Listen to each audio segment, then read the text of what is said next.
Dude. Hold on. It won't let me gift you.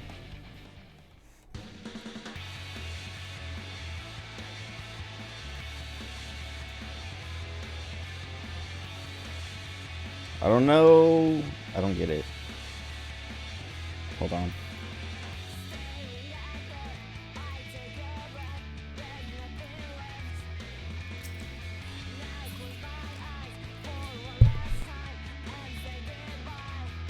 I'm dying. Stop speaking riddles. I said it won't let me gift you a sub. Like it brings up the whole thing. And then there's a button that says, wait, do you have like gifts turned off or something? Also, how's the audio? I like checked it a little bit, but then this song came on and I was like, wait, this song might be loud. You don't think so? Oh, whoops. I wonder. Yeah, I don't know. Let me try this way.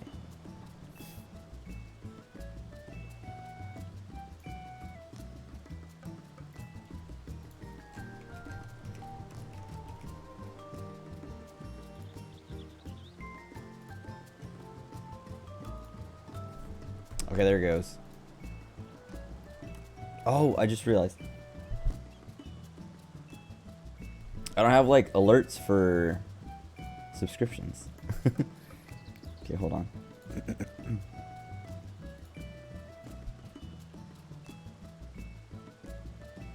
Dude, I like this lingering cough. It's driving me crazy. Like I'm not even like my head doesn't hurt. I don't feel congested. I don't even have like it's not even like a cough that like sticks around for long. It just shows up randomly. Lasts for like I don't know, a little bit and then goes away. Alright, hold on. This is gonna take.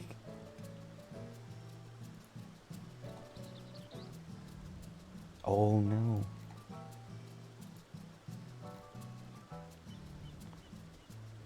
Alright, whatever. I'll deal with this later.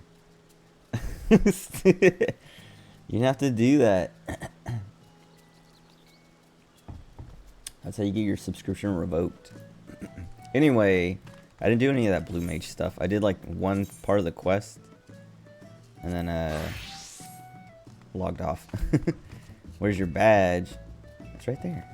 Oh, so the only emote I have right now is the this one, which is also just a BTTV emote.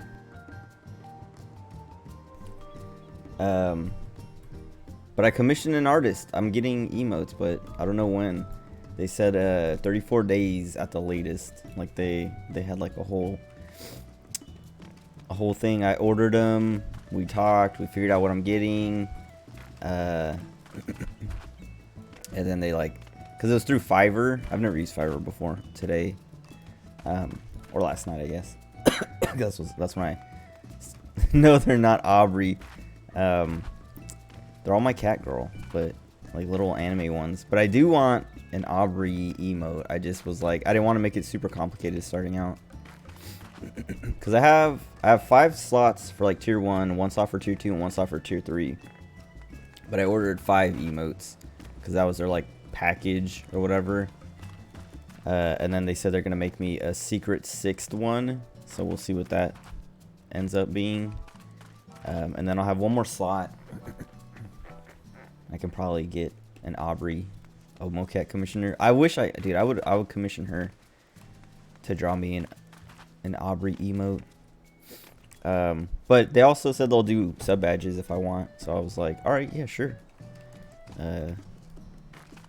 But that's not gonna happen anytime soon, or that's not gonna show up anytime soon. Dude, I wish I knew, cause like when I got affiliate, like I was saying, like I told you, or like I showed you the screenshot of the email that was like, congratulations, you're affiliate now. Fill out all this stuff to be eligible to get paid and all that.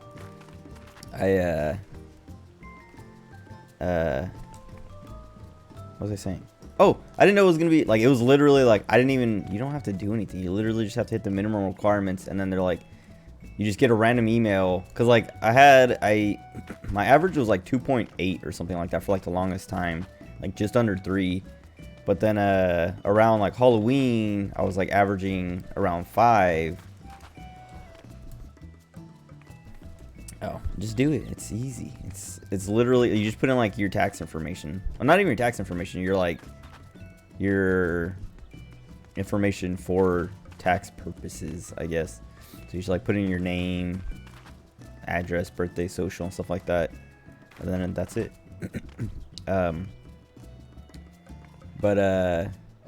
Yeah, like my average, like once the days before like those Halloween streams dropped off, my average went up to like 4 point something, and then they just sent me the email in the middle of the Las Vegas trip, like 2 weeks after my last stream. I guess it was like a week and a half, but I was like, what? I streamed once in the last like 3 weeks, and I get affiliate? Okay, I'll take it, whatever. But yeah, it's cool. It's whatever. What was I gonna do? Oh yeah, so dude, oh my god, I have so much to do because I haven't done any of the weapon stuff, and I didn't even realize that I forgot about maintenance. So like in my head, I thought I had like an extra week, or not an extra week, an extra day to play the game, but I forgot that maintenance before expansions is literally 24 hours. And I was like, well, I'm probably not, because there's like, yeah, there's a ton of stuff I need to do and want to do. Most important thing is the stupid Inferno jacket. I have like 54 of the lores already, tombstones. So I'm like halfway there. And that was all through PvP, because I was like, I don't want to do blue mage. Like I knew that was like the fast way to do it, but I didn't realize it was as fast as tomorrow. Yeah, it's tomorrow night, like the 2nd at 1 a.m. So tomorrow night, after like right after midnight. And it's 24 hours, and I was like, I thought yeah, I just forgot, and I was like, cool, I have like today, tomorrow, and then the next day, and then Endwalker, and then I was like looking at the when this Moogle tombstone thing ended, and it was like, oh yeah, it ends at the start of maintenance before Endwalker, and I was like, oh, when's the maintenance? And I was like, tomorrow night at 1 a.m. and I was like, come on, I got a bunch of stuff to do. But I don't know.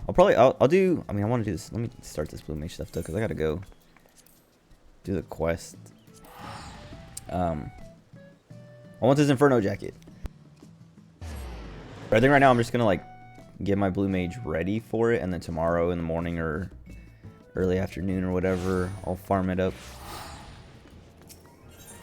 I think he's here. No, whatever. Oh yeah.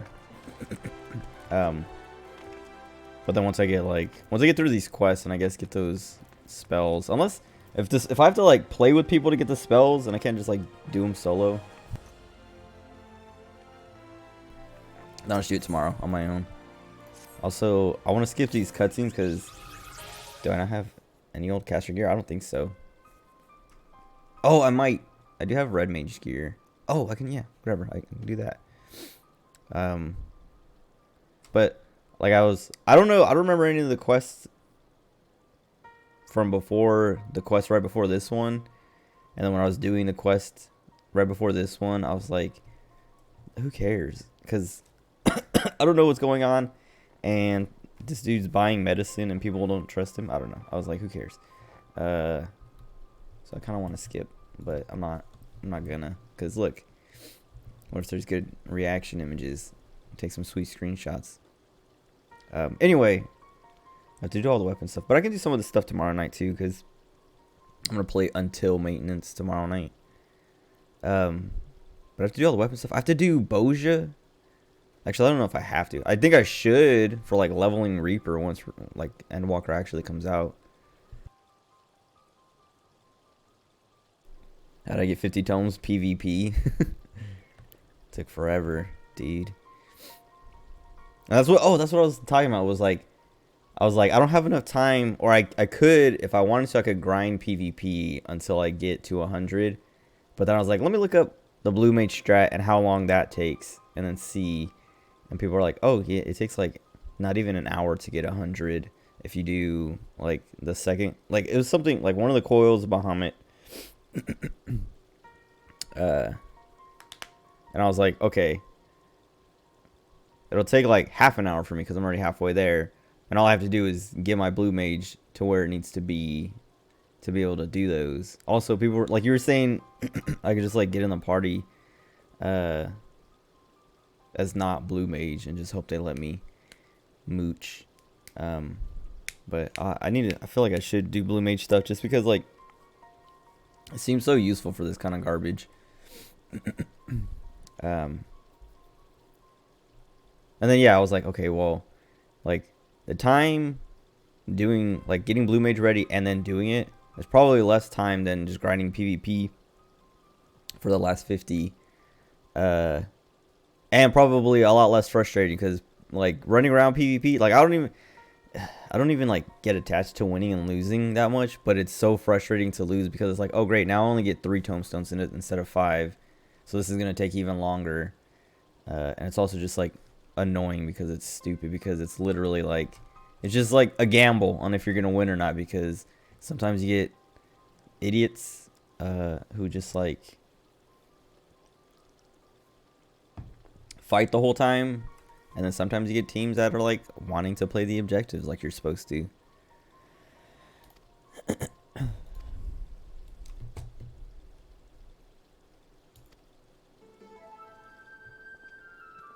Anyway, I also wanted to get Necromancer, the title from Palace of the Dead, but dude, this whole like last 2 weeks, 3 weeks, like being sick and then being in Vegas and then all that just like jacked everything up. Because I also didn't get to play Shin Megami Tensei 5, SMT5. I brought my Switch. I brought my Switch to Vegas because I was like, I'll play SMT5 while I'm here. And then I didn't play it at all because like every day I was just like too tired to play. And then I left my Switch in Vegas because like when I got back I was like, oh, I'll stream. Or I left my charger in Vegas because I was like, when I get back I'll stream SMT5 until Endwalker.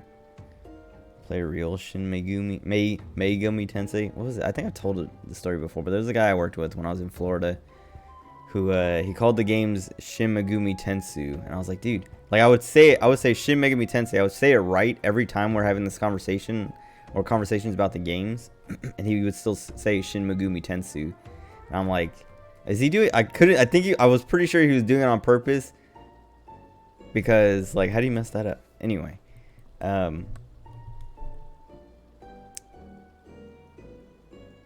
oh, dude, yeah, I left my Switch charger. I got a new one. It came today. I ordered it like as soon as I got back. But like my cousin's boyfriend went on the trip with us. It was like it was me and my brothers, and then my aunt and her kids, and they're like, one of her kids, one of my cousin's boyfriend came too. But he brought his Switch, and like there was like we went to my uncle's house. And I brought my Switch because I have like the Jackbox games. Well, I got the Jackbox games for the trip so we can play, like, because it was like a big old family gathering. I was like, oh, we should, play a fun game like that. But I didn't bring my Switch dock. I only brought my charger. He brought his dock. So I was like, all right, like, you should bring your dock, and then we'll use my Switch, and then a charger. But at the time I knew we were using his charger, and like this is, so like when I got to Vegas, I like unpacked all my stuff and like plugged my Switch charger into the wall, and then because I never used my Switch, I never used the charger. So when we were packing up and leaving, I didn't, in my head I was like, do I have everything? Like, okay, I got all my chargers, right? It's like, yeah, my Switch charger's in my backpack because I never took it out because I didn't use it. And then when we were leaving, like when I got home, I was unpacking again, putting my Switch and stuff away. And I was like, where's my Switch charger? And I was like looking through everything. And then I like texted my cousin's boyfriend. I was like, hey, I think you have my Switch charger. And he's like, let me check. And he like went through, like he checked his like bags and stuff like that. His bag and my cousin's bag. Cause he checked his stuff and he's like, the only charger I have is mine, I'm pretty sure. But I'll check, my cousin's bag to see if she has it. And then he texted back. He's like, yeah, no, it's not here. It's not anywhere. He's like, I can let you borrow it if you need it. And I was like, no, I'm good. I'll order a new one. Because I remember I left it in Vegas. Because as he was like checking, I was like, oh yeah, I took it out of my backpack, plugged it into the wall, and never used it. So when I was packing up, I thought I never pulled it out. And I was just like, man. So I had to pay 15 bucks to order a new charger. But because of that, it didn't get here till today. So I didn't get to stream yesterday, or I didn't get to play SMT5 yesterday or Sunday. So I could have played it on my Switch until the battery died or something, but I wouldn't. I guess I could use my phone charger too. Because it's USB-C. Anyway, whatever. It was just like, I'm not going to stream SMT5. I'll probably stream... Stupid. I should get a bat chest emote. I was trying to make... So, like, last night... Oh, so anyway. Because I couldn't play SMT5, I was like, oh, I'll just, do 14. But I didn't feel like playing 14 Sunday night. And then last night, I was like, let me work on, like, stream stuff. Let me work on, like, emotes or, setting up. I didn't do any channel point rewards stuff, but I was, like, looking at it and trying to see. I don't know what to do. It's all the default stuff, which is, like, I think what almost everyone has. Or, like, most streamers have just, like, the default stuff. But, yeah, just, like, working on that crap. And then, like, also, like, shopping around, like, looking around to see... Looking for someone to commission for cute emotes, and then like messaging them and like working stuff out. And then I also thought I had an extra day to stream, an extra day to play, so I was like, it's not a big deal if I miss Sunday and Monday. And then today I was like, I got home, I was like, all right, let's work on this Moogle Tombstone thing again. And yeah, then I was like, I wonder how much time I have left and how long that Blue Mage stuff is. And then, yeah, all that stuff I was talking about of like, oh, maintenance is tomorrow night for 24 hours. So I don't have another day. Also, yeah, that means dude, I played like 3 hours of SMT5 that one day, like a week and a half ago. And then just like haven't touched it since. And it's annoying because I want to play it more. Like as I was playing it, I was like, all right, this is cool. This is fun. It feels like a digital. It feels like more like Digital Devil Saga than SMT5. Persona 5. Oh, whoops. Which is like, I like Persona 3, 5. Those are the ones I played. But Digital Devil Saga is like atmosphere and like kind of like, yeah, like atmosphere and stuff. Feels like Persona. No, it feels like DDS without the Persona. But like I was like, after when I was playing, I was like, all right, this is all right. I like it. And then after I finished for the night, like I was like coughing, and I was just like, I just gotta stop. I'm tired. I'm hungry. I'm coughing. Let me just stop here. I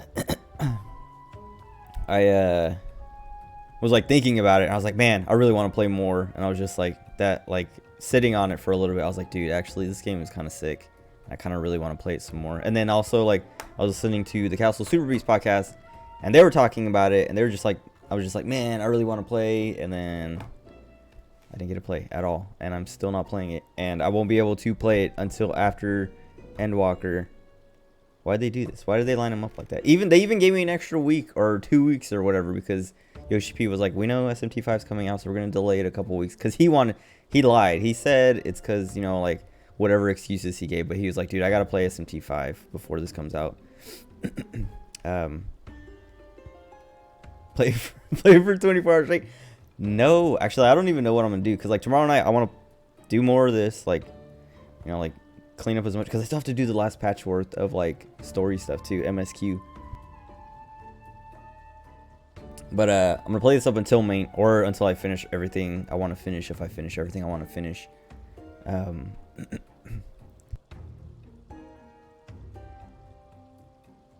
then, like, it's going to be 1 a.m. and I'm not going to just, like, stop.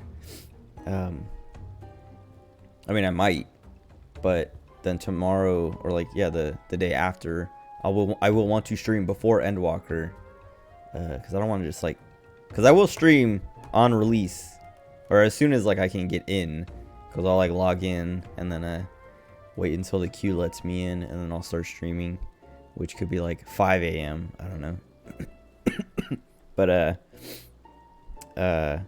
I don't know what I want to play, because I was like, maybe I'll just play Genshin and like knock the event out and like catch up on the story, finish the what's it, Tsurumi Island or whatever. Because I think I'm on the last part of that. Or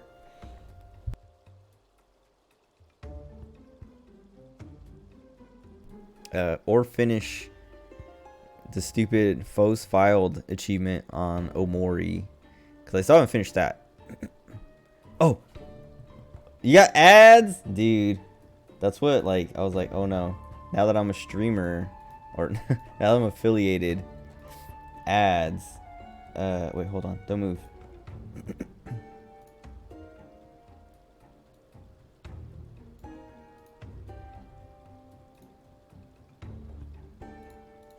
Okay.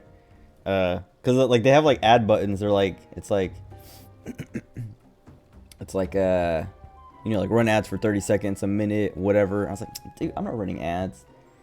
I'm not gonna be one of those guys. Trump ads on my stream. Stop lying. Yeah, that's Shiro's fault. Yeah, that's what affiliate is. Yeah, now you have access to the one emote that is also free anyway, because it's a BTT emote, BTTV emote. You're welcome. I don't have alerts yet. I forgot to do that yesterday, because I was talking about it a little while ago, but I commissioned an artist to like do 5 emotes for me, but those aren't gonna be here for like a month, so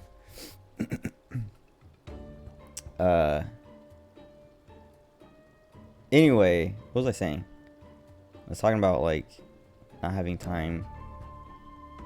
Some Shimotes.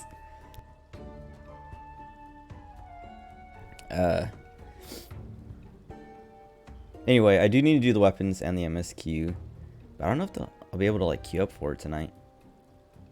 I'm sure tomorrow night everyone's gonna be like panicking to do a lot of that stuff. I'll probably just focus on MSQ after I finish this Blue Mage stuff.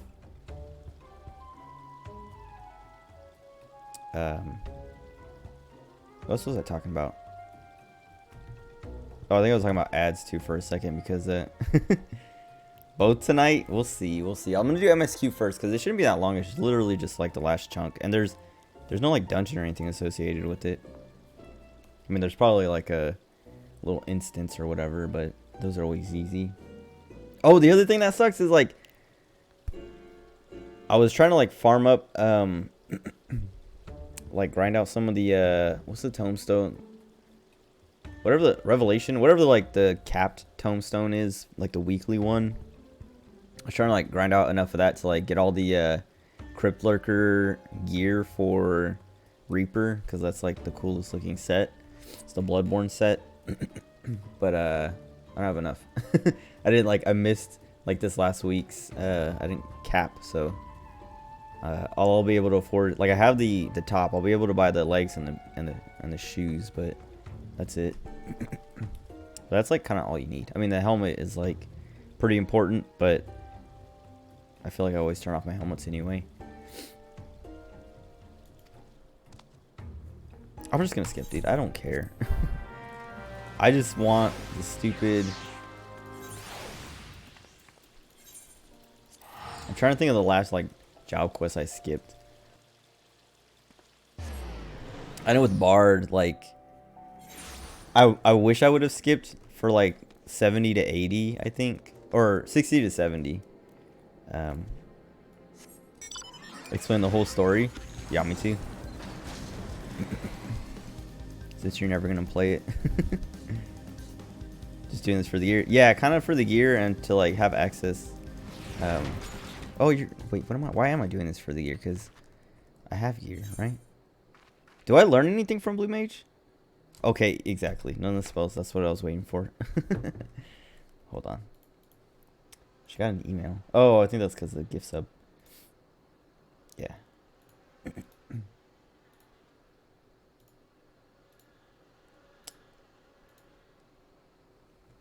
Filler art, kind of. Yeah, this quest sucks. Let me just finish this one since I already started it. Just skip through it. He told me to get 1,000 needles, and I already had it. That's what I did last time.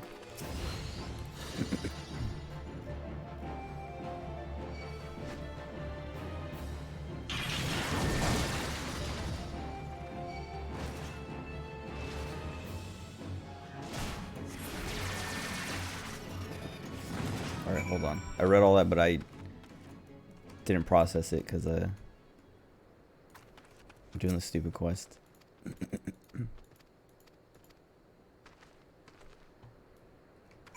Is the Blue Mage quest even good? Because I'm not paying attention, but this seemed like a waste of time. Music's too nostalgic. Play!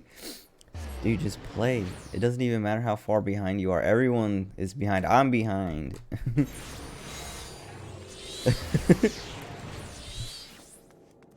Oh, sorry. I'm muted at the end of the cough. I don't even, like, was it Asmongold? Or was it Moon? Dude, Moon, he's been playing this, or he was playing this the other night at least. And it was so annoying to watch because he was like, he admitted to like skipping all the story and not caring about it. And I was like, dude, why? Like, why do people do that? Why do people play this big old MMO and then skip? What do they want me to have? Why can't I take it? Oh, I gotta learn. Okay. Oh, alright, never mind then. That's like Joe. I don't know if you know Joe by name, but Honda knows him. But he literally like just like skipped through the story all the way up until I think he's in Endwalker. Or he was at the end of Stormblood. I don't remember. Last time we played, he was like, I was just like, oh, he's in Stormblood. But I mean, you can skip through Stormblood. I don't care. Like, I don't get mad if people skip through Stormblood, because Stormblood is very boring. Okay, wait. Final thing is bees. Do I? I don't know if I have that. I probably don't. Oh, I do. Okay. Final sting, bees, theoretical manipulation. Oh God. Well, let me check out that video and see what it says. Anyway, Moon, dude, what the heck? Sun's still streaming. I did that on purpose because I knew you'd get mad. Okay. I need Moon Flute Whistle slash boost. What? Ethereal Mimicry. DPS. What? Optional spell. Dude, this guy's like... Alright, hold on.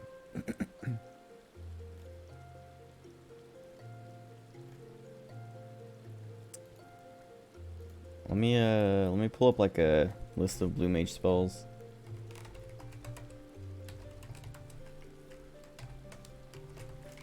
Anyway, Moon was like, yeah, he was just like talking about skipping the story and stuff like that. And then he was doing property of whoever you use it on.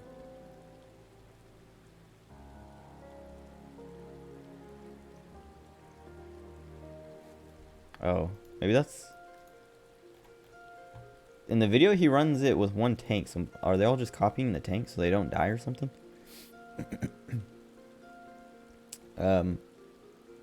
But he did the Warrior of Light fight, and when Emmett Selk comes in, like Emmett does a little snap thing, and he's like, "Is that Emmett?"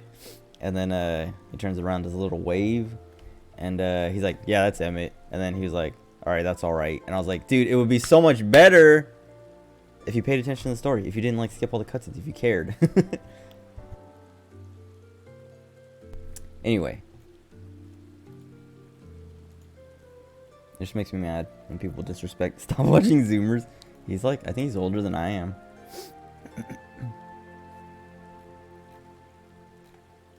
Oh my God, these Redditors, dude. All right, just show me where the... Okay. Moonflute, 10 stages in the mask, Carnival, whatever. Anyway. Oh my God. Okay, whatever. Anyway. Anyway, it's probably not too bad.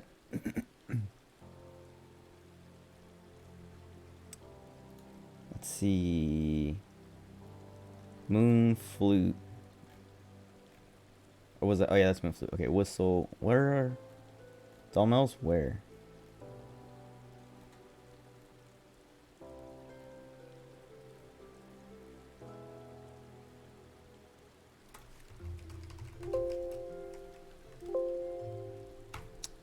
All right, it must have a different name. You don't have Moonflute. Just get Final Sting and Etherical, whatever. I just don't want to walk into like I don't want to join someone's party and then have them. I just like stand there looking like an idiot because the boss didn't die because I didn't do my part.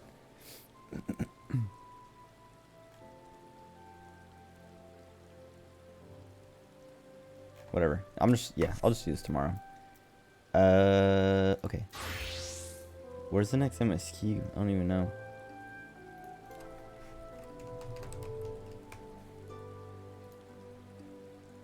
Unless I really want it. I'm just gonna worry about it tomorrow because it doesn't seem like it'll take that long. Like I'll do it like in the morning or whatever.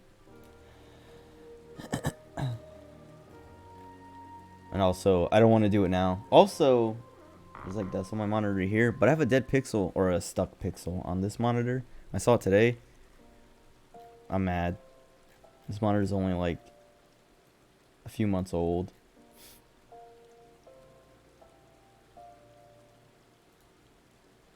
Patch 5.55. Oh wait, you can emote? Dude, why didn't you tell me that? The company we keep. Where's that? The Rising Stones. Okay. Light flashing thing. Yeah, I did it for like, it says to do it for 10 minutes. I did it for like 12 minutes. Because I was like, let me just do a couple extra minutes just in case.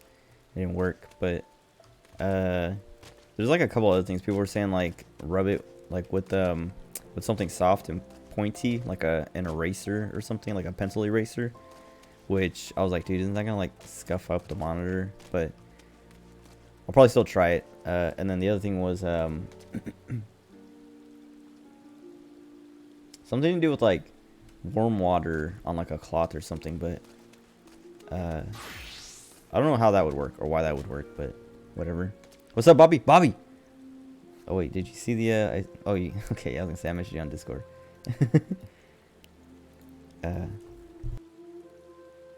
I only have one emote now. I already talked about it like twice now, but since you're here, I'll tell you too. I commissioned someone for emotes, so those will be here in like a month, I guess. Maybe less. They said 34 days at most. But they're like super nice too. Like I was like, I've never commissioned something before. I hope like, I don't know, like I hope I'm not wasting your time or making this harder for you. And they were just like, no, you're good and blah, blah, blah. And then they were just like super nice about the ideas and stuff like that, which was just like, I want a laughing emote, a PogChamp emote, like basically one of like almost like every major emotion. And then they were like, oh yeah, that's easy, I can do that. And then they were like, and since like they were just like, since you're like this is your first time and you're like you're also like very nice right now, like to me. I was like, I'm just like trying to be professional. I don't know, I'm not trying to be nice. They're like, I'm gonna do a secret 6 emote for you. And I was like, oh, what? And they're like, yeah, but I'm not gonna tell you what it is, it'll be a surprise. And I was like, oh, sick. And then they offered to do sub badges too, and I was like, yeah, dude, I'll pay you for sub badges and everything, like just please, I don't know what I'm doing. And then they were just like, yeah, they're just super nice. But I'm looking forward to it because like I was like, I was on Fiverr. Well, I looked everywhere. I looked all over Twitter, all over Twitch too. I was like in the art like stream category, like checking out people doing like different art, like different emotes and like all the different art styles and stuff like that. And then like also like on Twitter and like Reddit and stuff like that. And people were like, oh yeah, like people were asking like, oh, like where's a good place to go to get emotes? And like a billion people were like, oh, go on Fiverr. And then I was like, all right, I'm going on Fiverr because I've never used Fiverr before, but let me check it out. And then I was like, oh man, there's like a ton of people here doing like, there's like tons of people doing emotes and stuff like that. PogChamp, a very well-known emotion. I saw that. I didn't even read. Like I saw PogChamp. I knew you were saying something about PogChamp, but I was like, I didn't think it would be something dumb like that. Whatever. Anyway, just like an excitement. That's what it is. Cause I was trying. Oh, I was talking about it earlier. I was trying to make a PogChamp emote out of that stupid little like screenshot you took. I don't know what I was probably playing one of the DreadX collections or whatever, but I couldn't get it to look good. It was just like, I don't know. I gave up. I was like, whatever. But anyway, I'm looking forward to the emotes because I like the person I picked. I like their style a lot. It's like, it's cute. It's like I don't know. It's like the cute emotes you see everywhere, but they're like, I don't know, because there's like a bunch of different people all doing kind of like the same style of that like cute little emote style or whatever. But this one I like the most, and they were like, yeah, I'm good. I'm available. I can do it. And I was like, cool. Because that's like, that was my other worry, was that they're gonna be like, nope, sorry, I'm booked up forever. Anyway, yeah, this dead pixel, it's like somewhere around here. I can't see it right now. I saw it because like, I don't know, I think I was opening Twitch and it was taking a bit to load, so the screen was like black, like people was like it was like my following page, people's like stream little squares didn't show up yet, so it was just like a black space down here that had like one little dot, and I was like, this is my mouse. No, I can't. I mean, I can't even like show you because you're not gonna see the dead or it's stuck pixel on. It's not gonna come through the stream, but it's like in this area somewhere.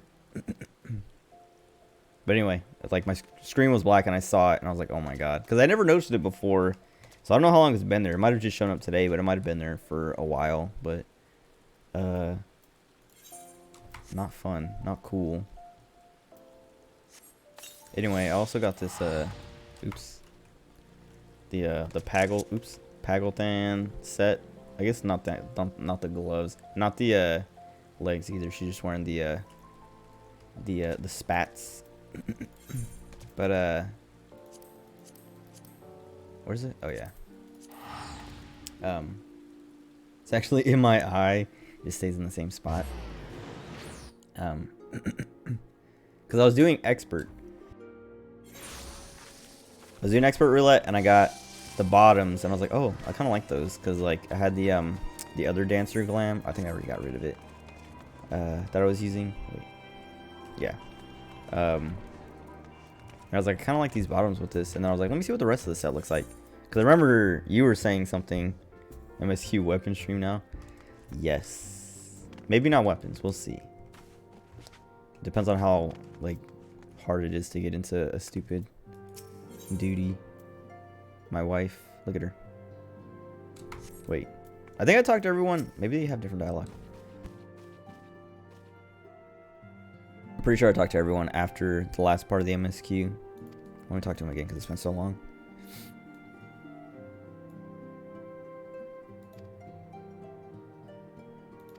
Okay, whatever.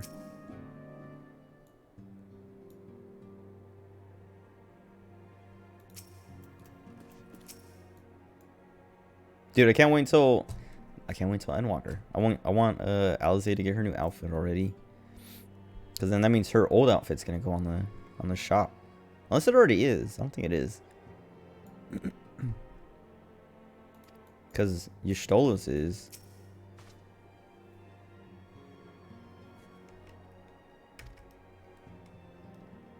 Alphina's new outfit. I don't know. I don't remember what it looks like. Hold on.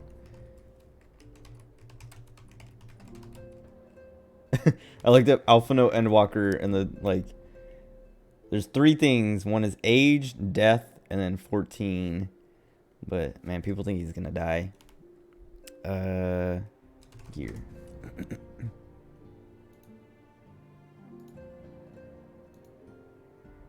Oh yeah, this looks pretty nice. Also, Sage looks cool, but I'm not gonna play it. Oops, didn't read that.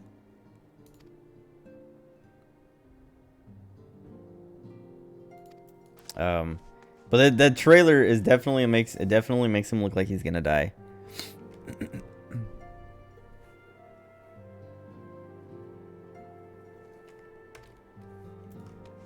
But it could just be like it feels like they don't do that. Like they wouldn't feature him or like make like it seems like they're gonna do some kind of like little bait and switch or something. Like I was saying, it's probably gonna be like Alphino goes to sacrifice himself, and then either Estinian or Alizé, someone else like jumps in and protects him and dies for him. Maybe Grahatia, because he's dead like 10 times, and they need to like actually kill him.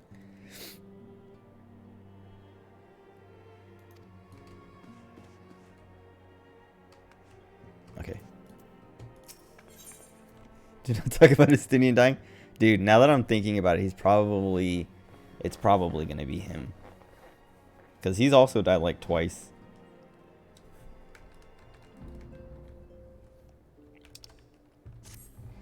I was like pressing the numpad keys. I was wondering why they weren't working, but I guess I was just missing it.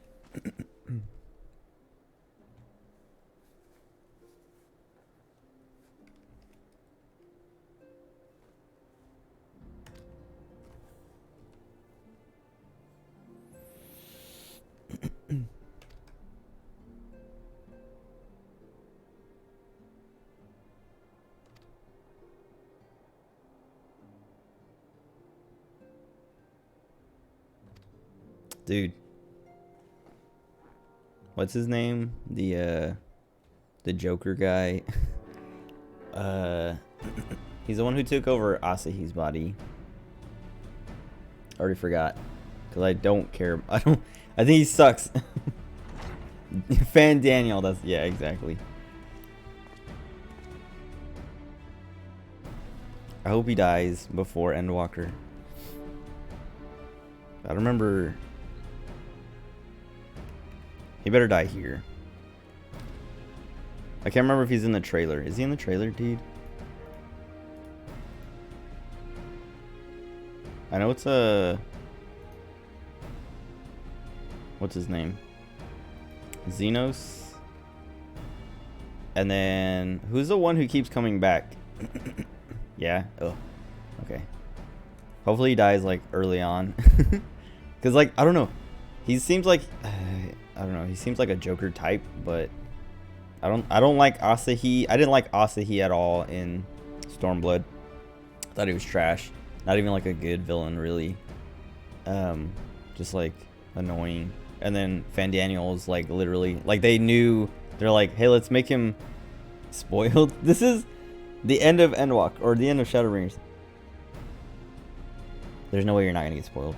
Cutscene skipper. I'm not even a cutscene skipper. I'm a blue mage quest skipper. What was I saying? Oh yeah, like when they're like, we need to bring an Ascian in, or whatever he is. He's an Ascian, but isn't there like, he's like a sundered one or something like that? I don't remember. It's too complicated. Anyway, they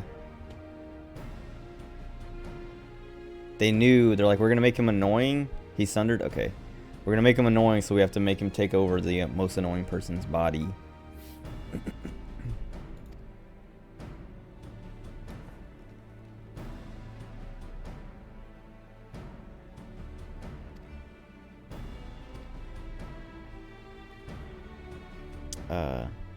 And then he's also, yeah, he's annoying, so it's like, he's like, I don't know, yeah, he's like the Joker, but not as charismatic. He's like, he's like that type, but I don't think he's charismatic enough to make me care. He's just as annoying as Asahi was, and it's like, I don't. Hopefully, he doesn't last long, or doesn't. Like, I'd rather have Xenos, who I also don't really like that much. I'd rather have Xenos feature more than Fandaniel. And whoever, I can't remember, is it La Habrea? I don't know. Who is it that keeps like, is always there?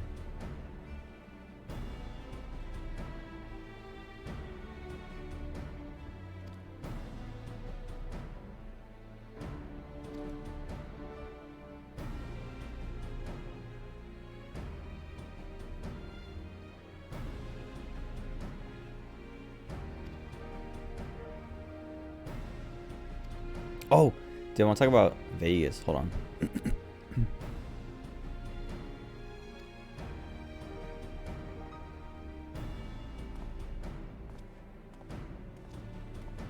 Also about, I talked about Breaking Bad last time, right? When I was playing SMT5. I didn't watch any. I didn't watch El Camino or Better Call Saul.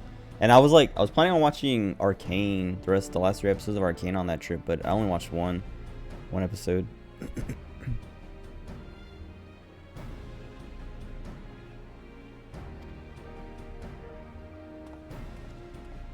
El Camino during maintenance. I was thinking about that. I was thinking about watching El Camino and then like the last 2 episodes of Arcane and like maybe starting Better Call Saul or something.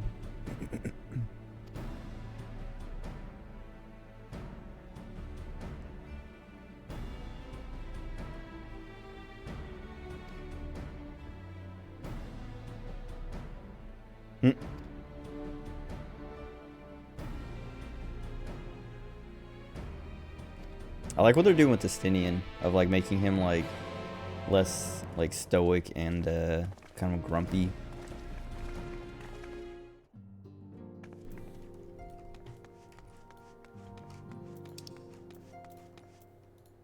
Okay, the Vegas trip. So like I was like talking about like how I don't gamble, and I was like, man, I hope there's like more to do than gamble in Vegas. There kind of wasn't, but I still had fun, and I did gamble, and I won like $300, or I made like $300 because I spent like, at first I spent like $16. No, I spent, what did I think I played like $100, and then I know I was like down at first. No, I spent $16. I lost it all. Then I pulled out $100 and I won $150 on my last $1.50. Like it was like $1. All I did was play slot or slot machines or whatever you call them, like the games, no cards. God, I'm dying. Anyway, I was playing this, what was it? It was, well, I was going from like machine to machine, and then I went to this Willy Wonka machine. And I had like $50 left out of the 100 I pulled out. And I was just like playing for like $1.40 or something per spin. And I was down to like, I had like $1.30, so I couldn't even afford another spin unless I like lowered my bet. But I had like 40 cents left over from that $16 I played, so I put that in, and it put me up to like do one more spin. And I did the one more spin, and then I won $150. Like I did this whole thing of like these Oompa Loompas came in and like started like jumping around, and then the board like extended super tall, so I had like a ton of rows to play. And dude, it was super lucky. So like the way it worked is like it's like a slot machine. There's like the different reels and the rows. But like when the Oompa Loompas came, they extended, because it was like a tall like screen. It was one of those tall ones, and they extended it like super tall, like more than halfway up, probably like 3/4 of the way up. And then they like start like carrying these like reels with them like across the screen and like looping around, and they have like wilds on them. Like they'll turn a whole column into wilds, and then some of them have multipliers. And they were going, and I was like watching them. And I was like, man, I hope they just like give me like at least 1 or 2. And then when they stopped, the first 2 rows were wilds. Then the first 2 columns were wilds, and the third column was a multiplier. But then the multiplier was like spinning to like show, it was like 2 times, 3 times, 5 times, and 10 times. And it was like spinning to show where it was like before it stopped. And then it stopped, and like the top like third was 10 times, and then the bottom 2/3 was 3 times. And then the last 2 columns like did their spinning, the last 2 reels spun and then stopped. And I was like, there's too much to like look at to try and like figure out how much I'm earning. So I just sat there and waited as it like calculated, because it was literally like bits. I don't have alerts, dude. It sucks. I wish I had alerts set up. I should have set them up, because I forgot about that. Like last night I was like so busy like working on trying to like figure out emotes and stuff that I just forgot to like set up alerts for all that stuff. But thank you. Cool. You're the first person to cheer bits. You want a refund? No, you got a cool little icon, and I said thanks. That was the thing. That's what people want, right? A sub-hype train going. Stop. Anyway, Bobby. Thank you. You guys are too nice.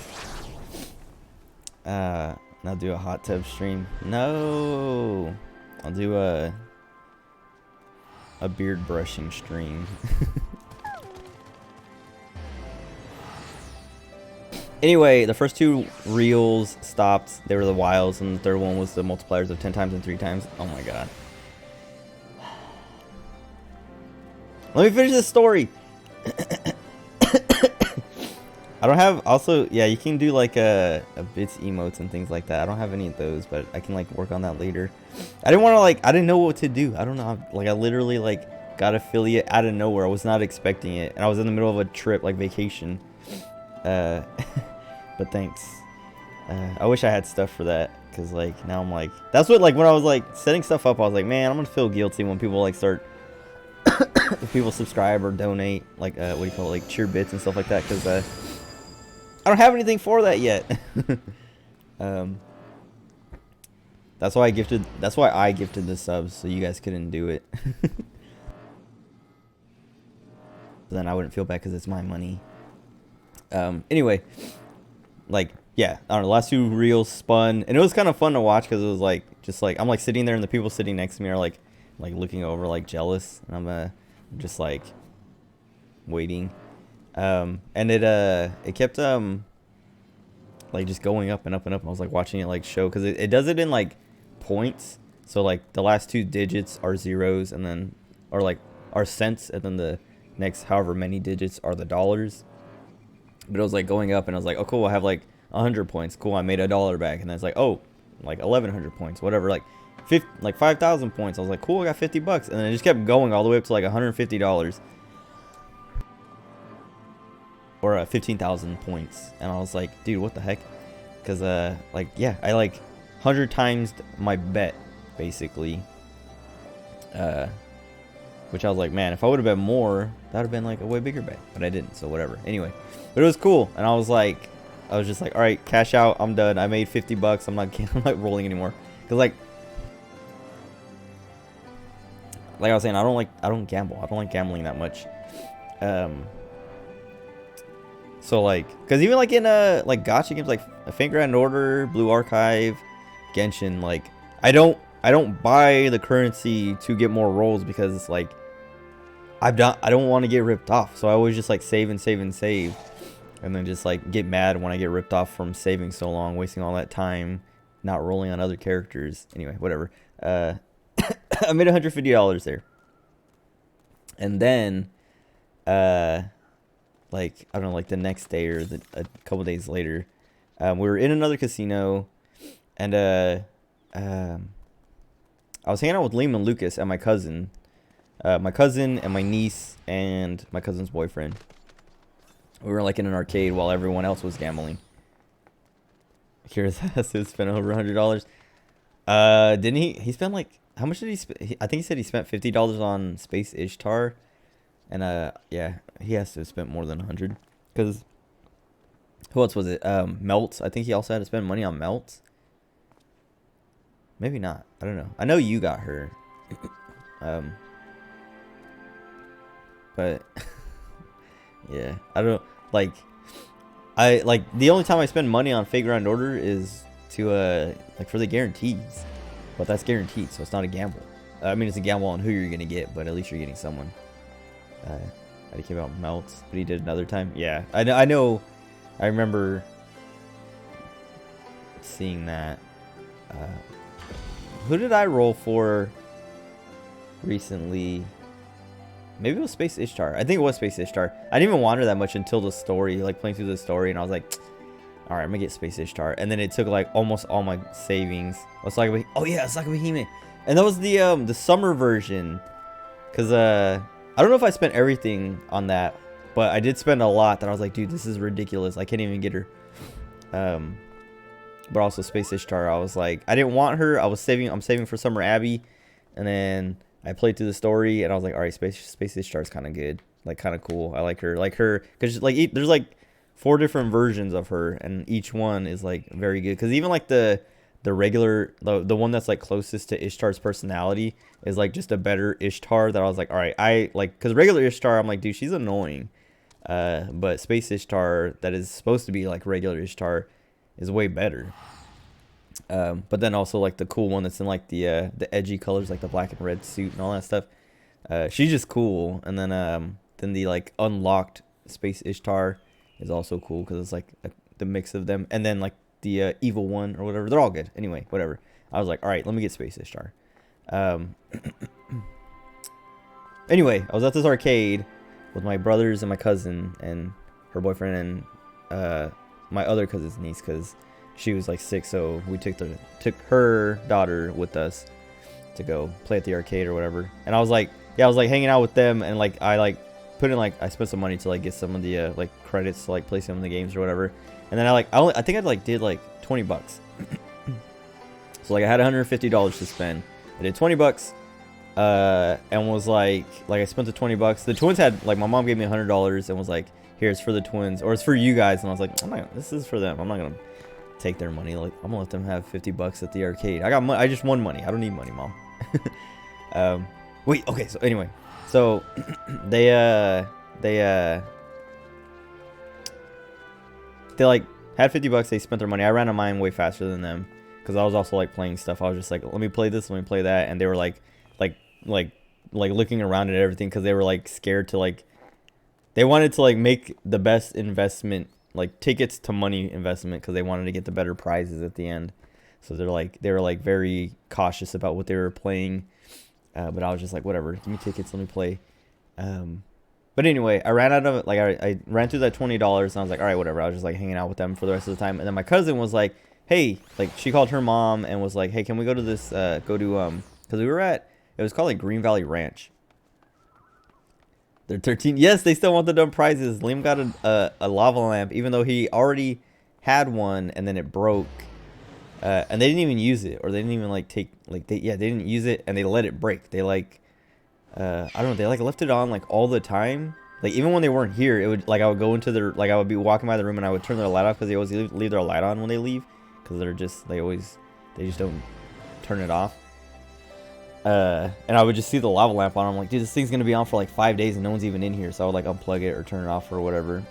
But eventually it burnt out because they just like left it on all the time. And then yeah, then he got like another one, and then Lucas got like, I don't remember what he got, but anyway, they got like a bunch of prizes or whatever. But my cousin was like calling her mom because she was like at Excalibur or whatever that other like big casino is. They have a better arcade and we should go there. And so we went there, like I don't know, like half an hour later, because my mom was playing cards and she didn't want to get up because she was like on a winning streak or whatever. But then we went to Excalibur and or Camelot, I don't know what it's called, whatever it is, like the castle one.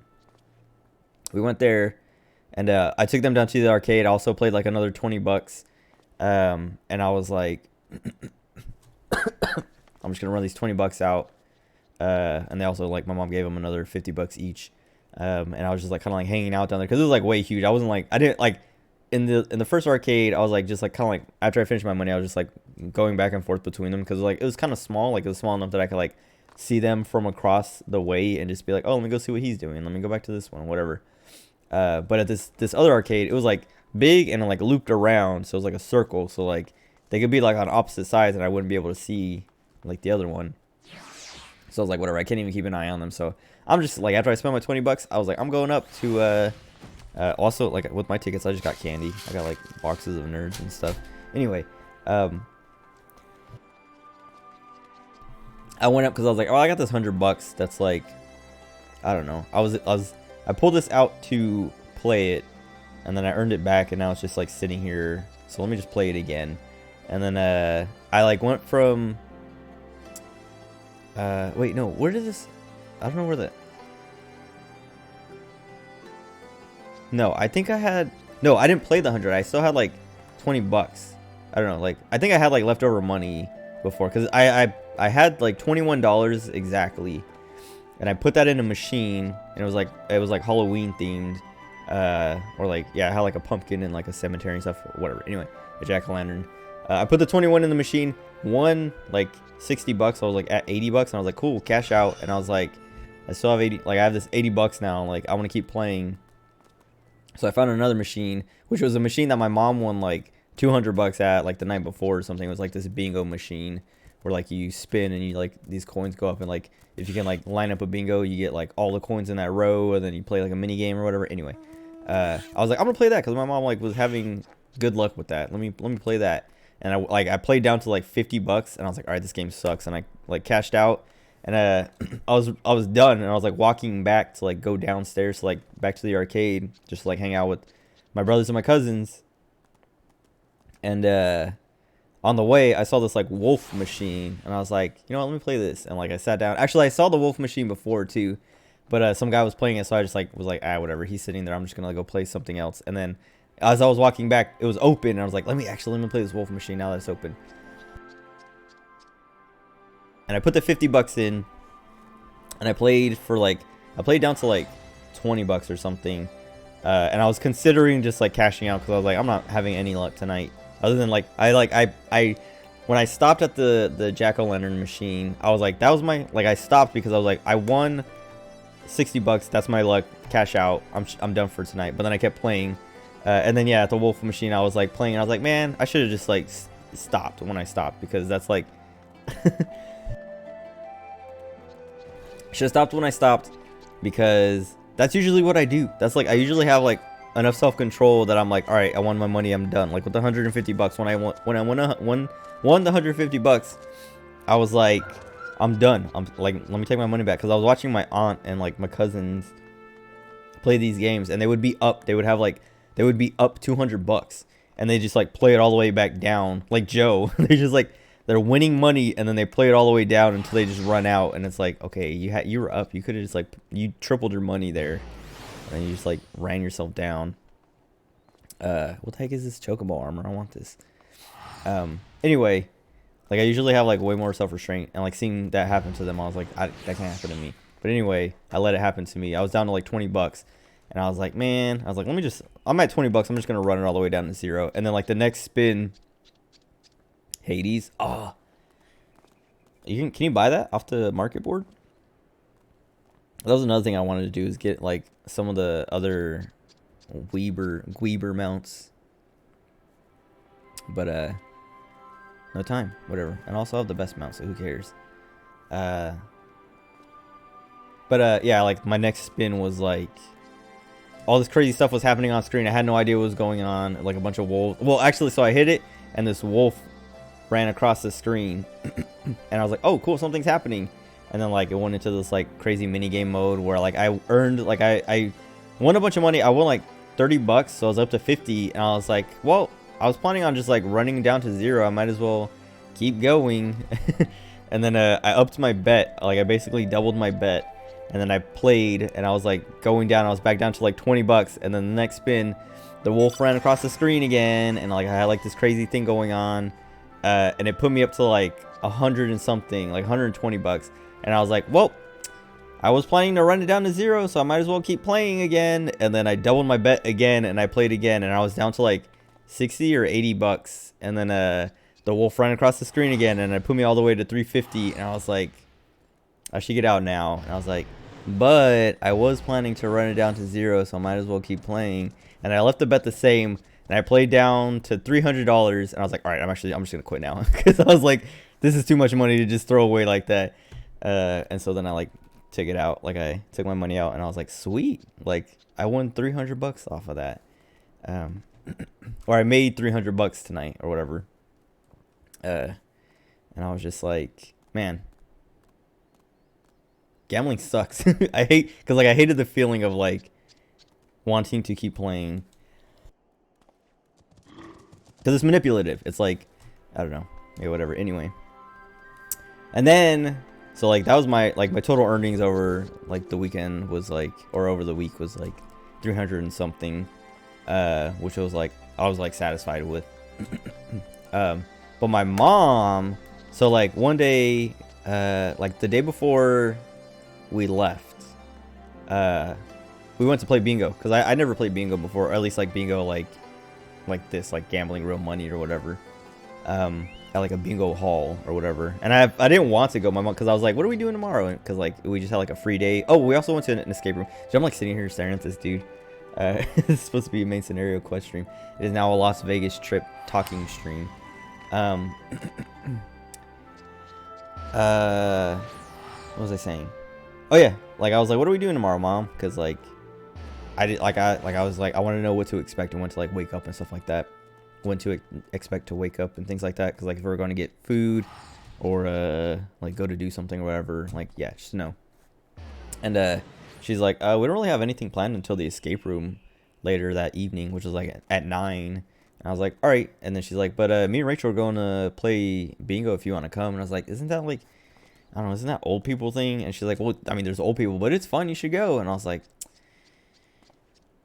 all right, I'll go. And then I went, and it was fun. It was like, and it was me. It was like, it wasn't just me and my mom and my aunt. It was like me, my mom, my aunt, my cousins, and my cousin's boyfriend. And it was fun. It was like, well, it was fun because we were like joking around. It was like basically just hanging out as like bingo was happening.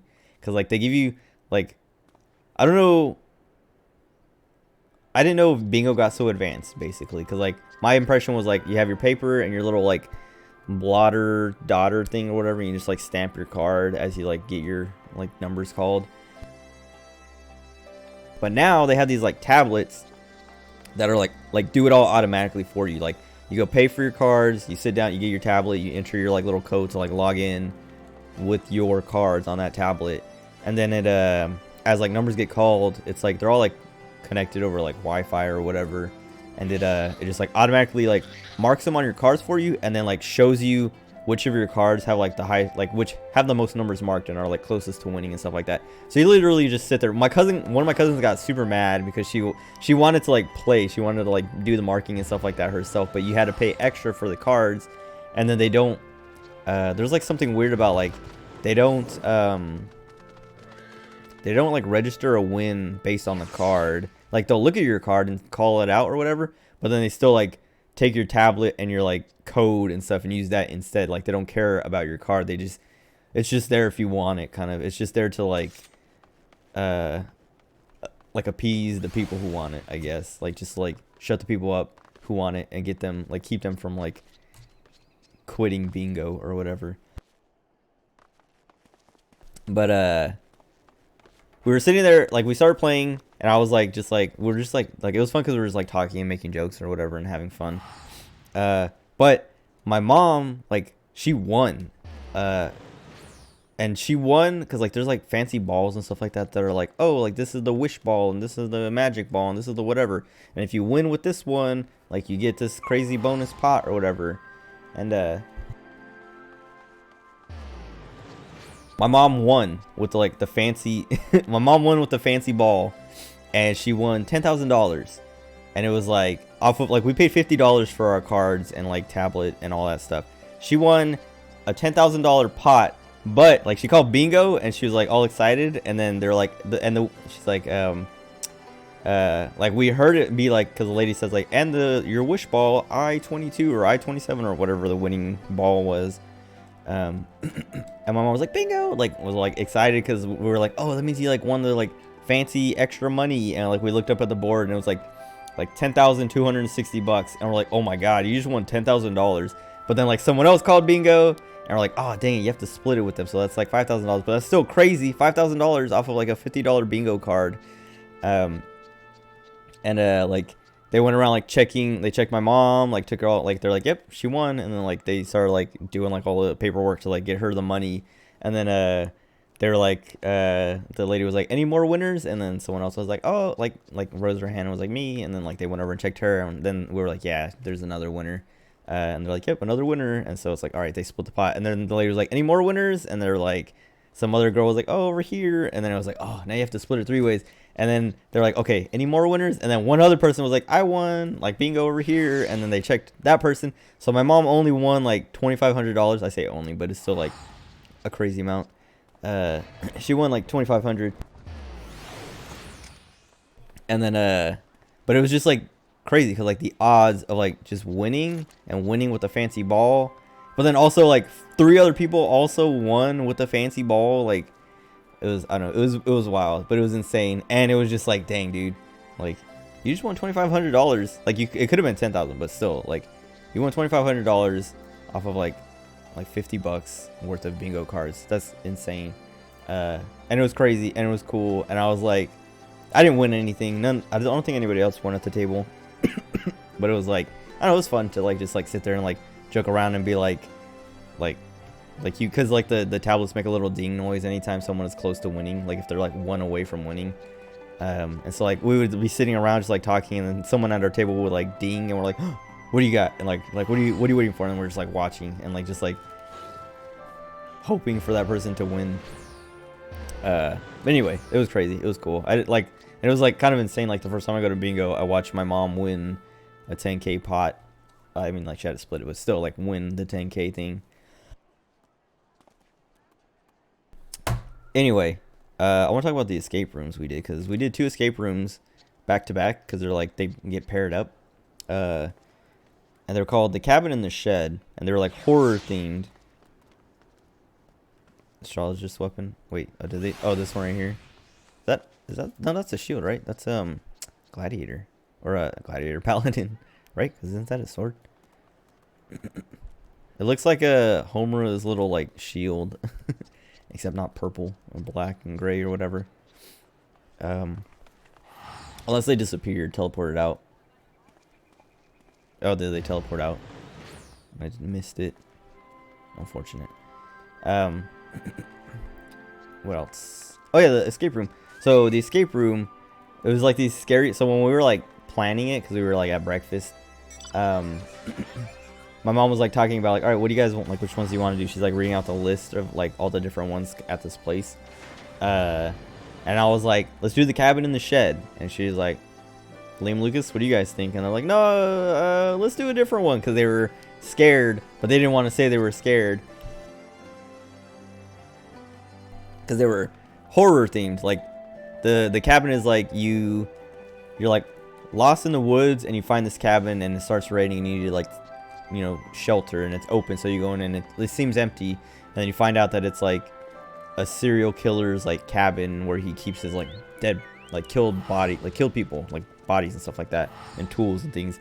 And so like you're trapped in, cause like you go in, and then you get trapped inside, and you have to evade him and escape.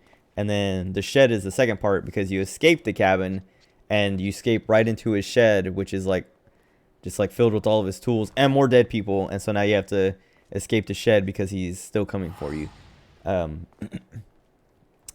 they were too scared, or they were scared to do it. So they're like, oh, can we do this other one? Which was like, it was some like hippie one. It was like it was set in like the 60s or something, 60s or 70s, and it was about some like fashion, like what do you call it, fashion designer who has like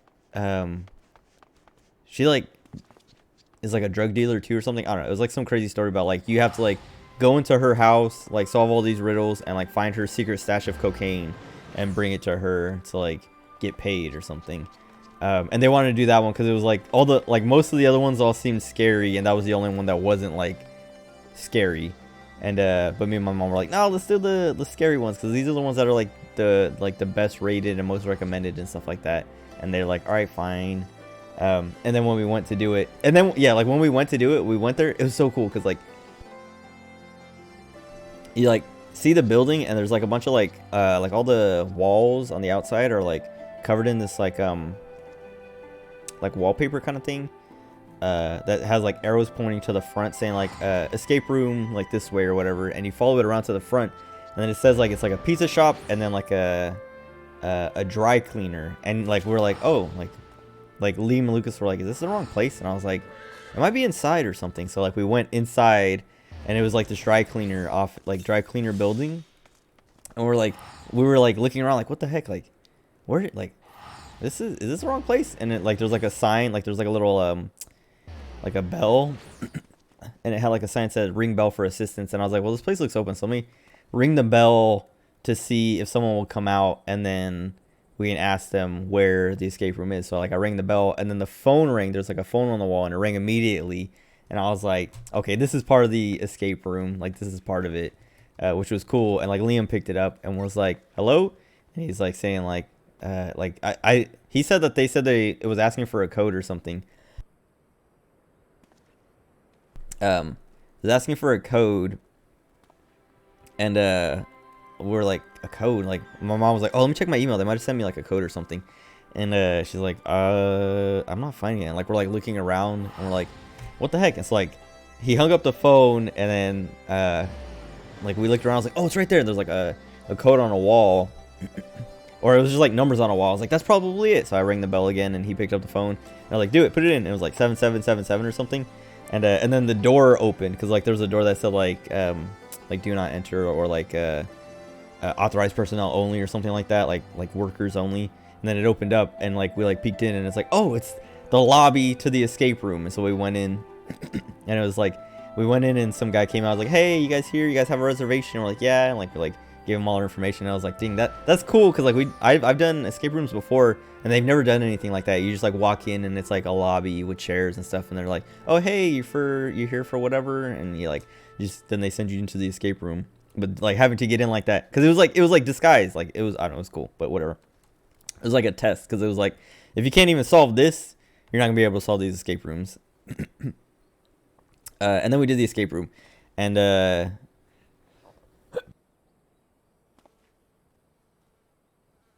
excuse me. Breaking Bad Gus lab escape. That'd be cool. They should do a Breaking Bad escape room like that, where like the first room is Tuco. If you you have to like negotiate, and if you do it wrong, you get beat up, and then then you have to like kill him, dude. What was it? I was talking about the Castle Super Beast podcast. They were talking about the Cowboy Bebop Netflix show, and how like one of them watched the first episode and was like, yeah, I'm not watching the rest of this, and the other one only watched like the trailer and then the like the Ed clip, and was like, yeah, I'm not watching this.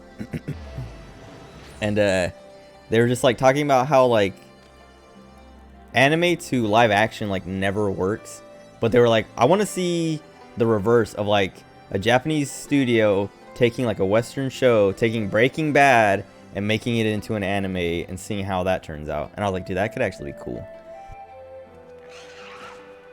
But it would also like part of their point was that it would like lose some stuff, but also be different enough, because like, I don't know, it always seems like the live action adaptations lose a lot and then don't do anything to like differentiate themselves other than being bad. Anime Jane. But anyway, this escape room, it's like we sit down, like they're like, oh, we're gonna play a video that's like, you know, like rules and things that you can't do, or like you should, like if you like warnings and stuff like that. And like watching it, I was like, because like going in I was kind of anxious, because I was like, man, I don't want, like, I hope there's no live actors, and I hope it's not actually like that, like too scary or like gruesome, like gory, because there was like a thing saying like, oh, like contains like crawling, like little warnings of like what to expect, and then one of them was like gore, and I was like, dude, I just ate, I'm gonna get, like, if I see too much, I'm gonna get sick, and I'm gonna have to like sit out. So I was getting anxious about that.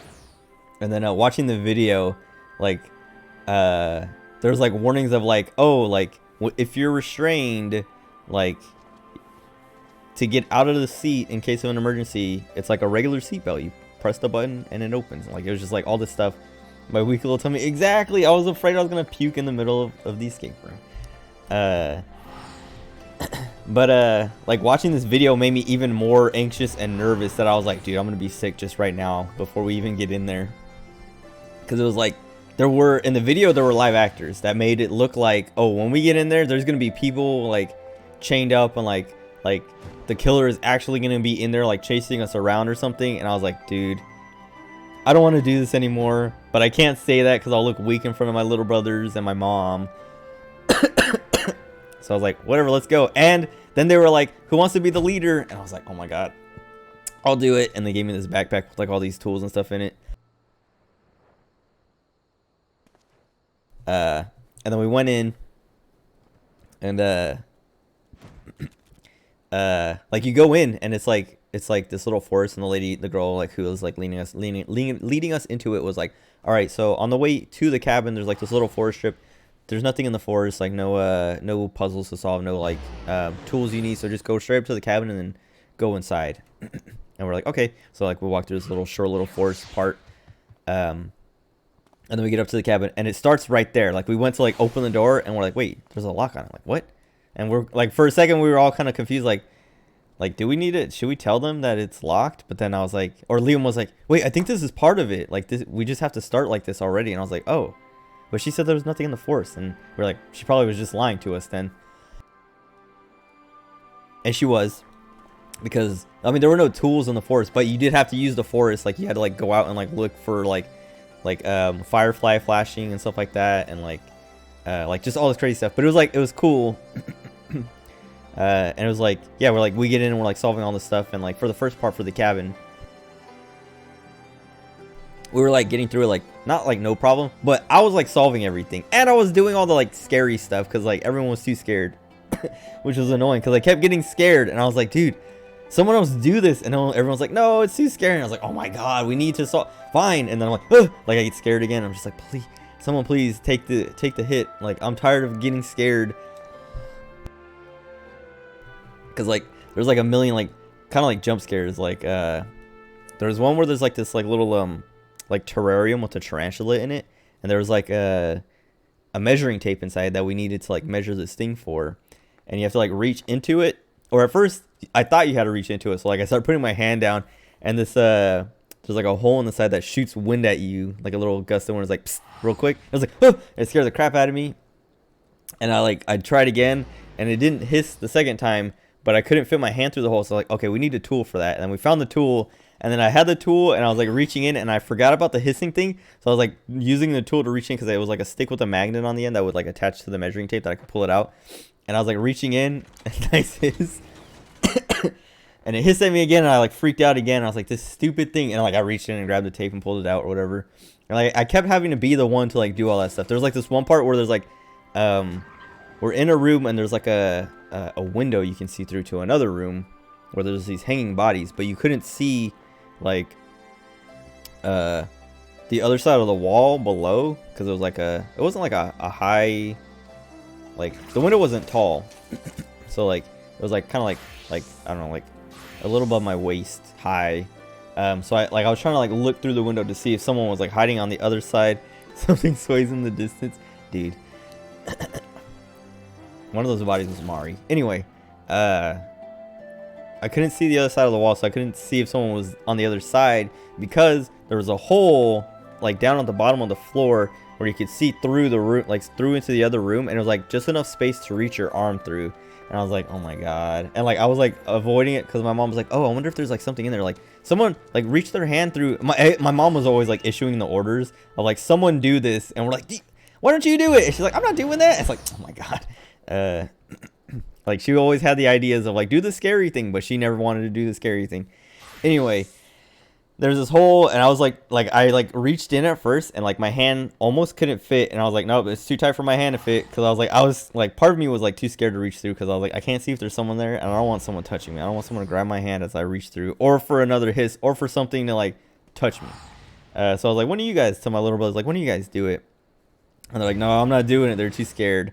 I was like, fine, dude. So like I got down in there again, and like I fit my hand through, and I was like I barely, like it was like, here's the hole. Like I like put my hand through, and I was like, oh, nothing here. And I was just like, oh, it doesn't feel like there's anything in there, because I didn't want to like actually check. And so like we just like forgot about the hole, and started like solving other things in the room. And then like we were stuck, and I was like, man, like in my head I was like, there's probably something on the other side of that. Like I got to reach through that hole again, and like reach further in and like find the thing in there. But I was like, I didn't want to say it because everyone believed me that there was nothing there, and I was like, ugh. And then I was like, maybe I should check again, just like make it sound like I wasn't lying the first time. And then I was like, all right, let me get down there and try again. So like I put my hand through, like I reached in further, and was like, okay, wait, yeah, there's nothing here. And then like I pulled my hand out as quickly as possible, because I was like, I'm not giving them time to like get me. Anyway, but then we like saw that room, which was like, that was like the first time we had to ask for help, because like there's like a bunch of times where my mom and my brothers like, we should ask for help. And I was like, no, no, no. Like I just didn't. I didn't want to like give up because there's like we had like a little radio that we could talk to. Like it was supposed to be like another person trapped in the cabin with us who was like helping us escape. And she was always like, oh, you need to like to solve this one, you need to do this. But she was always like sounding panicked and stuff like, hurry, the killer's coming. And she would like also call on the radio every now and then to be like, hurry, the killer's coming. I think you only have like 30 minutes left. And it was just like telling us how much time was left in we had in the room or whatever. Anyway, that was the first time we had to ask for help because like we had like we knew what we needed. Oh, also I kind of screwed it up because my little brother solved a puzzle on accident. Like he was just like flipping these switches until it worked. And I was like, oh, like, because it turned on lights. And I went to the other room to like check the lights. And I was like, oh, what did that light up? Like, what did we solve? Like, what does that do? And I was like, I was like looking around. I was like, I don't see anything. And I went back and I flipped one of the switches, or I flipped a couple of the switches. And then I was like it turned all the same strategy he used for Resident Evil. Basically, he was just like flipping switches because I was trying to solve it and I couldn't solve it. And he was just like messing with the switches while we were doing other stuff. And then the lights came on. We're like, wait, what did you do? He's like, I solved it. And we're like, he tried to make it sound like he knew what he was doing. He's like, oh yeah, it was just like the pictures and you just like had to do it in the right order. And I was like, oh. And then like that's when I went back and like flipped some of the switches. And I was like, oh dang, I don't know which switches were which. And I like tried to flip them back in the way I thought, and it didn't work. And I was like, Liam, what were the switches that you like? What did you have it as? And he's like, let me see. And he like went and flipped. And I was like, you don't know. Oh, what's up, Tony? Wait, hold on. Wait, what's that? Scampus. Wait, let me see if this works now.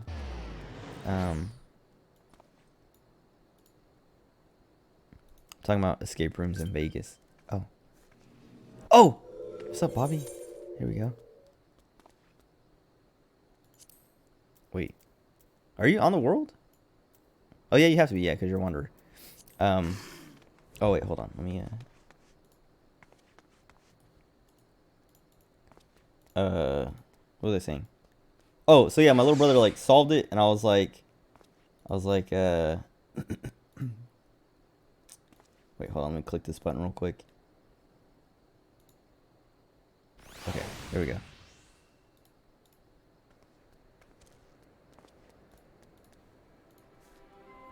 You're playing SMT5? Dude, I wish I was playing it. Well, I mean, I wish I had time to play it, but End Walker, and I have to get through the rest of this stupid quest. You're welcome for the gift sub. I'm gifting everyone who shows up. Just because, like, it's cool, it's fun. I got subs now. Anyway. Oh, I thought he was gonna... We're not gonna play it before, Tony? That's the only emote we have right now, which is also a free Better Twitch TV emote. So if you can type head empty and it'll come up. It's the same thing. It's literally the exact same one. You want to play when it came out? So Shiro can't even take credit for that. He's trying to. Which is the same thing happened to me. I was gonna play it anyway. Actually, I probably wasn't gonna play it. I was interested in it, but I don't think I would have got it on release and played it as soon as I did, even though I only played 3 hours. Anyway, so my little brother, he solved this puzzle. I was like, just do it again. And he was like flipping switching, and I was like, you guessed, huh? You don't know what you did. And he's like, yeah. And I was like, unbelievable. And then my mom was mad at me. She's like, we had it, you messed it up. And I was like, hey, we didn't even earn it. So calm down. Like, I'm not about to cheat. Something about fusing demons is fun. I haven't even gotten out of the tutorial yet, so I can't tell how fun fusing demons is, because all I've fused demons in Personas, but it feels like, I don't know, it seems like it's probably simpler than it is, or probably simpler and not as good as it is in SMT like mainline, because that's how I hear people talk about it.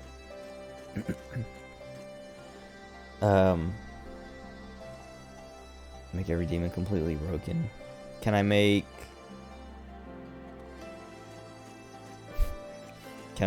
what's his name? The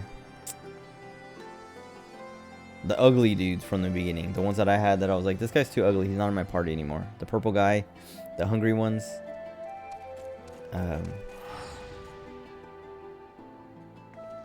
Make that guy broken.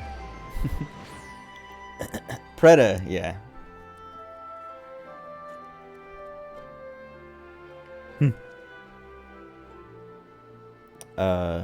Okay, anyway.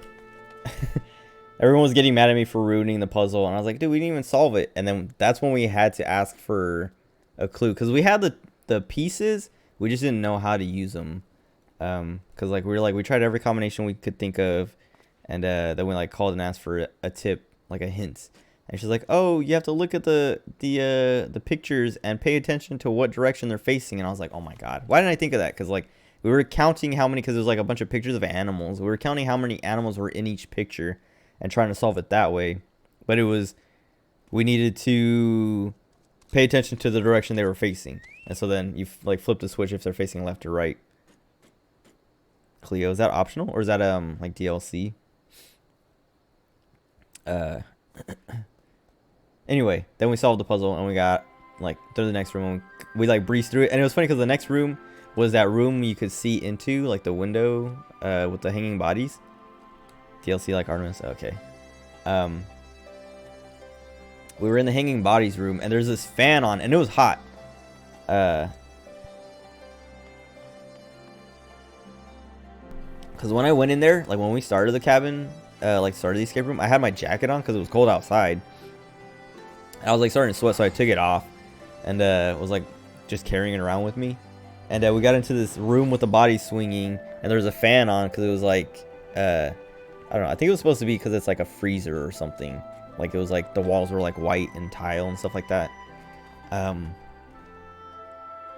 Like my little brother turned off the fan and I was like, dude, it's hot, turn that back on. And he's like, no, there might be something like a puzzle on it. And I was like, oh, you know what, you're right. So we turned it off and like we let it slow down and stop and we like stared at it and we're like, no, it's just a fan. And we turned it back on because it was hot.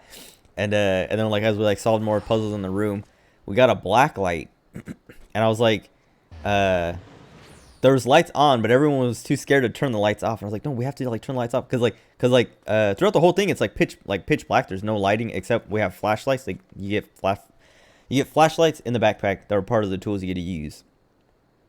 So everything we're doing this whole time is like in pitch black. Just all we have is flashlights, which was like, it made it fun. Like I was saying, it was scary, but it was fun. Like I was scared, but it was like a good scare. Like it was fun. And so like afterwards, when we were done with all of it, we were talking about it, and my little brothers were like terrified, but they just kind of like held it in because like they're like, yeah, let's never do one like that ever again. That was too scary. And I was like, dang, I didn't even realize it was that scary for them because I didn't think about it because like, I don't know, they act tougher than they are, but then they act like, yeah, they always like come out like that and they didn't like want to do anything scary. Anyway, I'll get to like the funniest part at the end where one of them had to actually do something scary. But anyway, I had the black light and I was like, turn off the lights, and like I'm like looking around, like following this trail of like smear. I don't know, it was like a smear that was like lit up in the black light, and it led up to the fan. And I was like, oh, maybe I have to follow it back the other way, because like I was like, oh, maybe I followed it the wrong way. So I followed it back the other way, and it was like a dead end or something, or just like something else. So I was like, no, it might be the fan. And so like I was like, wait, there might be, turn off the fan. And we turned off the fan, and then when the fan blade stopped, there's numbers on them, and we were also running out of time. The lady was like, you have 5 minutes left, and we're like, oh god, we need to hurry up or we're gonna die. And like the fans were like stopping, and we didn't even let it stop all the way before we like caught the number. We're like, just put it in and like unlock the little the lock. And so we unlocked it and we escaped. And so that was the end of the cabin. And like as soon as we like, because you had to crawl through this like little vent. Oh, also, so like we unlocked the lock, but then like we go to open the vent and it's stuck, and we're like, wait, was that just like a red herring? Was that like just like not anything? We just wasted time. And my mom was like, wait, there's screws. There was a screwdriver in one of these bodies. And so she like took the screwdriver out. And I like went to like go unscrew one of the screws, and it was like tight. And I was like, I don't know if we're supposed to do this, because like this is like, I feel like it would be looser than this if it was meant to be unscrewed as part of this puzzle. And I was like, it has to be something else. So I was like we were looking around the room, and I was like, you know what, ask her if we're meant to unscrew these screws. And my little brother was like, he's like, are we allowed to unscrew these screws on the vent? She's like, yes, you need to escape or whatever. And I'm like, okay. And like I got down there and unscrewed them immediately. And like the top one like unscrewed pretty quickly, but the bottom one was like a super long screw, because I'm like sitting there unscrewing and we're like running out of time, and I'm just like panicking. Like I stopped using the screwdriver and I'm turning it with my finger as fast as I can. And eventually we get it out and like open the vent and crawl through. And as soon as we get into the next room, it's pitch black. And the girl who's like leading us like runs in. She's like, hurry, hurry, drop everything and go. Like run into the next room. He's coming, he's coming. And it scared the crap out of me. Like I was like, oh, like I was just like terrified, because like I was not expecting that. And it was pitch black. I didn't know who it was. Just like some girl running in screaming at me to hurry and drop all my stuff and go to the next room. And because I was the first one through. And then like we like dropped, like give her all our flashlights and left the backpack and all that stuff and went to the next room.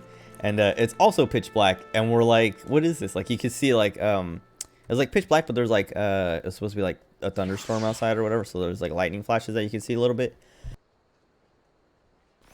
But it was not like clear enough to like tell what was going on. Like we couldn't see what we were looking at and tell like what the puzzle was supposed to be and all that stuff.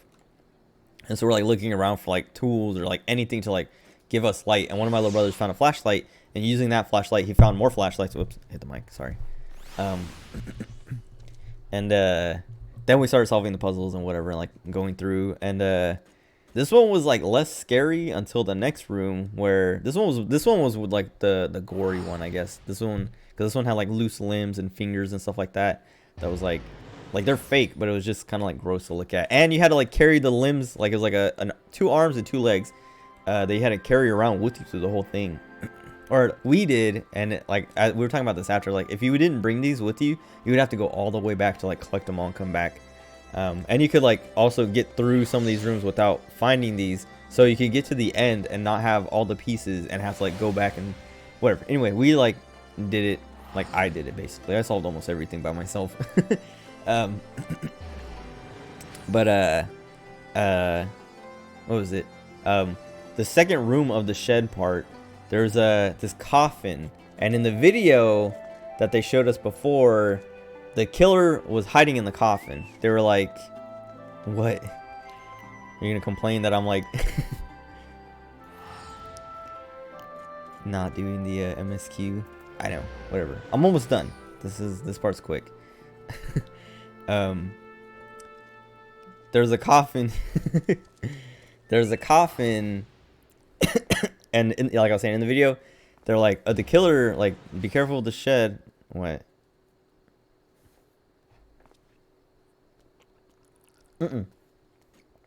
Nobody grabbed us, which was like, I was relieved. But through the whole time, I was expecting that. And once we got through the cabin, I was like, all right, the killer wasn't here. There's nobody, no live actors, nobody here to actually like bother us and grab us. So in this next part, there has to be, because in the video, they actually, like, they say, like, it's like, in the shed, you know, the killer is going to be, you know, looking for you, blah, blah, blah. But this time he's playing hide and seek, and it shows him like go into a coffin and close it. And when we were in the room, I was like, that's the coffin he hid in. And I was like, he's going to pop out of that at some point. We need to hurry. And then eventually, like, we're solving the puzzles, and we got to a point where we could open the coffin. And I was like, dude, we're going to open it, and he's going to be in there and jump out at us. And then we like opened it, and it was empty. And we're like, okay, cool. But then when we looked inside, and we're like, oh wait, there's footprints on the bottom, like to stand on, and there's like writing on the other side. Like, you're gonna have to, like, someone's gonna have to stand in there and close it on them. And I was like, I'm not doing it. I've done everything else scary. Someone else has to do it. And my mom and my little brothers were like arguing about who's gonna do it for a little bit. And then my mom was like, fine, I'll do it. And she got in there and closed it. And then and like before, we're like, all right, mom, if anything happens, like, scream, and we'll like put in the code again to let you out, because it had like a little like keypad. And we're just like if something happens, we'll get you out as soon as we can. And she's like, all right. And like she closed it, and we're just like, are you all right? Is this like, did anything happen? Are you good? And she's like, it's just dark, and there's like a thing on the wall that says, there's a button that says press here to escape or something like that. And we're like, but there's no puzzle or anything to solve. Nothing happened. And she's like, nope. And we're like, all right, well, you want us to let you out? And she's like, yeah. And I was like, all right. So like we like put in the code to let her out. But then like when she got out, I was like, wait, why did she just press the button to get out? But anyway, she got out, and we're like, okay, whatever, we don't know what to do here. And then like we're like looking around the rest of the room trying to solve more stuff, and we see in the coffin there's like this cross on the backside of it, and like my mom or my little brother, someone like moved it, and you could see there's like literally, but it wasn't my mom. Oh god, we brought someone different back. Behind the cross there's like a space and a mirror, and like everyone was too scared to like do anything about it, and I was like, fine, let me see. And like I looked and I was like, I can't tell what is supposed to be back there, but I was expecting the killer to be there, or like to like pop out, or someone to like reach out or something like that to happen. Nothing like that happened, but just like the idea of it was scaring me. And then I was like, I don't know, maybe I have to like lock myself. Maybe I was like, maybe someone has to like be in here, and then when you open that, something is different about it. And like everyone was like, I'm not doing it, and I was like, fine, I'll do it. And then like I closed it, and I was like looking around, and like I looked behind, and I was like terrified. Like I looked behind, and it was just like a mirror, and I was like, okay, it's a mirror. And like looking in it, I was like, oh wait, I could see like on the other side of the wall, like right below, like right on the other side of the hole underneath, there was a key on a chain. And I was like, oh, what the heck? And I was like, I went to reach for it, and I was like, oh god, this is how they're gonna get me.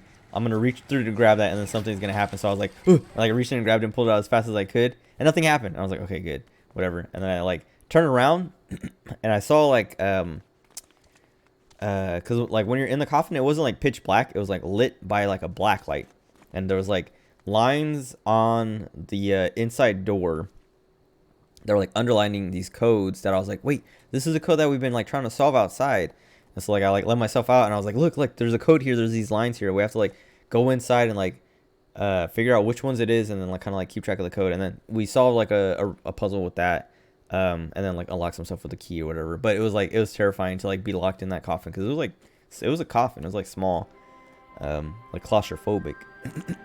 Anyway, then we get to the next room and like solve more puzzles, and there's more coffins. And I'm like, dude, there's so many coffins here. He's gonna be in one of these coffins, and he never was. But in the last room, there's a puzzle we were solving, and like it was like a code that you turn, like it was like a tombstone with like a little plaque on it that you had to like turn to like solve the puzzle, and it was like you turn left or right, and there's like the answer, like we solved the puzzle that gave us the answer to solve that. And I was like reading it off to my littler brother, one of my younger brothers, who was solving it, and he kept messing it up, and I was like, just let me do it. And like I like moved him out of the way, and I started solving, because we had like less than 10 minutes left. So I was like, let me do it. Like I got there and I was like solving it, and I was like, I solved it, and it like it made like a noise, like, oh, you solved it. I was like, all right, cool. And like I stood up, and there's a coffin behind it, and the coffin swung open, and this torso like fell forward, and I was like, dude, it scared the crap out of me. I was like so scared, and it scared everyone, but I was the one who had to like I didn't get hit by it, but like I had to be right in my face, and I was like, it made me so mad, because like I got hit by every scare in the whole, like in both room, like both parts, and it was just like, this isn't fair. Why me? Why do I have to be the one? I'm solving all the puzzles, but then I have to suffer all the scares. And then like we got like there was a code on the body that like let us solve something else, and then we had all the limbs that we needed, and we put them in this part to like solve the final riddle. I was like, this has to be like the final puzzle that like lets us out. And I put them in there, and I was like, oh, that's wrong, like that's the wrong order. So I like swapped it, and I was like, wait, that's also the wrong order. And I was like, there's that video at the beginning, because in the very first room there's like a little hole you could look through, and it had a video playing, and it was flashing all the different limbs, because they had tattoos on them to like identify them, all the different limbs. And I was like, it probably tells you the order you need to put them in. And I was like, Liam or Lucas, when you guys go back to the beginning, get that, like watch that video, get the order, and then scream it back, like yell it to us so we can do it, because we had like less than 5 minutes. I think we had less than 2 minutes. I think like as I was like trying to solve it, the lady called and was like, yeah, 5 minutes. And then at 2 minutes she's like, yeah, 2 minutes. And I was like, that's when I was like, you guys, someone has to go back, because if I go back, dude, for real, I'm like, go back and like get the code, and then scream it back to me, and I'll like solve it, and then we can get out of here. And like everyone was too scared to go back, and I was like, I was like, I would do it if I had faith that someone else could solve this if I yelled back the order, because like I put them in, so I know the order and like what limbs are what. So like if someone else yells it for me, I can just like do it and solve it immediately. But if I have to go back and like come back and yell, they're gonna have to like look at each limb and figure it out, and then kind of like figure out which order, because they haven't been working the puzzle, so they don't know what it is. And then finally my little brother Liam went and did it, and like it was funny because like it was like this tunnel. He had to go all the way back to the beginning, because like there's a section where you're like crawling through this tunnel. Actually, that reminds me, it's like as we're crawling through this tunnel, it was like probably like a good like 20 feet worth of like tunnel crawling through on like your hands and knees. There's this gate, and like my mom was like at the front of it, because like as soon as we opened it, she like went in because she didn't want to be in the room that we were in anymore. She's like, I'm getting out of here, let's go.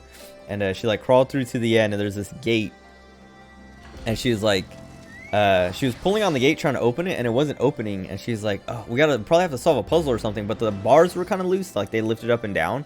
And she's like, wait, I think we just have to like lift the bars. Like we have to like, everyone has to grab a bar or a couple bars and like lift it, because there's like 5 bars on it or something. Everyone has to grab some, like a couple bars, lift them, and then we can open it. Like the bars are like locking in the ground sort of.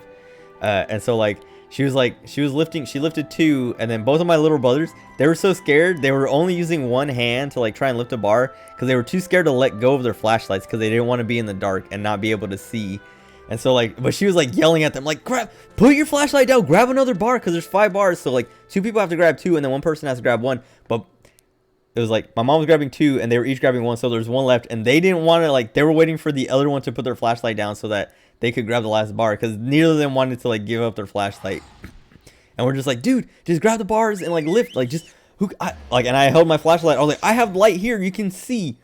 And they were just like finally like they grabbed, like one of them like gave up their flashlight and grabbed, and they were like lifting and pulling, and the gate was like moving and like opening, but it wasn't going all the way. And I was like, no, it looks like you might break it if you pull too hard. So like I think we have to like solve something first. And so my mom was like, yeah, you're right, and she like let it go. And then like as she was like putting it back, she like kept pushing, and it just opened the other way. And I was like, Mom, just go, everyone go, because like we wasted so much time. Like she just never tried pushing it, she just like kept pulling on it, and it was just like a push instead of a pull. And I was just like so annoyed that like we spent like 5 minutes trying to solve this gate, and it was literally, there was no puzzle to it, it was just like open the door. But anyway, my little brother had to go back through that tunnel, and he went back, he watched the video, and he came back and like was like, he stopped at the end of the tunnel and yelled. He was like, what did he say?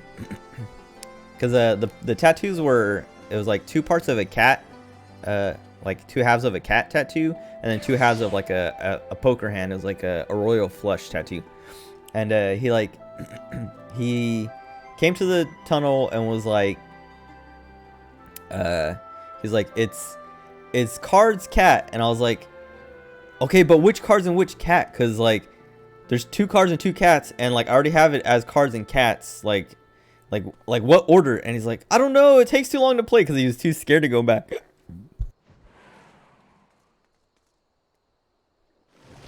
Excuse me, he was too scared to go back. I was like, just go back and watch it, dude, we don't have time, like go back and tell me what it is. And like he went back and watched it, and he came back, he was like, card cat, and I was like, all right. And then as I like was doing it, I was like, card cat, and I was like, oh, but it might be like the other card cat, but like it solved it immediately, and the door opened. I was like, hurry, get. But like as I like turned to like tell him to get back, he was already like coming through the gate. And then we got out and won, and it was just like, but it was funny because like, yeah, like we got out and we solved it, we got out in time. And you know, we were laughing about it and talking about how like the different things we were solving, and like we were just like laughing about how like he was too scared to go back and watch the video. Like he didn't watch the whole video, he just came back, like he like took a peek and was like, all right, whatever, I'm done, and like came back to just like hope that what information he did have was gonna be enough to solve it. And I was like, dude, you got to go back. And then he was like, man, like he's like super bummed and like annoyed, and like went back and did it.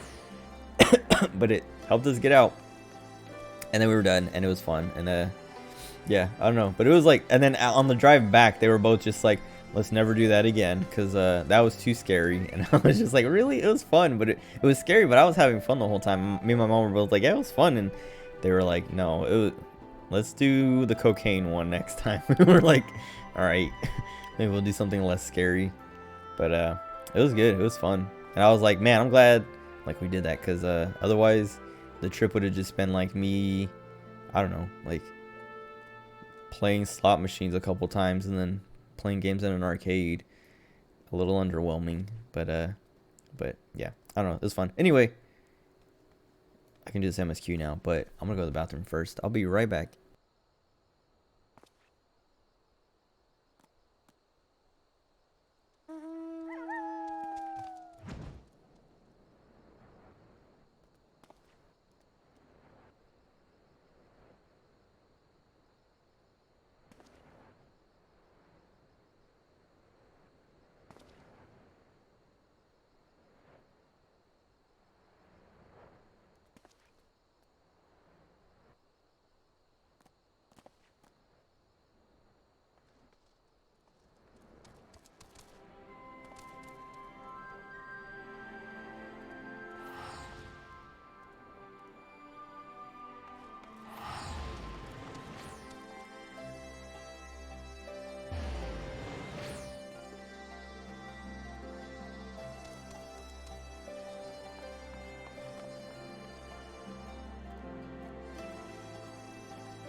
Okay, now I can play.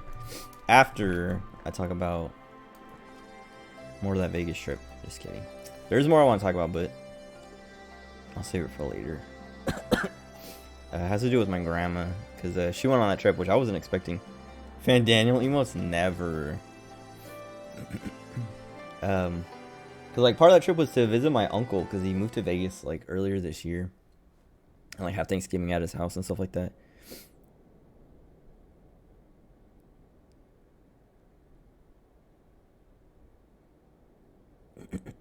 Why is she here?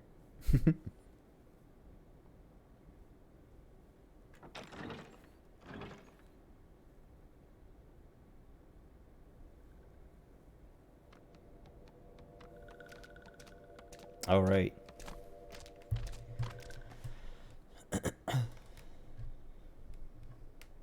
These people don't get seats. Yeah, it's kind of racist. Esteemed guests, you honor us with your presence. As there is much to discuss, let us begin. Information on our taken brethren you have, yes? Hear it we would!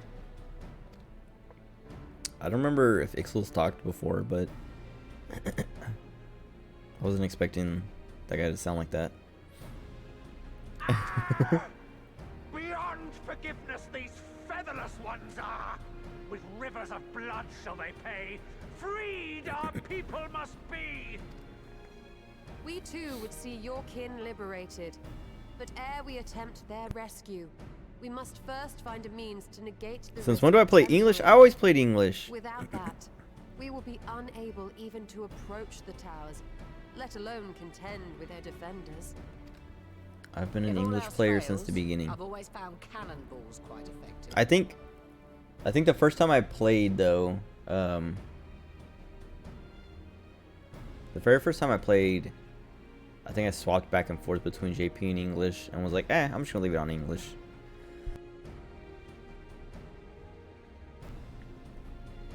I think there was someone's voice I liked that, I think Yishtol's voice I liked in English more than Japanese. And I was like, I'm gonna leave it like this.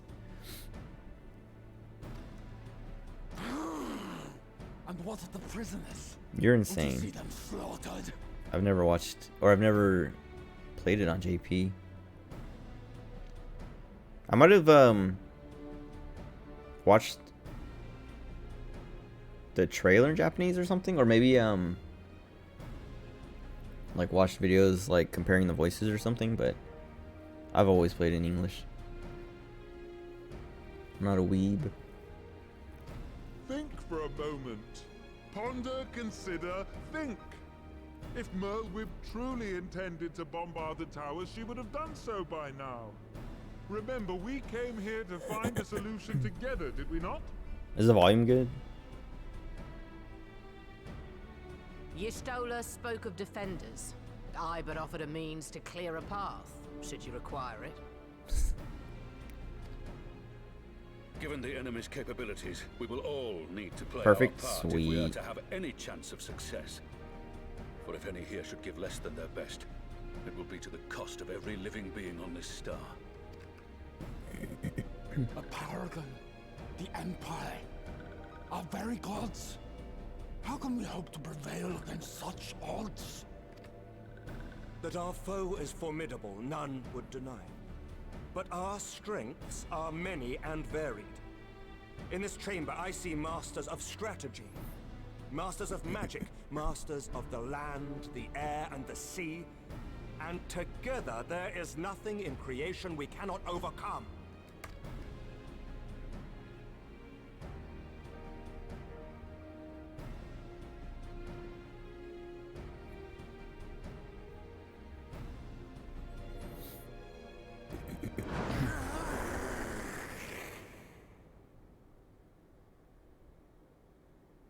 Why'd she smile? I beg your pardon?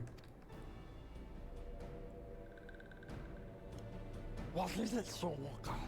Do not express your passion thus.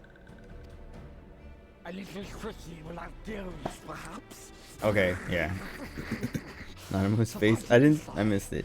I am proud to be counted amongst those. But Merlwyb was like, she smiled when he did that.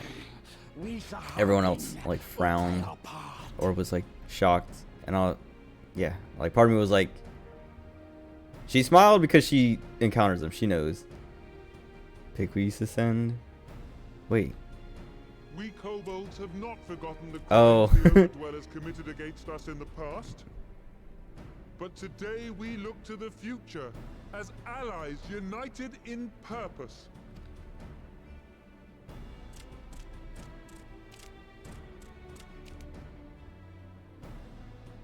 What are the snake people called? Ah! Make mock of the Ixal the Paragon does. Turns kin into puppets. Pits brother against brother. Free them from his grasp, we shall. Anansa. Okay.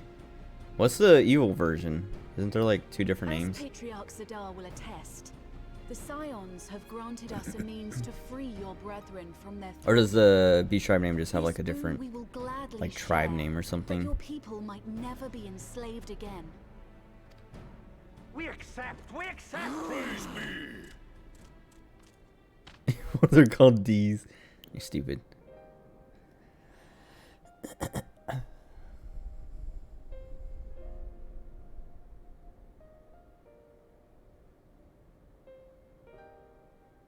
It's taken a while, but I do believe we might be one step closer to a world without primals. Oh my god, nobody cares about Minfilia. Here to see it.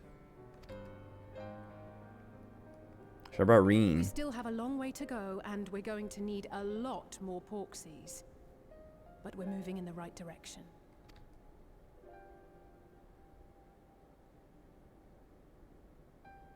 If I may have your attention, there is one other point I would like to raise. Done all beast quests? I've done all of them except Freeing those held captive wait. must take precedence over every other concern. I've done all except The dwarves. You'll never be Alizé's Porksy, dude. I know. But experience has taught us You'll never be none save Angelo. those with the capacity to resist tempering can hope to Fordola, enter the towers my wife. unscathed. And even once inside, a still greater threat may yet await them. That which we call a primal. Needless to say, if we are to succeed, engaging with such foes can only ever be considered a last resort. And so I move that we seek to prevent them from being summoned in the first place. Yes! Both prayer and ether are needed for the ritual. Should either one be denied, the summoning would fail. Dude, so one thing about Vegas, their water tastes disgusting. Or at least in the hotel that we were staying in. Like the first thing I did when I got there, because I ran out, like I drank all my water on the drive.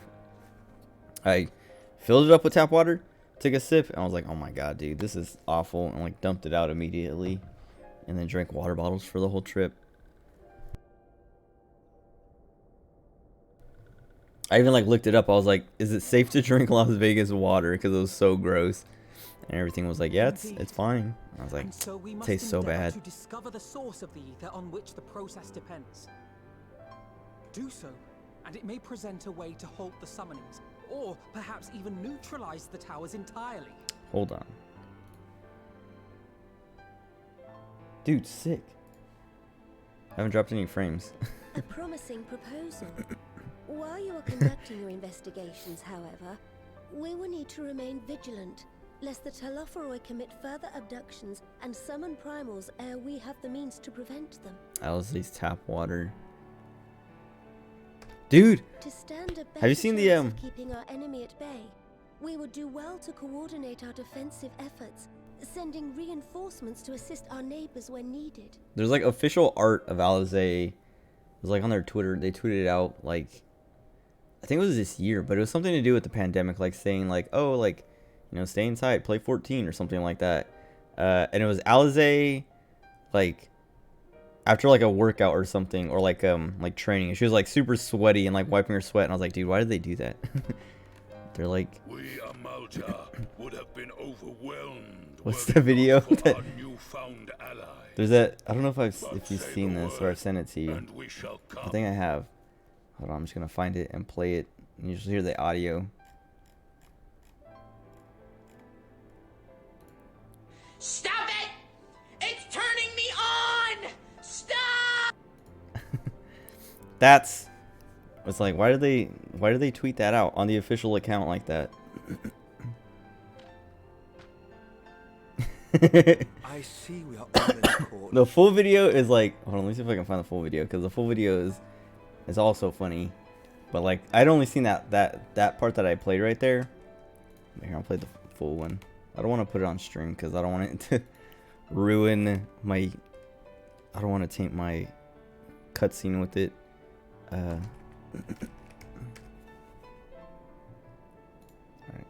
Stop showing me pictures of gay black dudes kissing!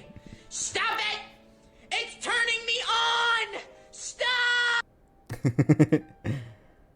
Oh yeah, hold on.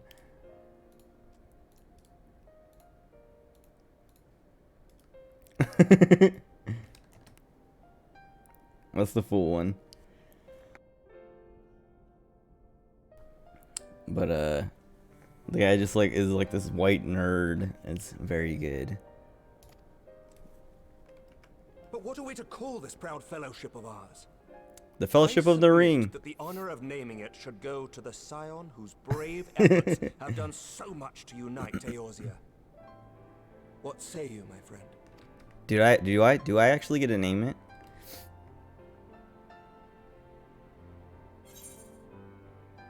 The Grand Company. Wait. No, I didn't make that. I saw that on Twitter the other day. Might I suggest the Grand She stole my Company of name. Eorzea? I remember a certain someone pondering it once upon a time, and it Wait. seems as fitting a name as any. What? How does the cutscene change if I say that? I'm glad I didn't say that, because then that's more Alizé talking.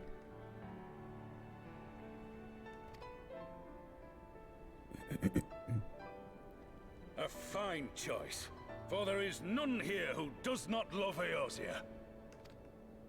Aye, and that Imagine not we liking the shall twins. ever be Dude, united. for real. Alize, I know, like, there's so many people who don't like her. It's so weird. And Alphino, I don't know. I don't think anyone doesn't like him, but I think he's lame. I think people think he's, like, way cooler than he is. I think he's lame, but he's still good. Like, he's like, what do you call it? Like, he's too big for his britches or whatever. Or maybe that's a saying where it's like, they think they're, like, more important than they are. Or they're doing more than they are. Alphino is just kind of like he's doing stuff, but he's always getting, like, bullied by other people. I like them a lot. Dude, yeah, I love them. I used to think, what was it, like Heaven's Ward, I always thought Alphino was annoying and screwing everything up, because he kind of does. I mean, it's not really his fault, but he kind of gets, like, owned, and it's like, this is what you get for being all, like, self-important and stuff. But then they have interesting interactions. They do. They're great. I like them. And, like, yeah, like, after Alphino gets, like, shut down, that's like, yeah, I was gonna say that's when he, like, grows and develops and stuff like that, and you can start to like him. United in our gratitude for the realm that gave us life. I think people who don't like Alize, because, like, I was, This day, the Grand Company of Eorzea was born. I think I saw someone say this, or, like, I remember, like, thinking, like people who don't like Alize probably only know her from the main scenario and have never done, like, the coils and stuff like that, anything with her in it, and they only got, like, the kind of, like, the unga bunga tomboy who just, like, I don't know, is always bullying Alphino kind of thing, and that might, like, rub them the wrong way, and they don't like it because they're too attached to Alphino. But gonna happen to Danny Phantom, dude. They can't do it. They can't. I mean, maybe they could, because they kind of did that with Emmett Sulk, because I remember at the beginning, or, like, at the end of Stormblood, being like, dude, this guy's so, like, annoying, and, like, I don't like him. And then through Endwalk, or not through Endwalk, through Shadowbringers, like, also, like, at the start of Shadowbringers, being like, all right, he's kind of cool, but he's still, like annoying, because he's always, like, smug about everything and just, like, whatever. But then as it goes on and on and on, it's like, wait, this guy's great, and he's right.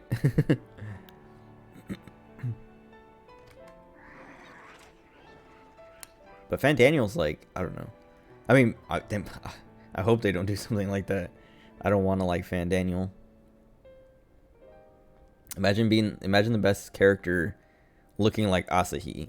This guy's great, dude. You can't just bat chest How long have we dreamed everything of I this say. moment? And now that it's here, oh, forgive me. He's gonna cry on my shoulder.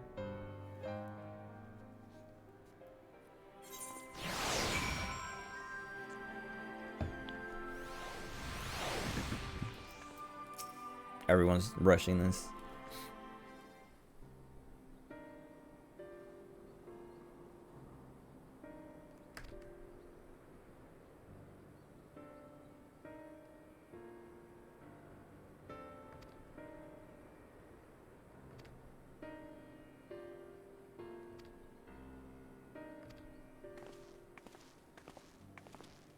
Who's that guy?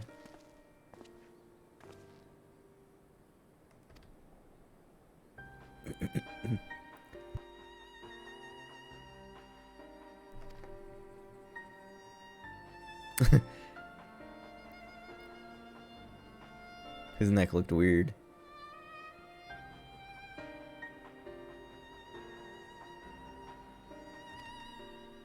Wait, what was that? Ash Crown Consortium. I thought it said An Crown. I was like, what?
Okay, but where's Fordola?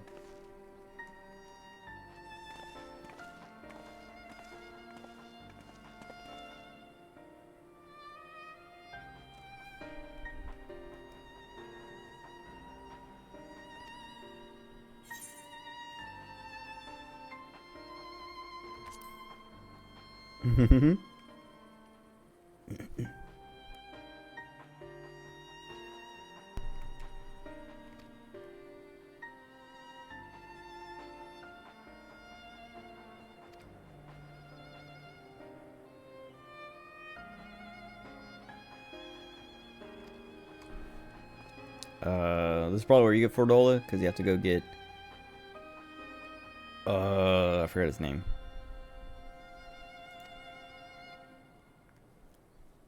The guy who's with her. I think it starts with an A.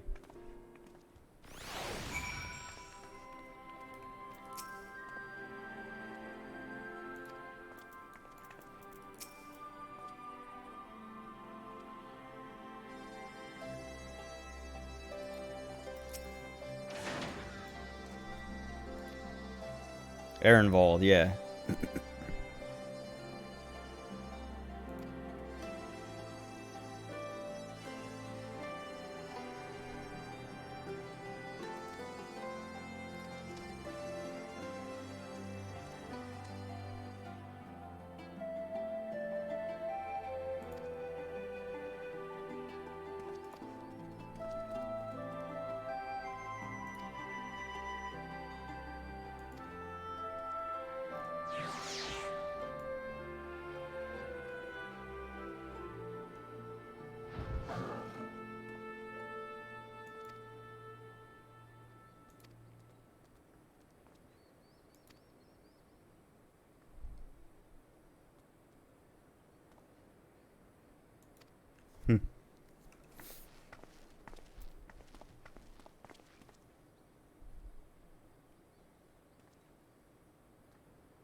Alright. Dude, I hate when they do that. To zoom in to get that thing. I know there's like, what's it, control? There you go, yeah. Because you do it like Genshin, where if you click on the quest icon and there's like a teleport thing underneath, it brings up an option to pick one. Genshin's better than 14. How do they do it? Dude, that new wolf boss is so annoying in Genshin, but I figured it out. So now it's like kind of a breeze, but it's still annoying. Because it does that corrosion or whatever that like drains your health slowly.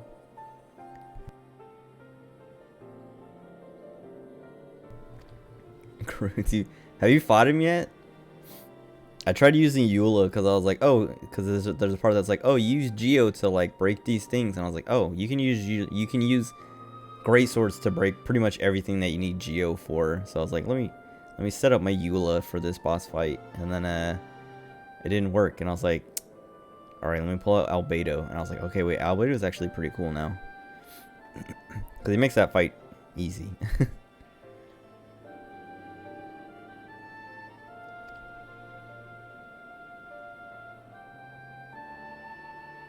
I don't know if I have to farm it anymore though. I need to check how much, because I was doing it for Ito. Ito's like his ascension materials or something, or maybe it's the skills or something. I don't know. You need like a certain amount of the claws that you get from it. So I was doing it for that. But I've done like a bunch, and I got a bunch of the claws, so I need to count them and see how many I need.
Dude.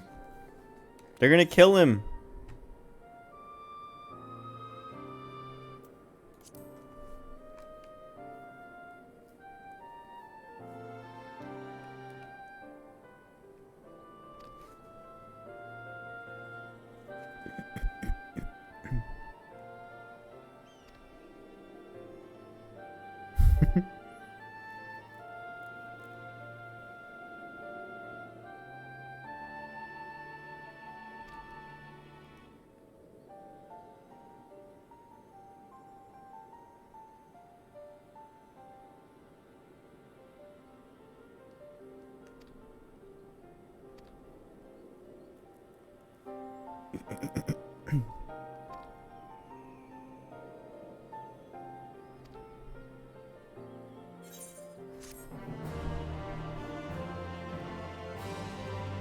They still got their own quest. I feel like they should have just like kept it going to the rest of the people we're looking for.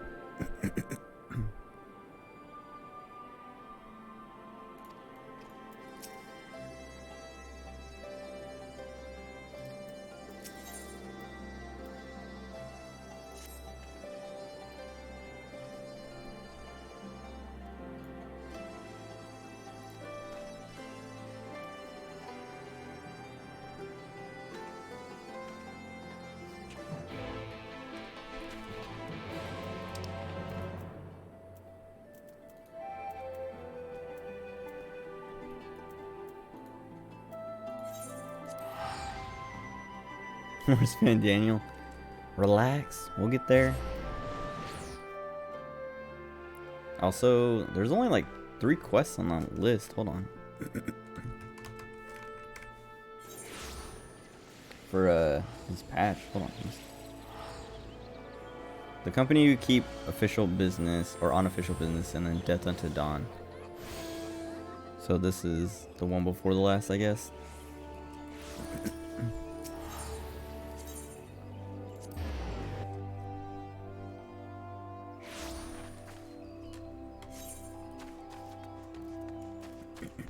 Oh, hold on, I'm gonna get more water.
It's just part 2. Just part 2, yeah.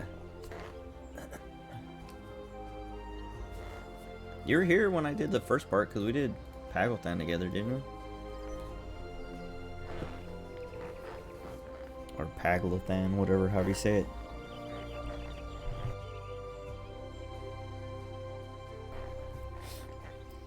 I think. Because, yeah, on this, like, MSQ like list, this is the second to last quest of Shadowbringers, and it says Death Unto Dawn Part 2.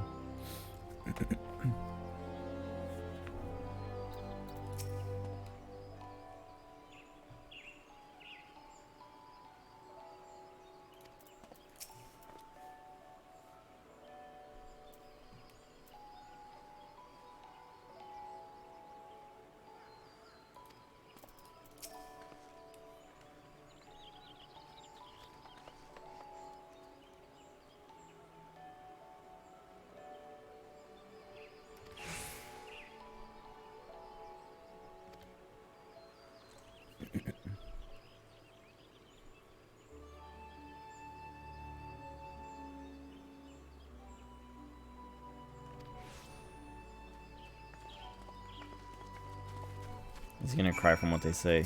They're bullying him again.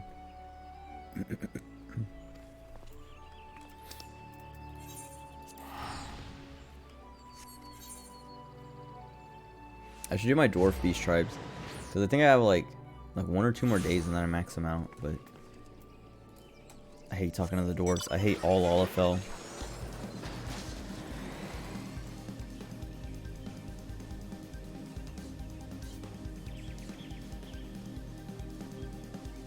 Dude, so I like this mount. It's annoying that it sits so low on the screen. Do you see this?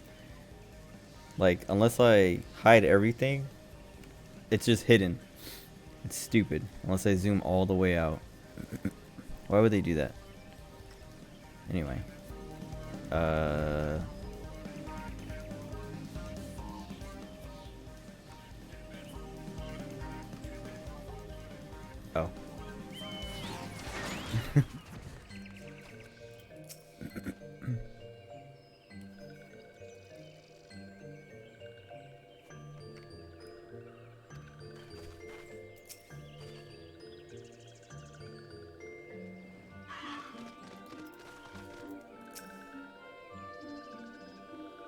Oh, whatever.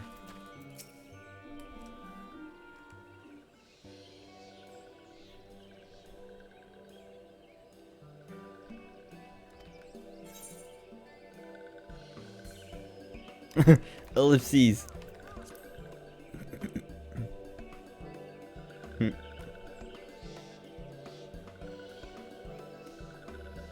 See that bugging you? It's like, yeah, I don't know. I mean, most of the time when I'm using it anyway, I'm traveling long distances, so I just like hide the HUD, so it's not that big of a deal. But when I'm just like going from like an Aetheryte to a quest nearby, it is like, I wish I could see what was happening. I wish I could see the mount that I paid $100 for. I don't know. I think it was like 20 bucks or something, or 25.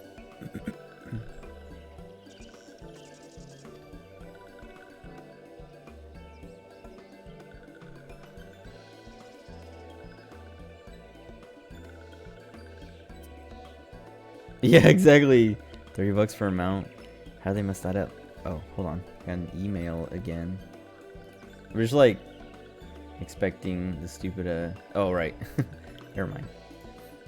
I'm like waiting for the thing saying like, oh, your other emote got approved. It's the other emote that I like submitted just like until those commission ones come in is just the Pognyamp. So it'll also be an official one until I get my other ones in. I literally was just like, I don't know, what emotes do I have on BTTV that I can just like roll over that I would like to have that are like mine and not just like, I don't know, stuff I ripped off from something else.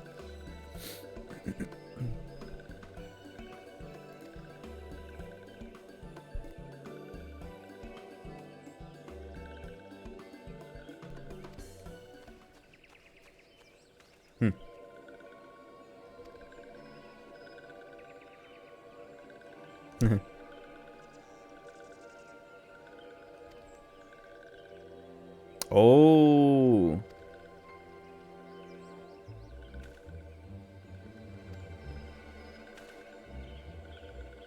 What's the stupid meme? It would, right? From the Shadowbringer or Endwalker stuff.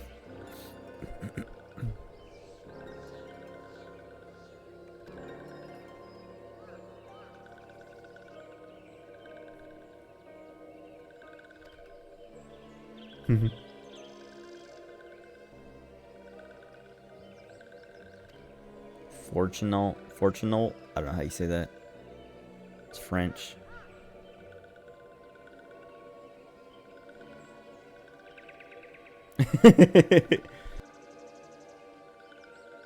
Dude, I was gone for like a week and a half, and I'd only streamed for like 3 hours the time before that, and then I was gone for like another week. I had lots to talk about. And I didn't even talk about all of it. Like I was saying, we went to visit my uncle for Thanksgiving. And like there's like a lot going on there too that I would like to, that I want to talk about, but I don't want you to start reeing and like, what do you start posting? I don't know. I don't want to lose. I don't want you to lose your mind. Something after the MSQ. All right, it involves my grandma. If you just like tease. Bat chest, my story exactly. You're just like, what do you call it? Was it like a stenographer, except you throw a bat chest at the beginning of everything.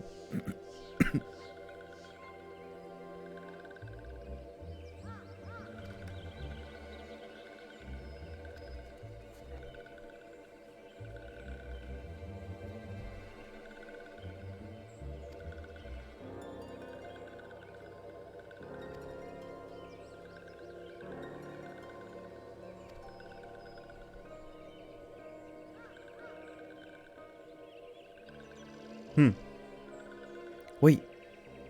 Do we get to see their mom too? Or we do have to wait till Endwalker for that?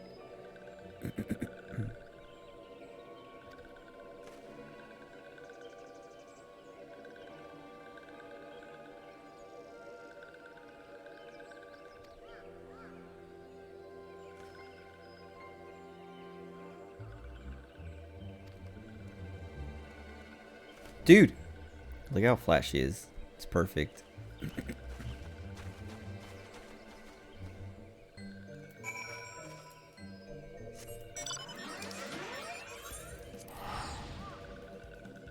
All the sylphs are male or something? I think I remember something like that. Or like there's one gender or something.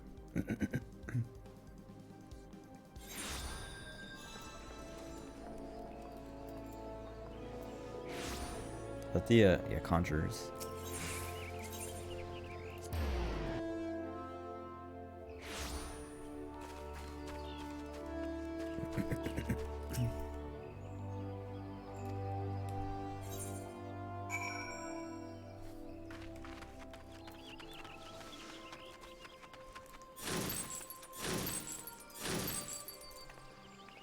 Where is he? He's gonna show up in the cutscene.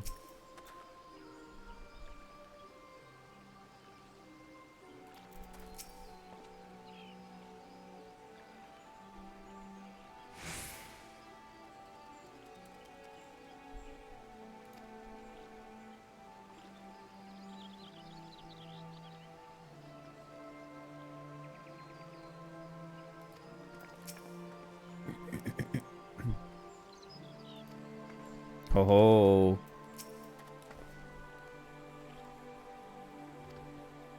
She's looking forward to being disowned.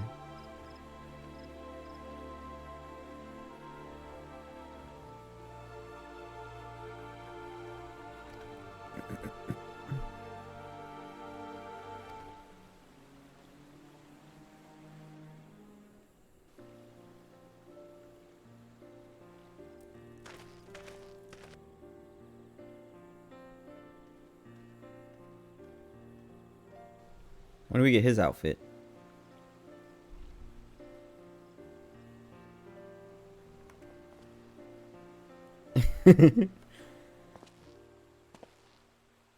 Dude.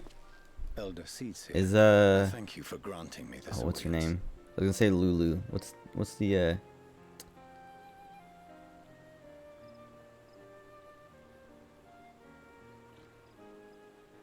I can't remember her name. Is she gonna play Endwalker? Hold on, I'm looking it up so I can remember and be like, oh yeah. Me. Yeah, he typed it as soon as I came back. I am Fortuno Levea. Here, Fortuno Levea. What? I've heard them say level year or something like that before. Whatever. SMT5 and got nothing. So you broke up. Is that why you hate VTubers now? Because she abandoned Lulu to disappoint you as 3D? It is I who should thank you, Master Fortuno, for journeying so far and so swiftly. Would that our first meeting could have been under happier circumstances.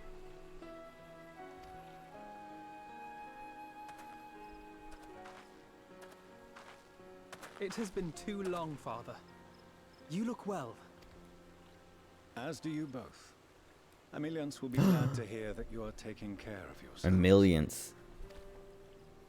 Emiliance Watson. She misses you terribly, of course, but is otherwise a picture of health. Dude, have you seen the new Omocat, like, HoloLive stuff? Circumstances apart, I'm grateful that our meeting has afforded me the chance to Where they all have cool reunited names. with my children at long last. And I believe I also owe you thanks for the hospitality you showed my father, Louisois, during his sojourn in Eorzea. The new HoloLive merch, I don't know. HoloLive EN Omocat merch. I'm like not impressed. Like the designs, like the designs on the shirt are fine, but I don't want to wear it, if that makes sense. Like I'm like looking at these shirts. Well, I don't care about Callie or Kiara, but Ina's, I was like, man, I like the picture, like the image, but I don't want to wear it on a shirt like that. I don't like it on a shirt.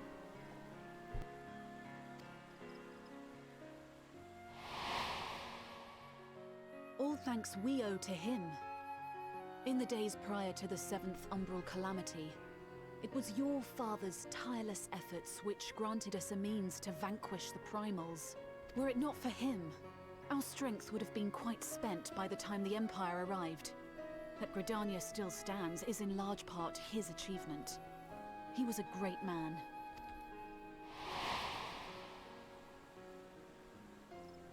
He would doubtless have been moved to hear you say so. I must confess, however, that I opposed his decision to intervene. And my position remains unchanged. I already knew that.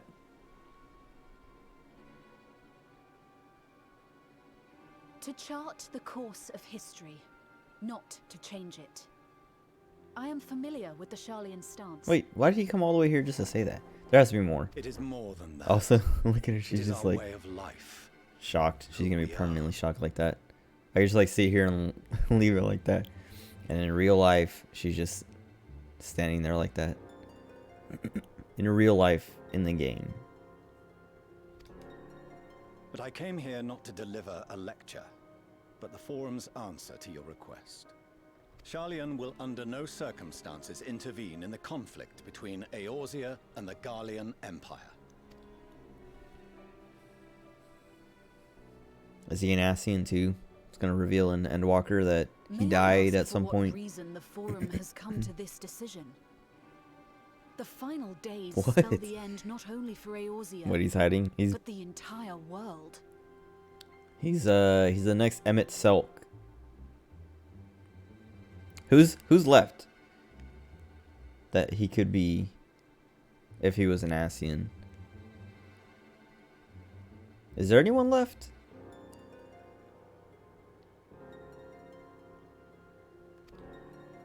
The final days. Pray spare me your Anyone left that hasn't been like shown This already? conflict is no more than the latest No? in a series of petty squabbles between yourselves and Garlemald. One in which Sharlayan will take no part. If the final days were truly upon us, we would know. He has to be pretending to be stupid. Like he has to be pretending like he doesn't know. Because how do you not know?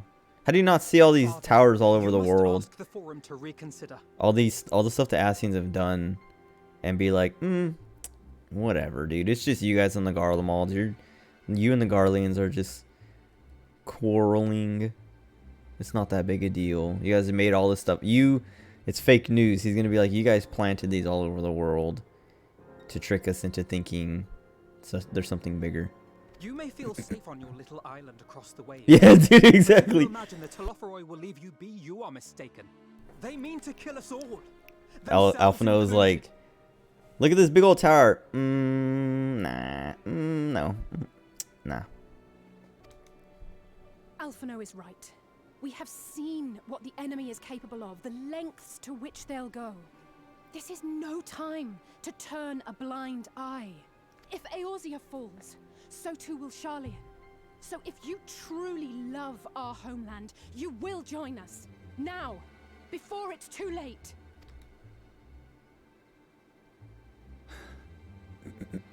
I thought you knew better than to raise your voice to your elders. It seems I was wrong. Wrong to ever let you leave, Charlian. Is he gonna cry? I sold myself that your time abroad would instill in you some hint of restraint, of discipline. You can't yell at me. But I see now that Eorzea has made fools of you both. Have you forgotten why it was that I so vehemently opposed your grandfather's departure? For all his wisdom, his only solution was to go to war. Death, devastation, ruin. Even those who claim victory are scarred for life. What prize could ever justify such sacrifice? It is the duty of the learned to avert such tragedy. By fanning the flames of war, you forsake all you once held dear.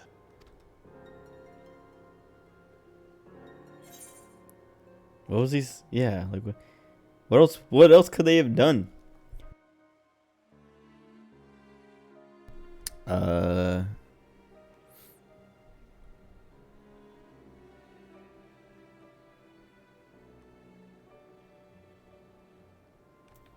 Let's do the first one.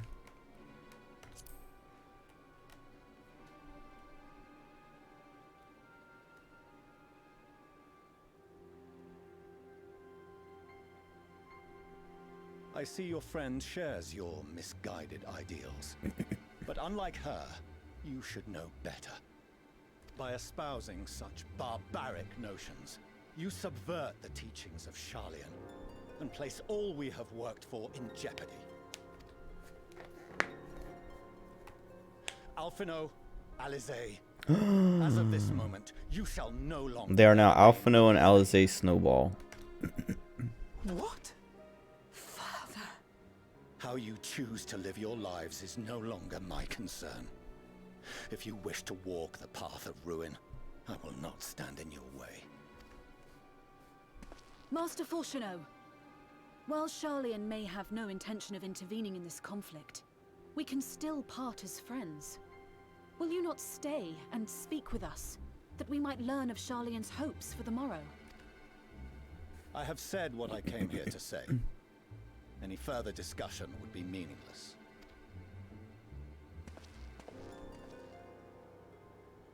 Father! Wait! Don't bother, Alizé! How can you stand there and watch him walk away? How can you let this Help happen? her!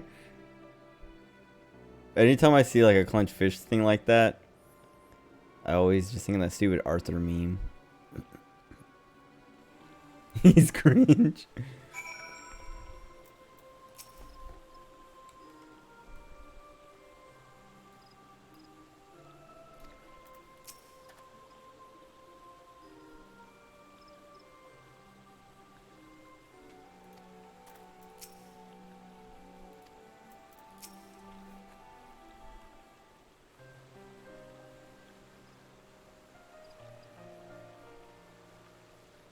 So it seems like, I don't know, if Charlian's like do this whole neutral thing, maybe knowing that someone, maybe someone from Charlian or from like, I don't know, knowing or hoping, I guess, that someone will stop it. You know what I mean? Like they would rather die than be, like, choose a side.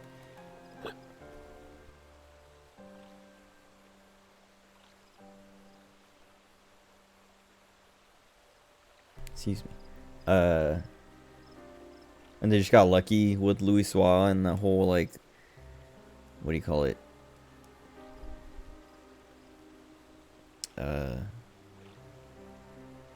Bahamut stuff. What do they call that thing? I forgot the name of the event. Oops.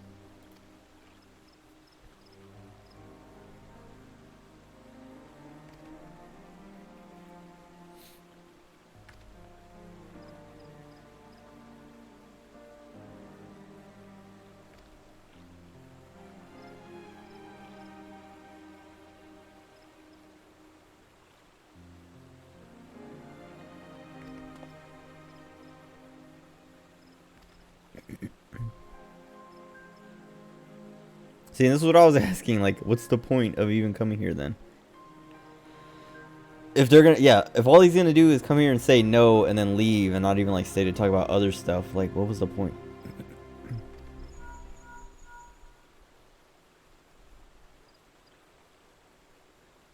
Mm-hmm.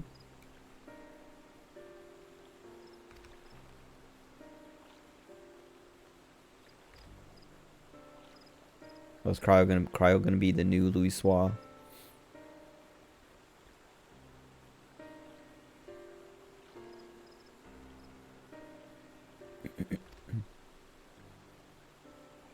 Exactly. Walks in, rejects all offers, disowns his kids, and then yeah, refuses to elaborate, leaves. Dude, why? There has to be something. I don't know, I guess there's no way to know until Endwalker.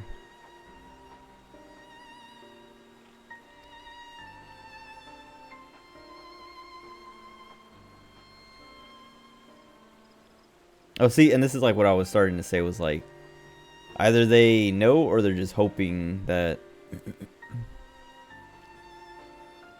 the world isn't going to end.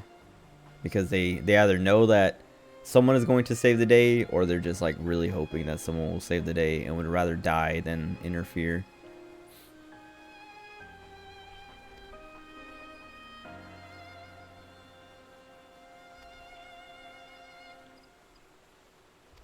Oh yeah, see, even Cryo.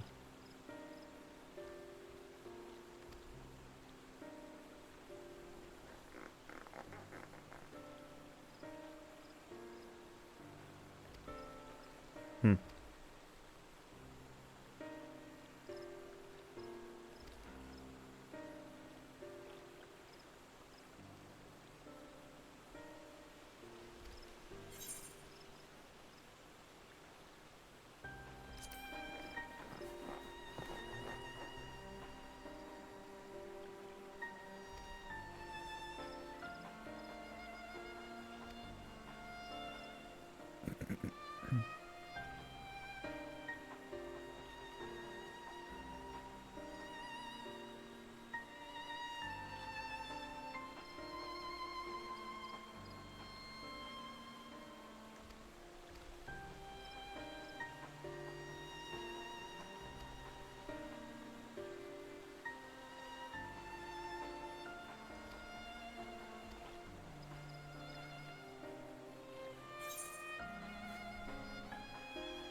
Oh, I've never. Wait, is that a real thing?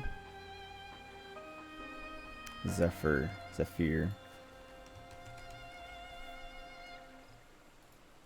It is Russian. Dude, this thing looks good.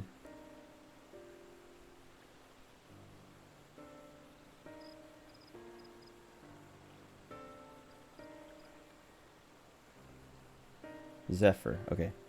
Dude, what the heck? That looks so good. Kind of sounds kind of cute. I agree.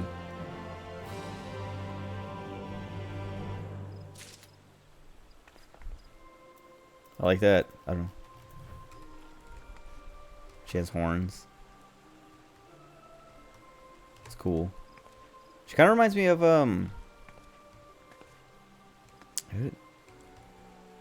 there's like a character in it, some other game. I want to say, let me hold on. Like crossbreed Priscilla, just without a tail. Like her outfit. Yeah, kinda. She just has like different horns instead of eyebrow horns. Different hair color, I guess. Yeah, the Pagel. That's what the White Mage quest is, right? I mean, I haven't gone very far, but there's like a couple kids who are like following you around, and they look like kids, but they're like, no, I'm like, you know, older than I look, because that's what happens when you're a Pagel.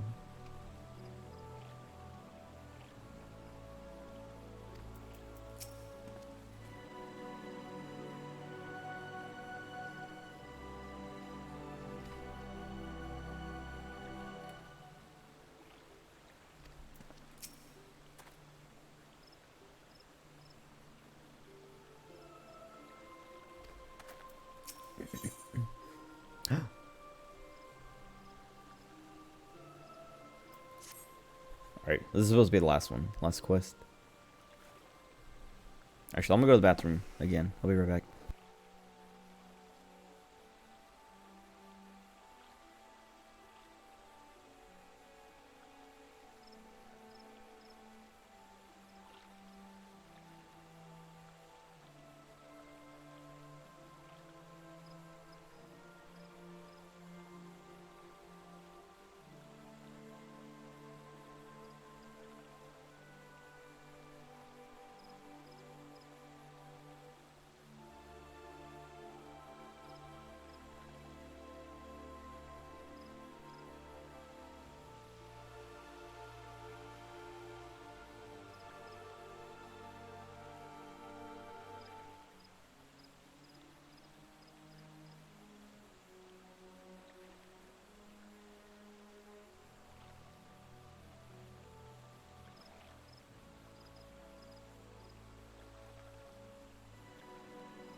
Can't wait to get this emote. It's exactly what I'm gonna do.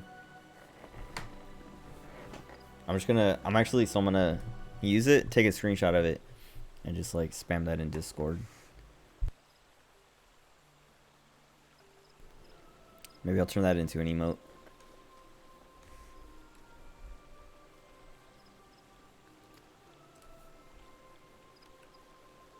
I just like create a bot that anytime Pizza Nexus the name Pizza Nexus shows up in chat, you post it immediately after.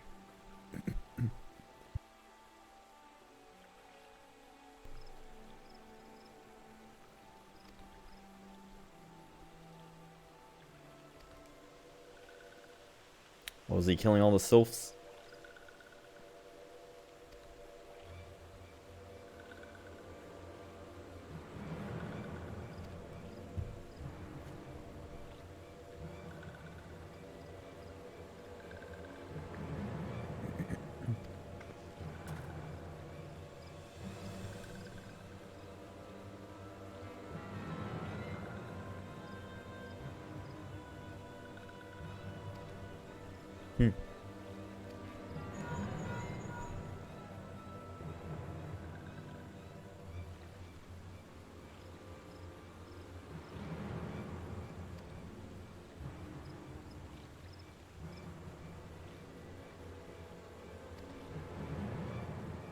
Oh, I can't wait for that island stuff. Animal Crossing in my 14. I will take it. What is going on with his neck here?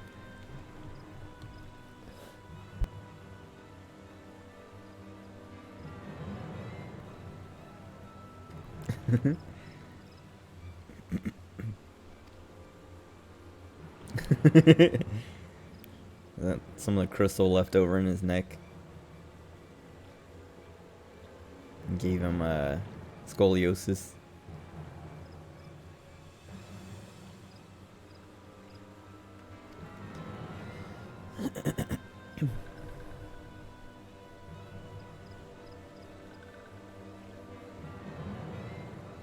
Cackling robed one. Oh, so is that gonna be Fan Daniel? Has to be. Yeah.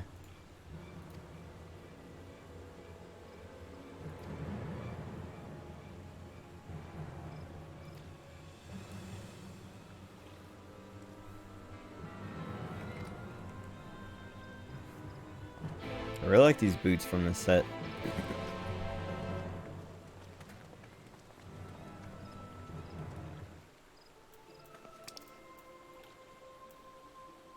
Oh wait, I was about to teleport. I can just like, what do they call these ones? The little aetherytes.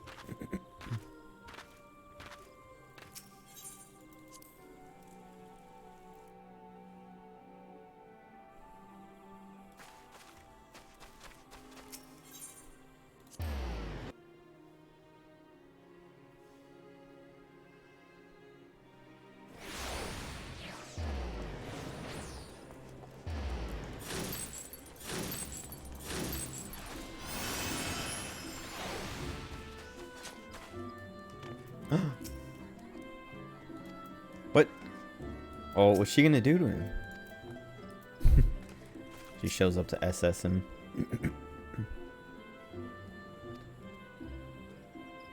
Oh, so we didn't have to go find her. She found us. Fordola is my beloved. Don't even... You never liked Fordola.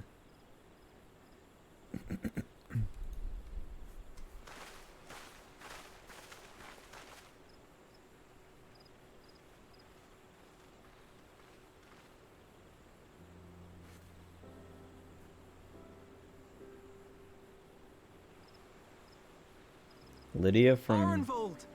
I can't tell you how good it is to see you. Wait. What are you talking about? No, she's not.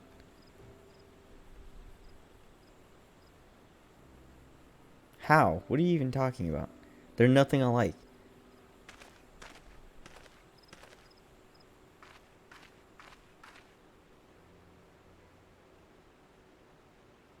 I don't think we've seen him, Arenvold, in the wheelchair like this. I've seen like... The day I cracked my neck at you. You're so stupid. Fordola's great. I don't remember if I saw a screenshot, like I got spoiled that he was in a wheelchair, or if they like tell you in a quest, like in the last quest, or like the last patch or something.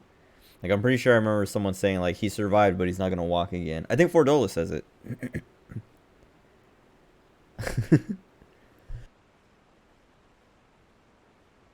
Lydia gets what she deserves. That's true. Fordola better not die here. Her in part 1. Yeah, I know. I remember because it was like when he was like saving her or something like that. But then they were like worried because he was in like a coma or something. So they were worried he wasn't going to survive it. Only because you're sitting down. Unless... I'm gonna like Venom Snake's arm.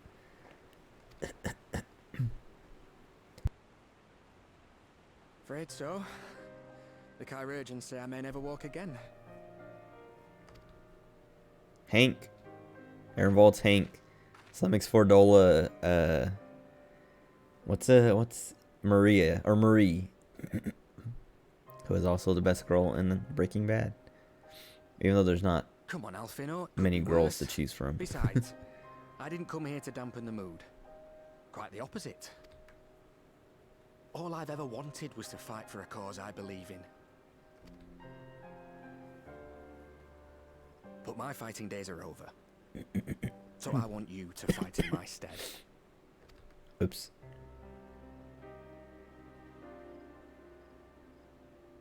I am no hero. That's what they all say, though. No one ever calls themselves a hero. Even the ones who eat primals for breakfast. It's for others to decide.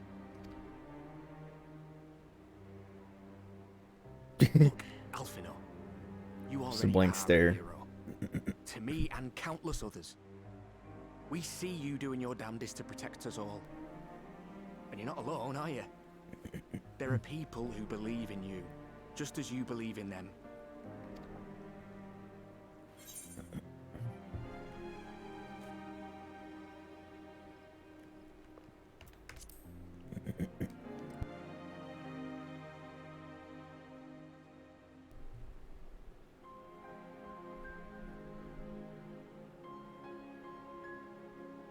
I know what's at stake, and how many people are depending on you. But I believe in you. Believe that you'll see it through.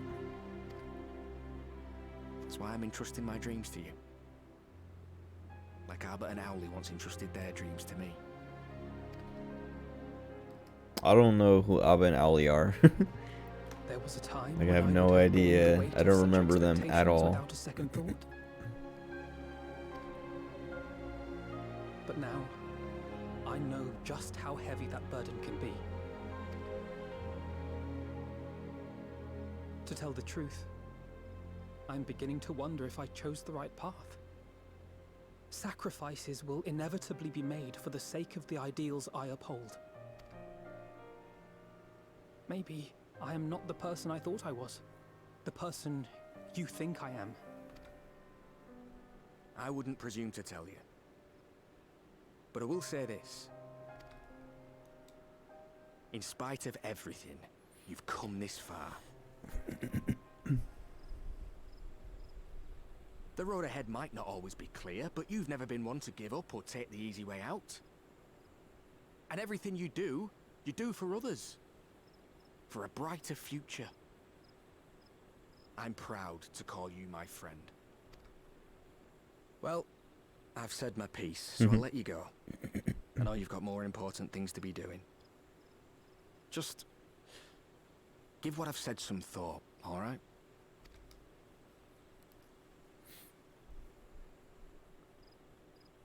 Dude, Ferdola's so good. She looks so cool.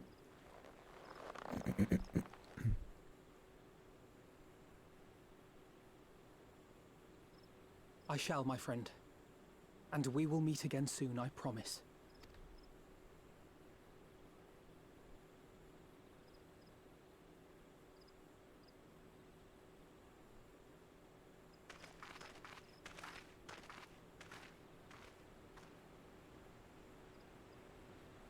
Nothing left for me to do but wave and smile.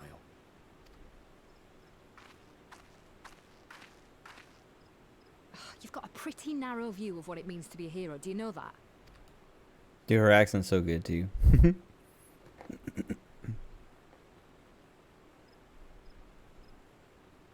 think they're all forged in the fires of battle?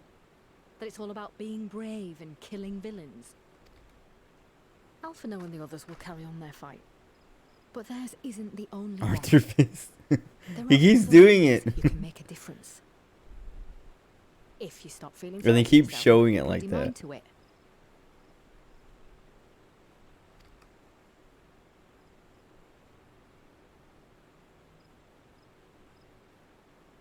There's not much chance of me living the quiet life with you around, is there?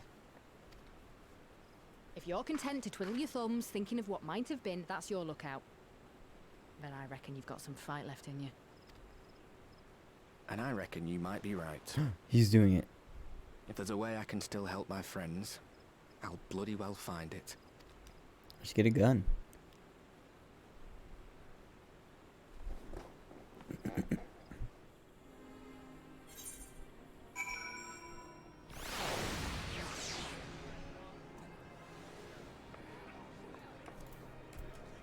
What is that? Oh, gunbreaker. Oh, I didn't talk to Alpha now.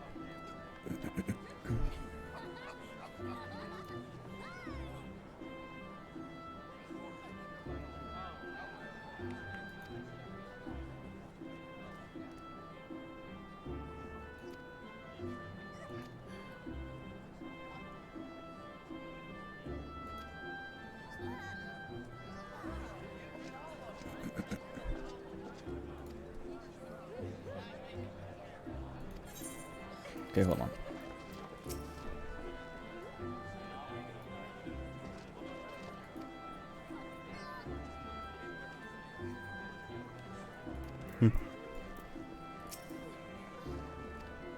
Dude, see, Fordola's so good. She literally carried Ehrenwald all the way here just to talk to Alpha now.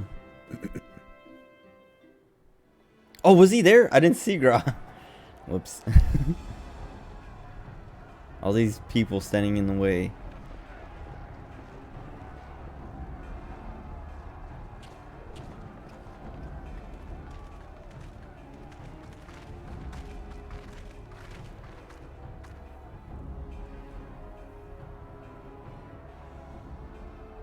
My fellow Scions, as I am sure you will have heard, we can expect no help from Charlian. Nor are we any closer to discerning the Telophoroi's grand design. Dialogue skipper. I didn't skip it. I didn't know he was there.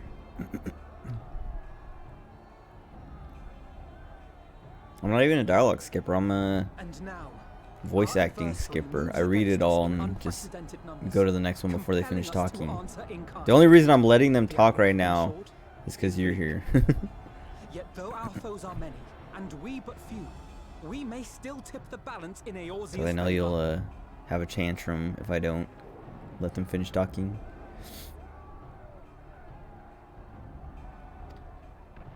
Of course. We will do what we always do. Deal with the ones our allies can't.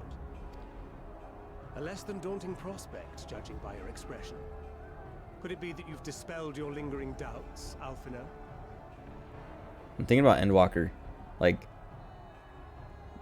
I guess I haven't done the what do you call it? What's the raid series with Reen and Gaia? Omega. So I don't know how that like resolves, but I feel like I don't know. They'll probably, actually, I don't know. They might not bring her back for Endwalker for anything. They should. Because it feels weird to like have a character like that and then leave them, because of the way Shadowbringers is, how she's like stuck on another world, to just like never have her come back, never show up again, and like not have her have died or something like that.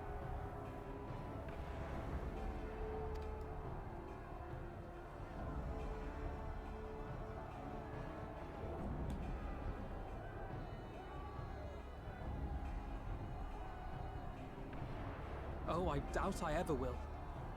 But as my friends have kindly reminded me, I have come this far, and that must count for something.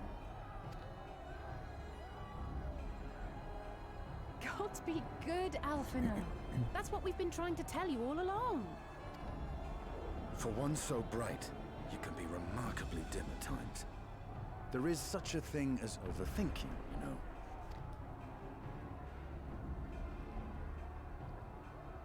Might I suggest that we continue this conversation after the battle? It would appear that Telophoroi have already arrived. I'll do what I can to cure the Tempered, but they'll have to be incapacitated first. Have care, my friends, for none can say wherefore our foe did choose this fateful field to be our battleground. Whatever may transpire, pray grant him not the pleasure of deterring you. Why didn't he talk as weird as he usually does? I almost understood all of that.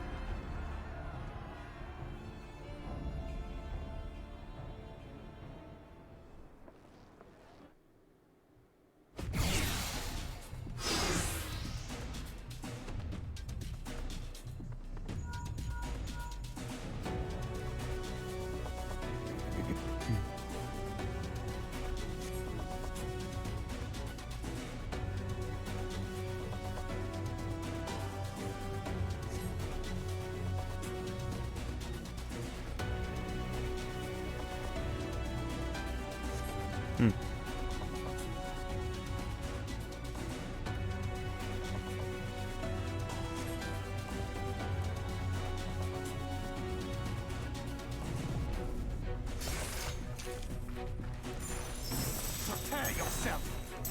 Let's give it our all.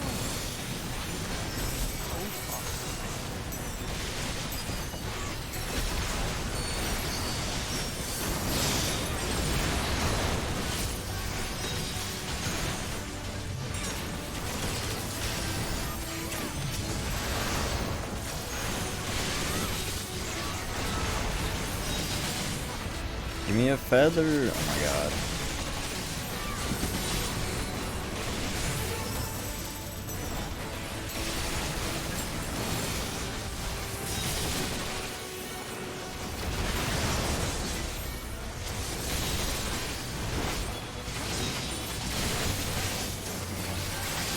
You failed this?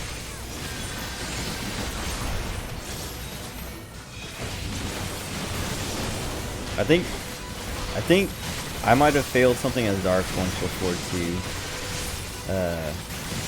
Like one of these. Because I couldn't do enough damage in time or something. Where am I going?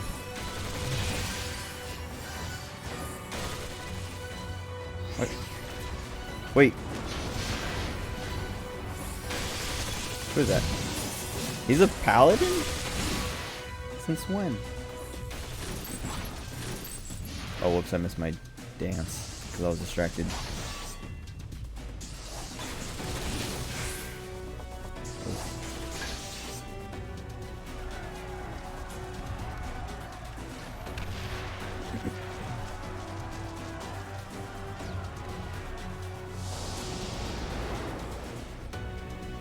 Oh. Wait a second. PTSD from PvP. Do I get it? Wait, do I get to be Alice?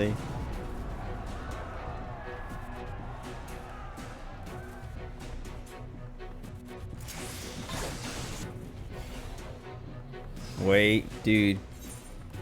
Oh my god. Wait, what? What is it? Oh, okay. It's simplified or something. Oh, whoops. Which one is Oh, whoops. Where's my meter? How do I know? Can I just do this whenever I want?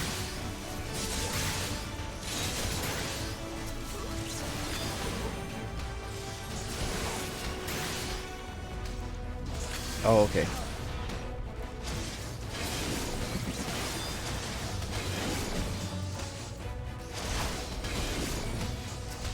Or should I be using a regular? Actually, maybe now I should be using. Allow me. Whatever. Oops, I keep.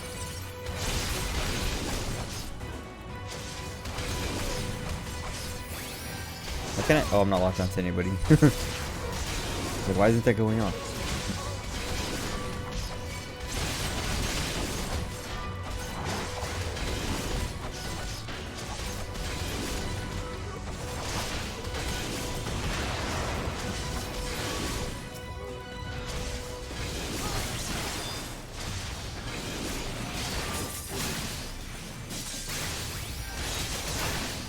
Just the beginning.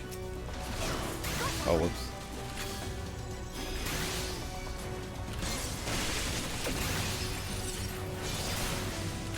Okay, there's a cooldown on it, that's why. Oh.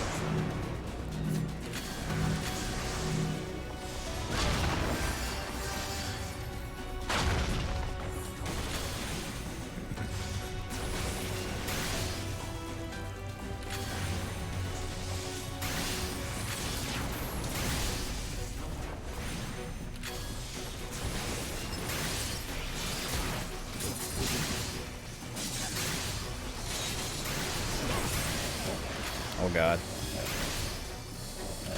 Oh, whoops. I'm getting killed.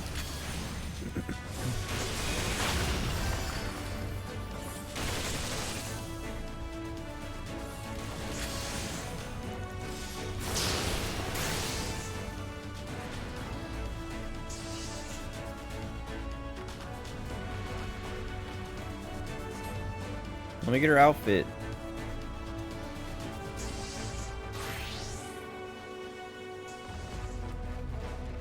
How do I control Angela? Or does he just do it automatically? I have to protect them. Oh, okay.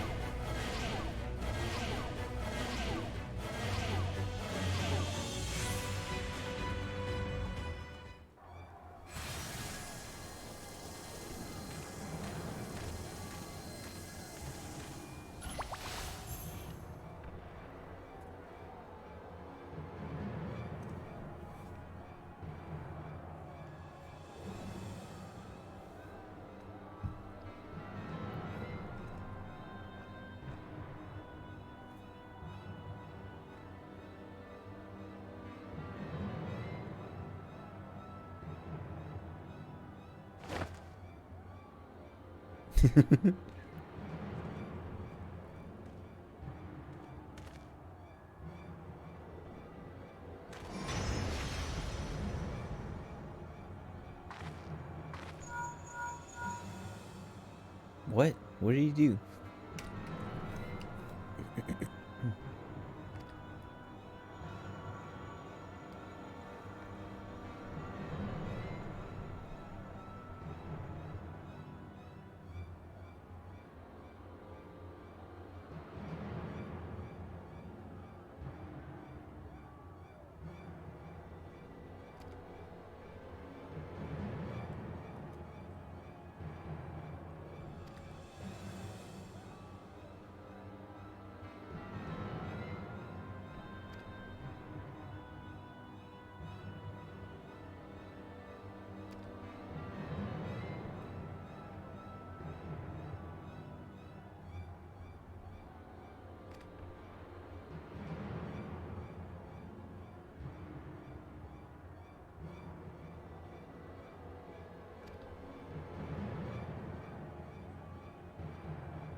Maybe Yuri on J now.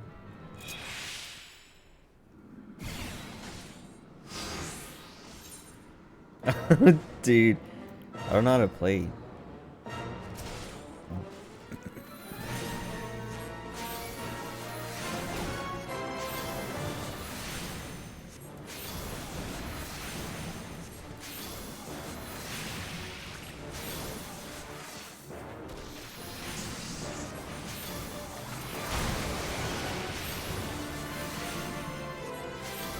Oh God.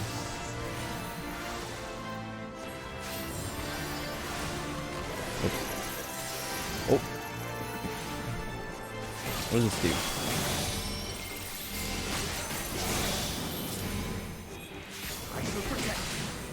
Do some familiarity. I hope I don't fail it.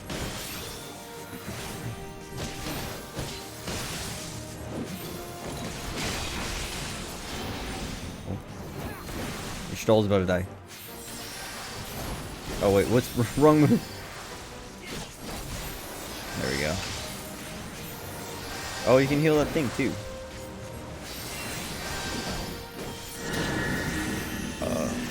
God. My turn.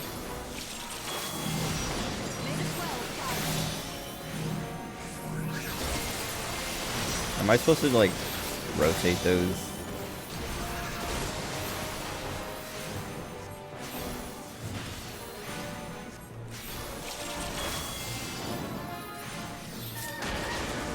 Oh God. You said it's easy mode. Oh God. Oh God. I wasn't paying attention.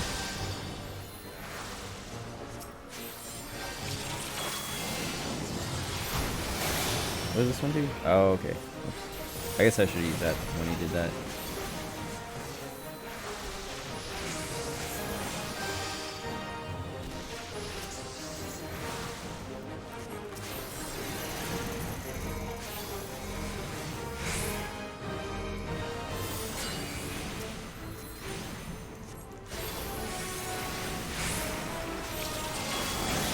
Away with you!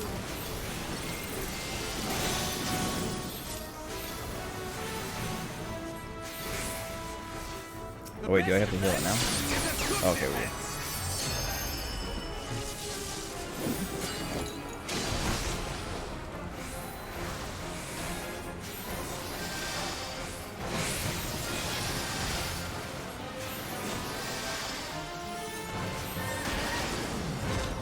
Why does he keep teleporting? I'm trying to kill him. Oh God. Oh God.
Okay.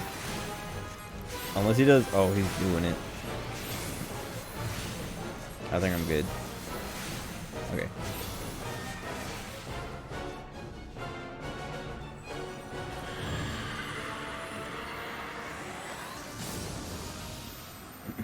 I hope they do something with all these lunar like bosses in Endwalker and not just have them be like these little instance things. Oh, sweet.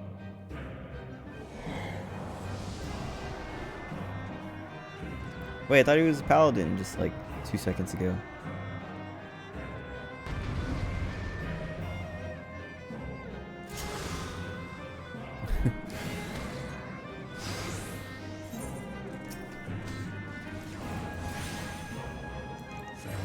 I don't know how to play Black Mage.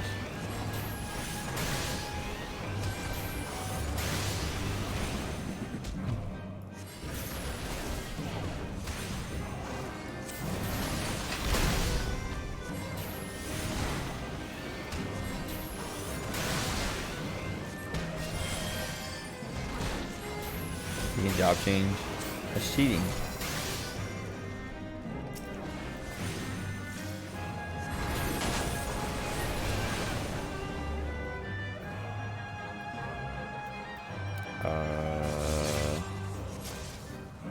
Should I do this? Cool.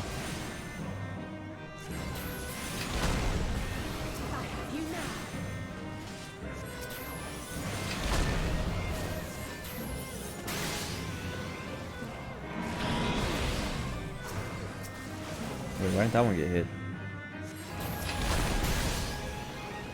Please.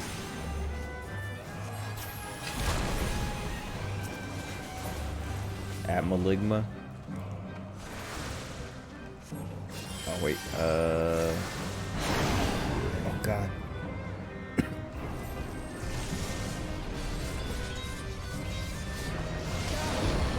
Oh.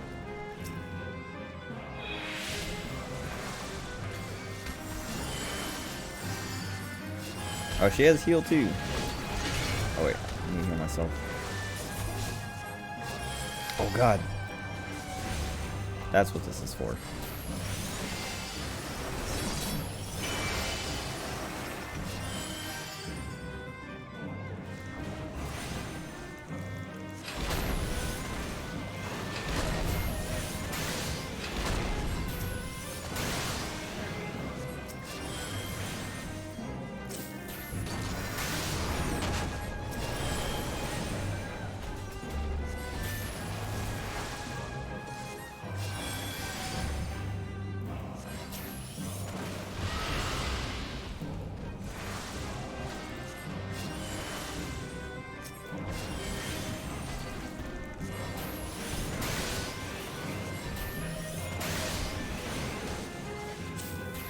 Oh.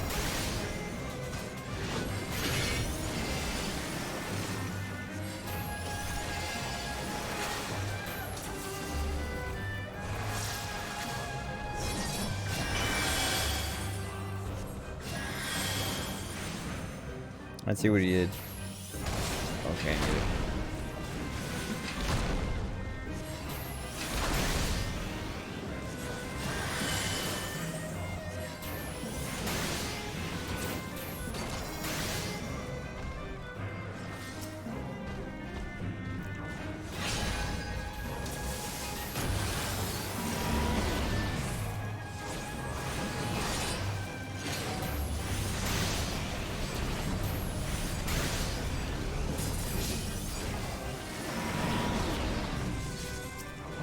Oh no.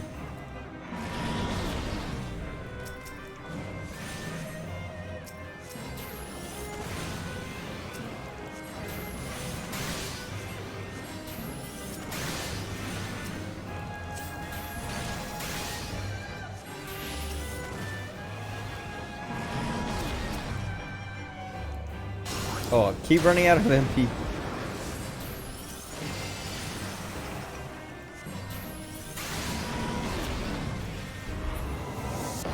Sweet.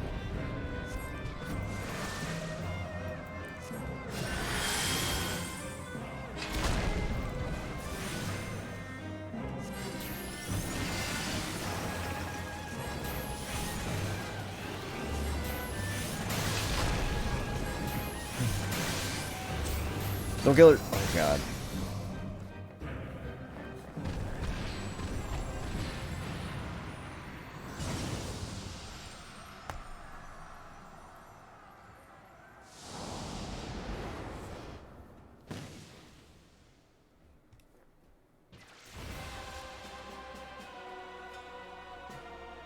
Do I play myself or do I play Estinian? Okay.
Oh, I didn't die.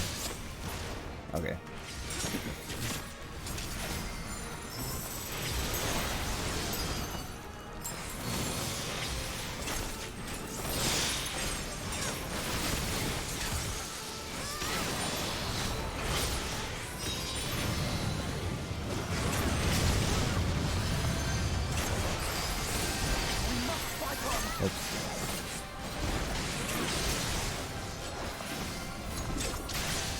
Oh, well, I didn't forget that he was targeting me, or like dragging him into everyone else.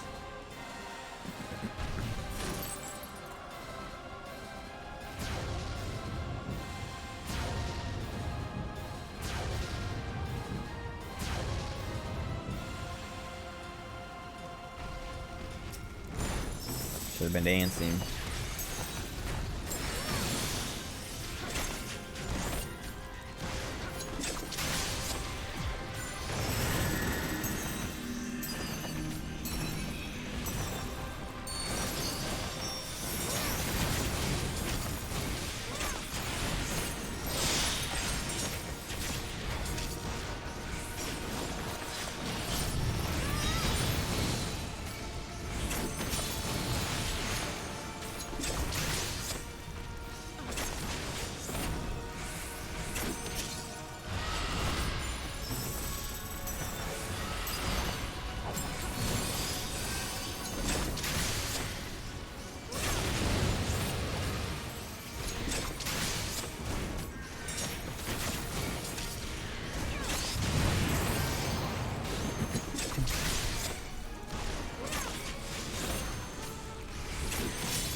It's kind of cheating that they move before he drops his next piece so that you know exactly where to go.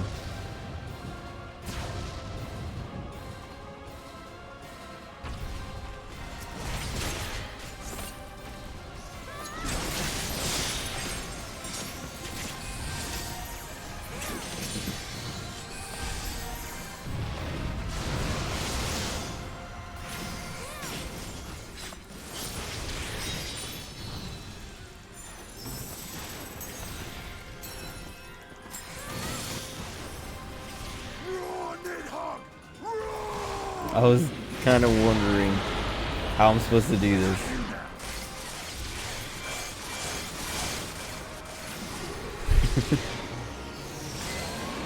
All right.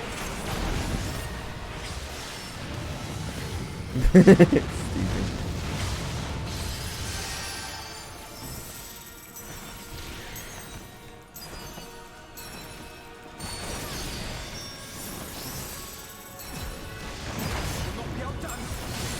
Oh.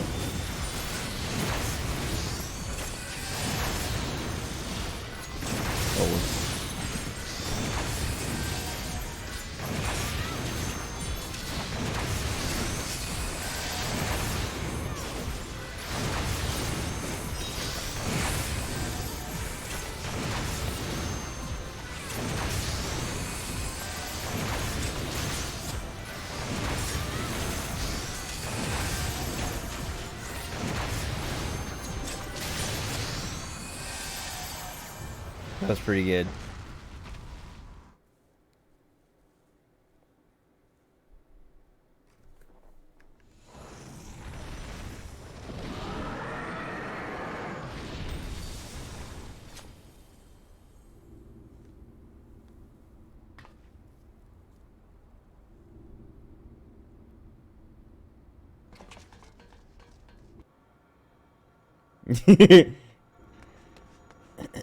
I can see failing as Dark Knight, I guess, but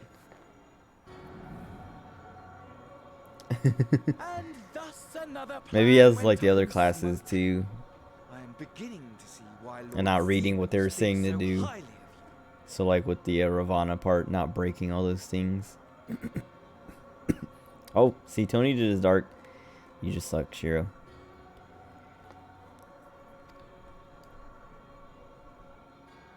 Not that this changes anything, you understand. You have merely earned yourself a stay of execution.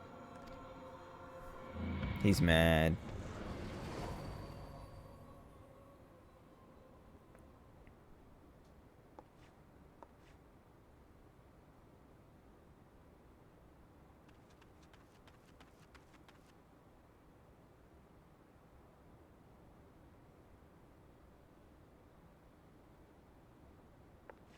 I was trying to read the abilities. Oh, yeah, maybe I should have done it before I like ran in and started attacking.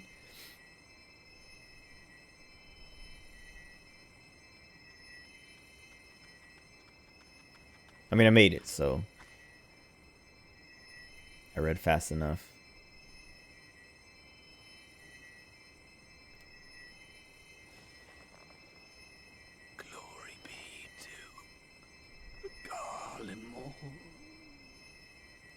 Hmm.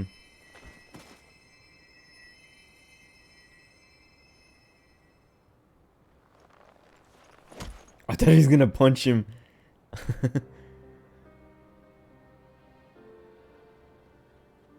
Glory be to SMTV.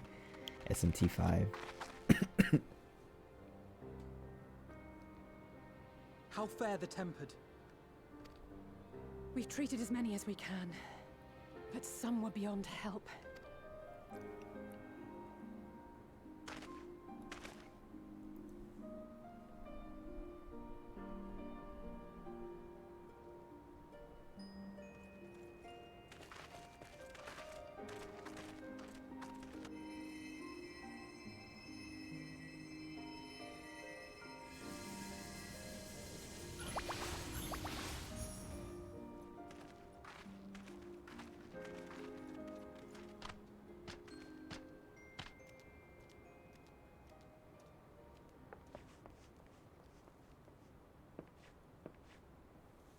Do not hang your head so, brave scions.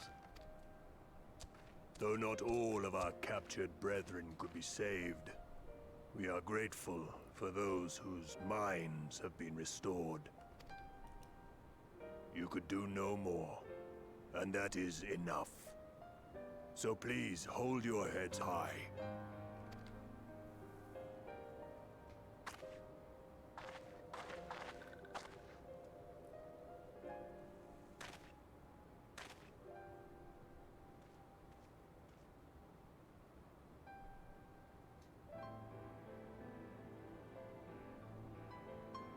K-word incoming. Should have been quicker. But I'll do better next time. Thank you for your kind words. They mean a lot. I don't like Alize's shoes. I think they're dumb. It's the same thing with the SMT5 character. Shoes look stupid. Like running on blades like that. Cost, but a victory nonetheless. We must stay strong and press on. Isn't that right?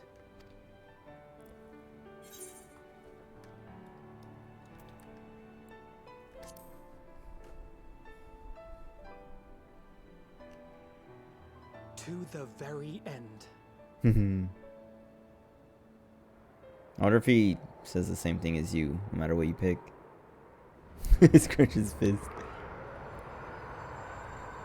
Dude.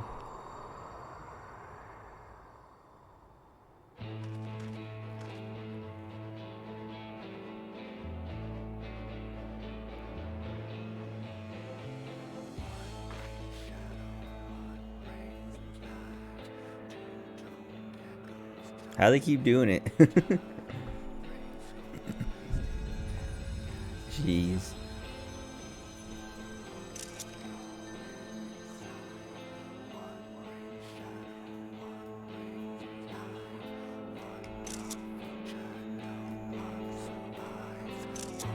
Wait. No.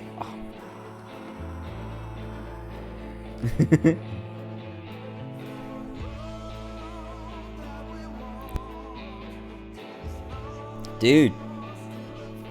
That's pretty good. How they keep doing it?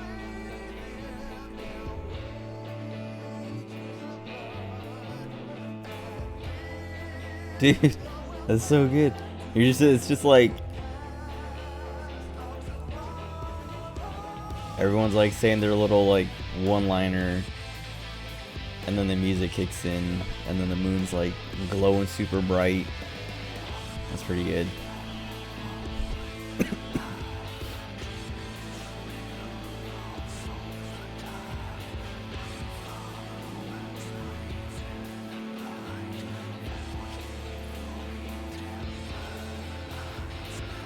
I gotta make sure these screenshots came out right.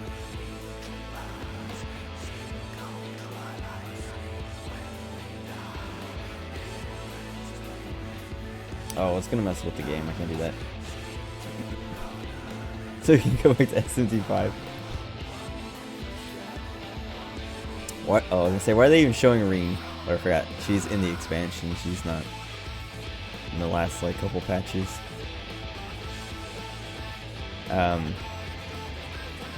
I can't play SMT5 until after Endwalker. So maybe in like a week.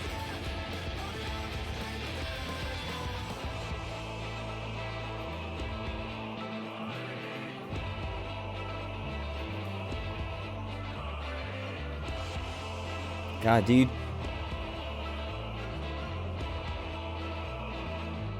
Part of me is like, I wonder if Shadowbringers is so good because it's like right after Stormblood, which is like not that good.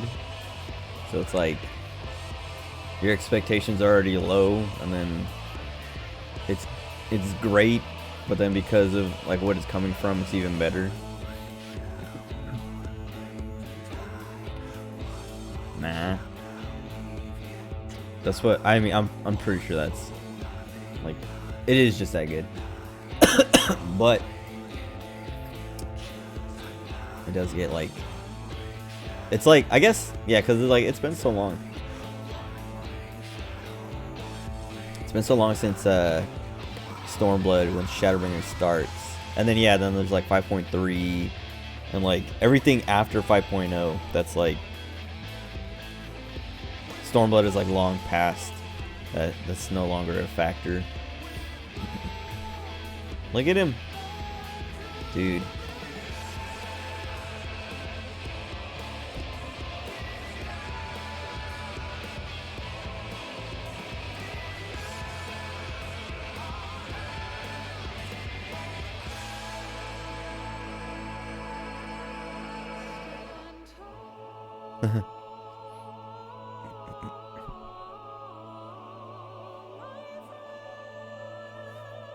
What is going on up here?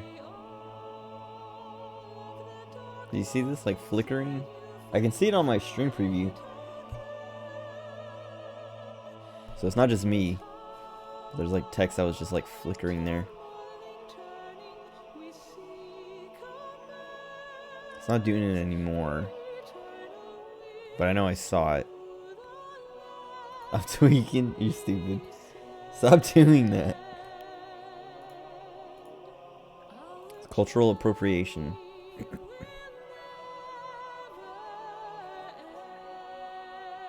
It's like I talk about one of my little brothers like using like I don't know, talking. What's it? I don't know, like talking like he grew up in any sort of like not white household, I guess. Like he talks like he grew up hip hop or something. And it's like, dude, what is this? It's so like, it's cringe. Because I don't even think he has a single black friend or Mexican friend or any. All his friends are white. Or Asian, I think. But it's like, why are you talking like that? You don't know anyone who talks like that. You're just like, you listen to rap and so you're copying the rappers. Cause like one of my, like the older of my younger brothers, the oldest of my younger brothers, the second oldest. Where's the skip? I'm not skipping. But he talks like, I don't know, like, cause I don't want to say black, cause it's not just like a black slang thing. It's like that kind of like culture, like hip hop ish kind of stuff.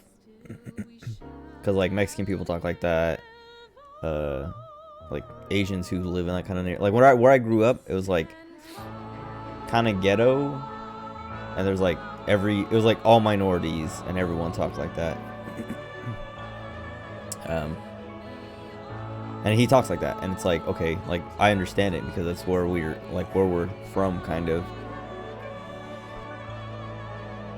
Whatever. Anyway. Stop doing that, because you're from Pennsylvania, like, redneck land. Oh, that's one thing, like, about Vegas. I thought Nevada was supposed to be conservative, or, like, Vegas was supposed to be conservative. But, like, well, maybe they are conservative, but you have to wear a mask everywhere. And where I live in California, you don't have to wear a mask anymore. And it was, like, weird, because, like, the first place we went into, it was like signs like, wear your mask inside, and you go inside and everyone's wearing a mask, and I was like, let me put my mask on, because like, what the heck? I was not expecting that. The south of Pennsylvania, the deep, deep south. Isn't they still haven't shown what froth girls are supposed to look like, right? Isn't that, oh, this is the Vieira, right? But isn't there like a Hrothgar like queen somewhere in like this like area?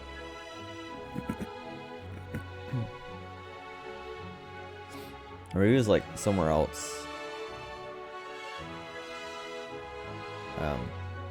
Anyway, I guess I can talk about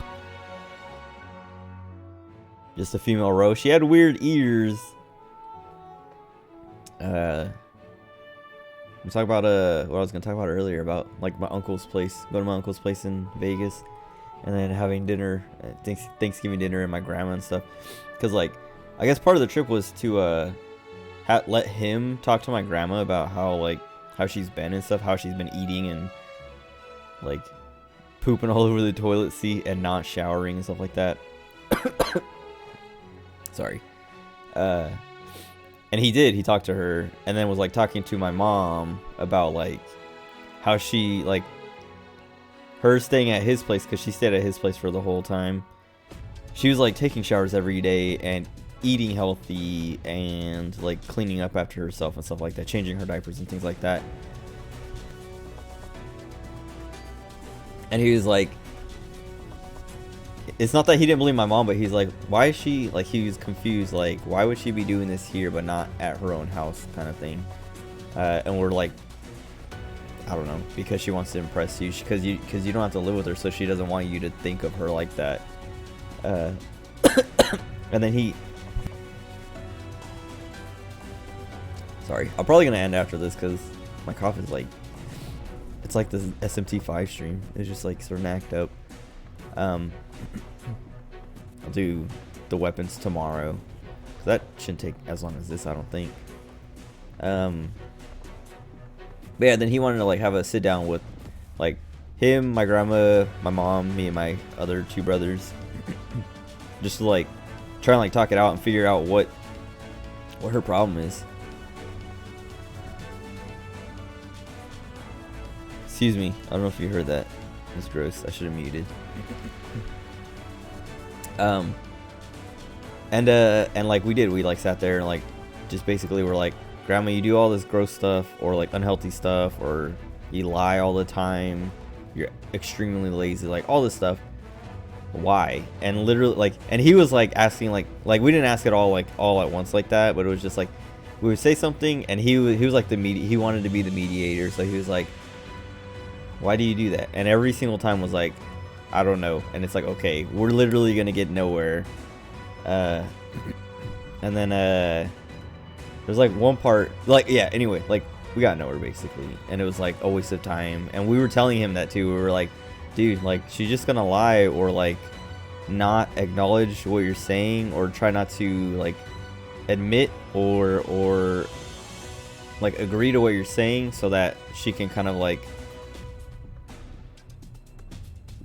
use that in the future of like, oh, I never said I would do that, or I don't remember, like she can pretend like she doesn't know and stuff like that.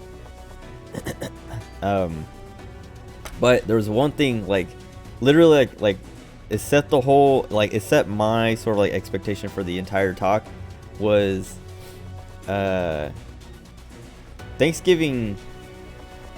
On Thanksgiving, the night before, we were like sitting there eating, and my aunt's, so my uncle's wife's sister was there, like her side of the family was there too.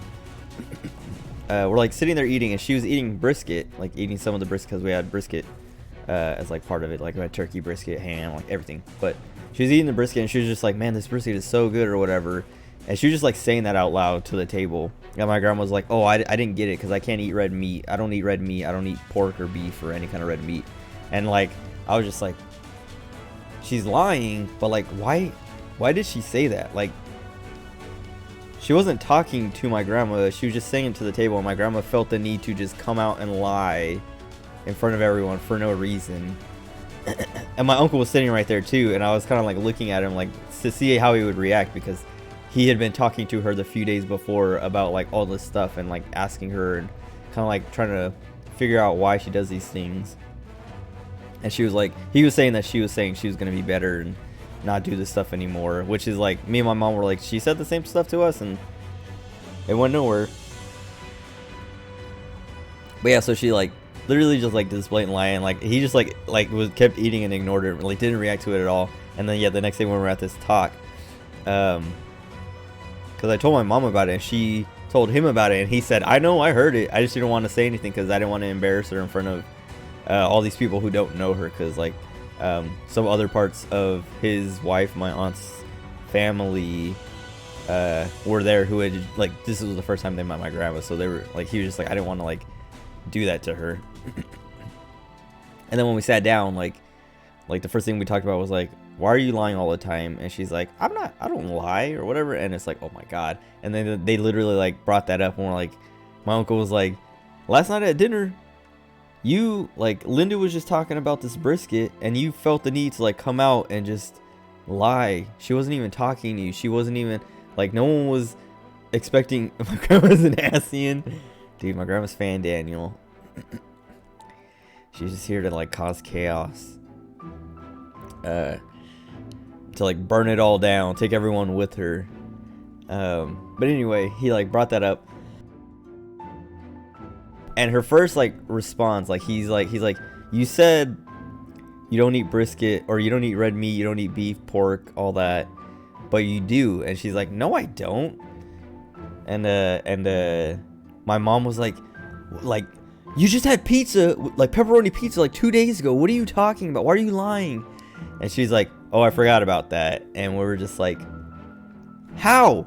And that's not the only thing you've eaten. You've eaten all this crap, like all this garbage. Like you eat red meat all the time. Like you don't hold back. You eat Kentucky Fried Chicken like once a week. You like do this and that, blah blah blah. And like I was just like, Are these guys brother? Masahiro Ito and Masanori Ito? Anyway, I was like when she said she doesn't eat red meat to my uncle after he called her out on lying about it, I was like, okay, this is literally nothing's gonna happen here because she's already like lying and doing all this stuff. For Mephisto's DLC. You have all the DLC, don't you? Because now you're what do you call it? Playing on like an emulator or whatever. But yeah, I don't know. I just want to talk about that. How like she was at his house for like a few days and he was like talking to her, and she's like, you know, pulling the same stuff she pulled on me and my mom like multiple times, and he almost bought it. And then yeah, then like after the talk was over, we left and my grandma stayed there, and my uncle called us and was like, yeah, I didn't expect it to happen like that. I was actually hoping something would happen, but he's like, well, you just got to give up. Just stop caring, because that's what I'm doing. And I was like, that's what I'm doing. Like, I stopped caring. I mean, it still makes me mad, but like, if she wants to eat like crap, I don't care. I'm not like, I just get mad. Like, I got mad earlier today because my mom has like started to like, after this, like we got back and my mom was like, because part of the thing was like my mom has been like trying to, when she gets groceries, she tries to like get healthy stuff, or like try not to get as much junk so that there's less for my grandma to eat. And my uncle was just like, you just gotta like, you know, just get what you want, and if she eats it, she eats it. Stop caring. And so like my mom got groceries like last night and got all this junk that I was like finally, thank God, because I've been missing that stuff. I mean, there's still like enough, and I still get my own stuff, but like my mom goes to Costco and brings back like big old packs of like all kinds of crazy stuff.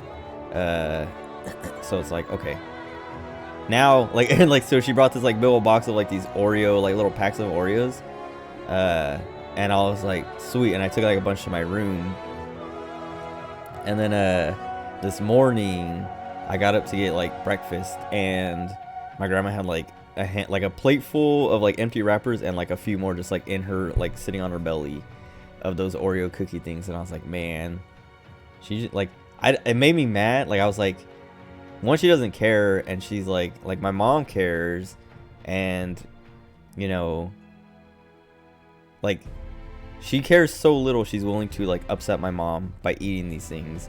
And then also like she's taking all of them, so I can't get any, or I can't get as many. And that's what made me the most mad, because that's what she's done before. Like that's what she's been doing. It's like my mom will get like, I don't know, like ice cream sandwiches or something, and I'll go to get one, and when I go to get one, the box is like half empty already, because my grandma's eating like 10 of them in a day. And it's like, wow, okay, cool. Anyway, I just want to complain about that and bring up more of how just gluttonous and awful my grandma is. I just like, I don't know, it was just like, I thought it was kind of funny that like my uncle wanted to have this whole kind of like intervention like thing, and my grandma just didn't care and like didn't even try. It was just like, yeah, whatever, I'm gonna lie straight through this, and you're gonna call me out on my lie, and I'm gonna have no response to it, so I'm just gonna say I don't know, because I don't want. And my uncle, he was even like, he's like, I think you do know, you just don't want to admit because you're embarrassed. And I was like, that's what it is. I'm pretty sure that's what it is. And because my mom was like, I think she might just be going senile is the thing. And me and my uncle were both like, nah, she's embarrassed that the answer is that she's just lazy. Because I was telling my old guy Asian dropped dead. What?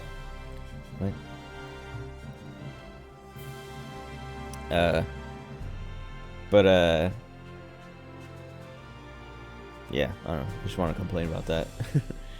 Because, like, yeah, I don't know. Like, I don't know what he... Well, I mean, I know what he expected. Excuse me. I know what he expected, but I don't know why he expected that. Because even after it was over, he was like, yeah, I don't know why I tried, basically. But he's like, at least now we have it, like, opened up so that you guys can just, like, call her out on stuff without, like, having to... like deal with her, because like before it would be like, Grandma, you're not supposed to eat that. Grandma, did you shower today? Grandma, when was the last time you changed your diaper and stuff like that? Yeah, that's kind of like, that's how, yeah, people are like a lot of people in my family are still like that too, where they're like, they hear me and my mom say this stuff about my grandma, and they kind of look at us like, why are you lying? Why are you making stuff up, or like whatever? And it's like, no, like, you don't understand. They don't want to believe it. But it's like, as like with each person we talk to, the more stories we come out with, and the more like stuff we kind of like show them, the more they're like, okay, yeah, what, like, why is she doing that? Like, what's wrong with her? And it always feels bad to like convert someone else to kind of like ruin their image of her, but it's like, that's what it is. Anyway, I don't want to talk about that anymore. I want to talk about this funny story. We were at when we were at my uncle's house on Thanksgiving. We were playing like one of the Jackbox party packs, like 7 or 8, because those are the ones I had on my Switch. And my uncle kept like coming in, because it was like me and my brothers, one of my cousins, her boyfriend, and my mom. We were all just like playing these different like party games on it. And my uncle came in. He kept coming in to like make fun of us and be like, look at you guys in here being nerds playing games when everyone is out there watching football and blah blah blah. And we're like, whatever. And then he came in one time, and one of my little brothers, like, I can't remember, it was like Quiplash, so it's like the two little like it'll say like, oh, you know, like it'll have a sentence and you fill in the blank and there's two and they go head to head and you pick the funnier one or whatever. He like came in perfect timing where the question was like, in life you're either a witch, a stone, or a blank. And my uncle's name is Vince, and one of my little brothers put Uncle Vince, and someone else, like whoever else, put like something else, but it was like not nearly as funny as that. And he walked in and like looked at the screen and was like, that's fucked up. He was just like kind of bummed out, but it was funny. Everyone was laughing at him, because like usually he's the one making fun of everyone, and whenever he gets made fun of, he's always like, that's messed up. And it's like, it's your turn. It's pretty good though.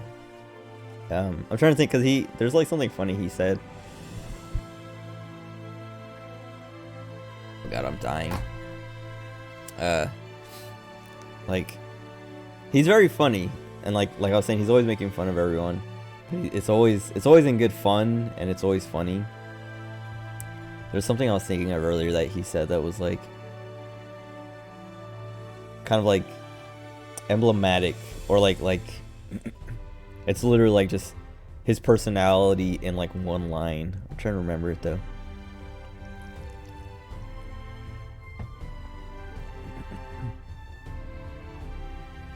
Whatever, I can't remember, but anyway, it was funny.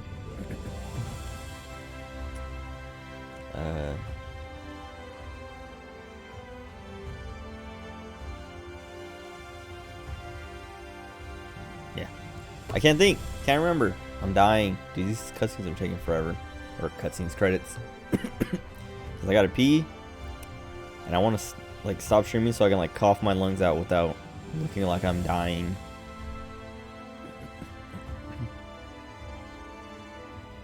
Skip it? No. Actually, actually no. There's probably new people in this. I was gonna say, didn't they already play credits for Shadow Rings? But I think that was at the end of 5.0. And now again. Oh my god.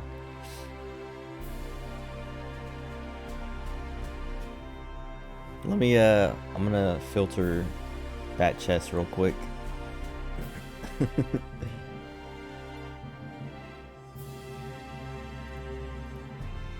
I'm not actually filtering it. I like to, I mean, I don't read all the credits, but I do like to, I don't know, it's like, what do you call it? It's just like respectful for the people, to the people who worked on the game. If it's like, cause like if it's a bad game, yeah, exactly, to show appreciation. If it's a bad game, I'll skip the credits, cause like Cyberpunk, I was like, I think I watched almost all the credits in Cyberpunk. Maybe I watched all of them, but I was like super tempted to just like skip the credits, because I was like, this game sucked. What a waste. I think I skipped the credits for Death Stranding. I'm trying to think, because it's, yeah, it's usually like only if the game like sucked. We'll like skip the credits. You skip. I don't know. I watch them all, unless like what's it? Like I watch it at least once. Like not like you'll remember the names. I usually don't remember the names, but sometimes I'll like these people. I don't know. I will not know these people's names, but like in the beginning when it's like voice actors and like directors and like people working on different like important parts like that. That's appreciation enough. I guess that's true. You watched the near credits? Is there something? I don't remember what the near credits were. Was there something going on that you're like, oh, I'm watching this because there's like cutscene stuff? The music's good, you might let it play. That's how I think. Like when I was younger, I never watched credits until like I kind of like grew up and like learned to appreciate, like, or learn to understand what it what it means to have someone like appreciate your work like that. But like I remember watching all the credits for Mass Effect when I was younger. The first time I beat it because the song was good and the music, like what's it? It's like M2 fonts or something like that. Hold on. But it's so good. Oh, I love that song so much. What's it called? M4 Part 2 by Fonts. Show your respect to Yoko-san. His name is like the first name that shows up. And you just quit after that. But like I remember, that's like what I remember that being like the first time I watched all the credits for a game, like intentionally, instead of just being like, oh, the credits are playing as I'm like doing something else after like I beat the game and I'm like, oh, let me look something up on my phone, or let me like, I don't know, like throw my food, like I was eating food or something or whatever, let me clean up. Always let the credits to DMC3 play. I've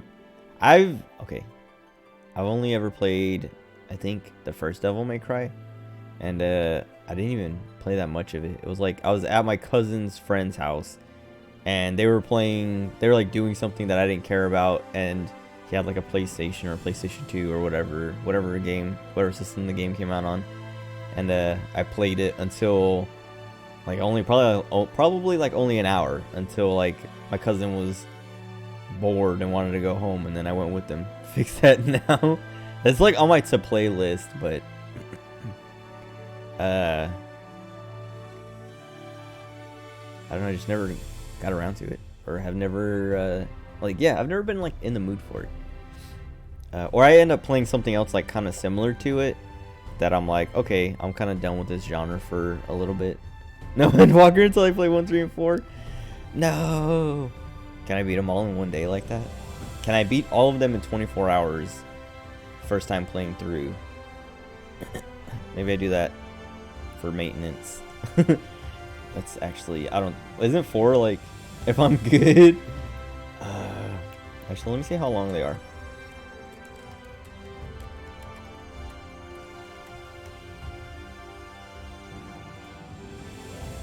Oh, Devil May Cry 1, it says it's 6 hours for the main story, 8.5 for main and extras. Completion is 17. I'm not gonna complete it. I like how you skip 2. Everyone, I've always heard that everyone says DMC2 is bad. That was only 5 hours. 3, 11.5, 17 for main and extras.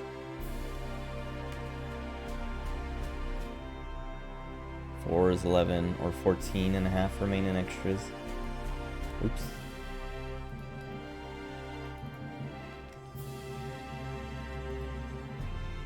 Oh yeah, dang, these games, none of them are that long.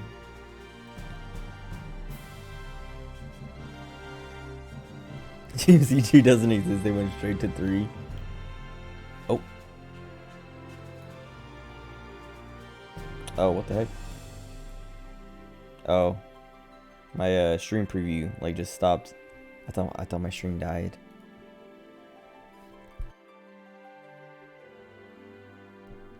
Tons of weapons almost suck, janky. I haven't even watched much of any of them. I think I watched like part of a speed run of like 3 or something. I have not played Metal Gear Rising.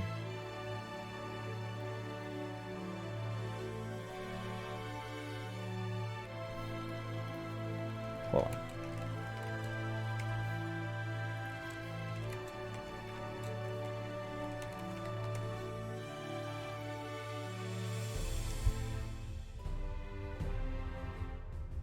God, dude, this cough sucks because it's not even like a productive cough. It's like just dry.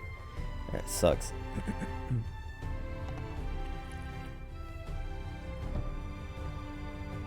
A regular greatsword. I don't know. Maybe I'll play one of them tomorrow because I do want to, like, unless my cough acts up a lot. As soon as maintenance starts, I do want to keep streaming and playing stuff. But let me look at Steam, see what else I have that's like cute. Oh, Deltarune Chapter 2, I should do that tomorrow night. Because that's been like, I've been meaning to play that since it came out, whenever it was. I just kept putting it off for other stuff. I gotta remember to do that. Because I also want to be in on the memes 4 weeks ago. Okay, I'm still seeing Spamton stuff, so it's definitely not over.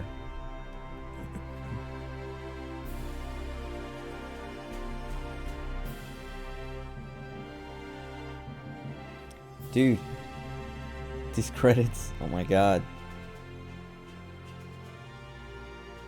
Like, it's so far in now that I'm like, I can't skip because it's probably almost over, right? Like, how many more, like, random studios could there possibly be? Wait, are these all like different QA companies or what? Okay, no.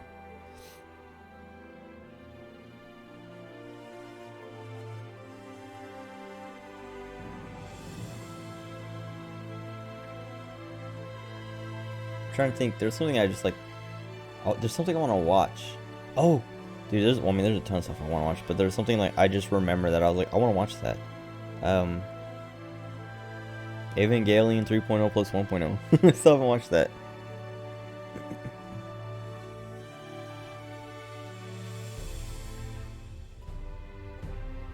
I was thinking about that earlier today too. It was like when I was driving home. I was like, I think I was like thinking about stuff I want to watch, and I was like, I watched all the the 3 Evangelion, like the rebuild movies, to watch 3.0 plus 1.0, and then I just haven't watched it.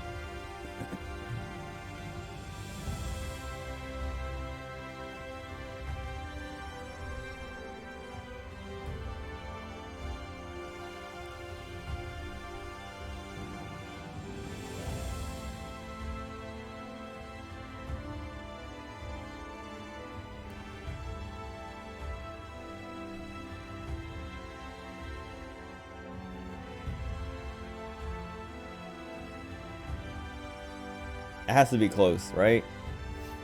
Oh, these are like one-man studios. The Primals.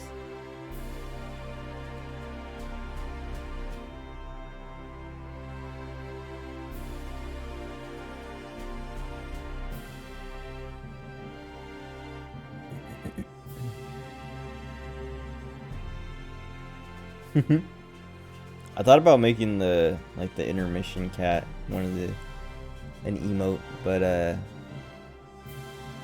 don't want to make it. I wouldn't have wanted to make it 2 parts, and it wouldn't have fit right. It'd have been too small if I just kept it the way it is, or like as one piece. Okay, now it has to be almost done.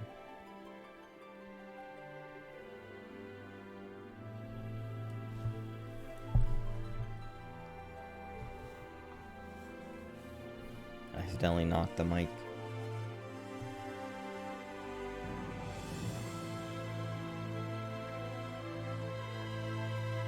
Are they gonna sneak in like, oh my god, of course. I was like, this gap is like big enough that it would like be the last thing. But then it's like, oh, they have to give credit to the near raids. It's almost done. They're on the special thanks now.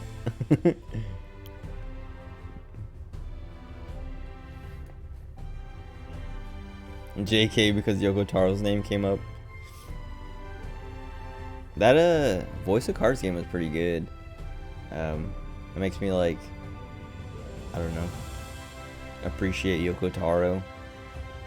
Cause he also didn't do anything, like he didn't do, what do you call it? Like weird genre change stuff that was like, I was just saying each name out loud and say arigato. No. Special thanks Rose me. Stop talking about VTubers. I hate VTubers.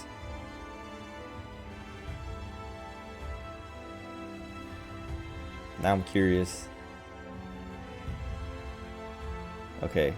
I was gonna say, is Selene still streaming? Cause she did her like birthday stream. Well, she did like the countdown last night. That's literally you right there. You're bad chesting yourself. She did the countdown last night, and then she had like her little like stream today where everyone kept coming in and like wishing her happy birthday and stuff like that. And it went forever.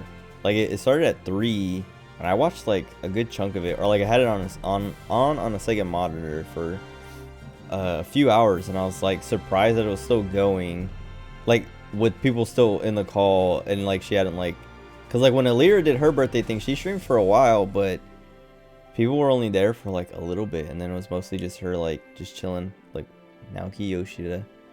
It was her just like talking with the chat and like just talking about whatever. Selene just had like all the girls there for like ever, and then dang, they're all like huddled up. Yeah, then I stopped watching, and then when I went to stream, she was still live, and I like went to YouTube to find that stop it, it's turning me on clip, and she was still streaming. I'm not like surprised that she's going for so long, but going for so long for almost nothing. I don't know. Whatever. Anyway.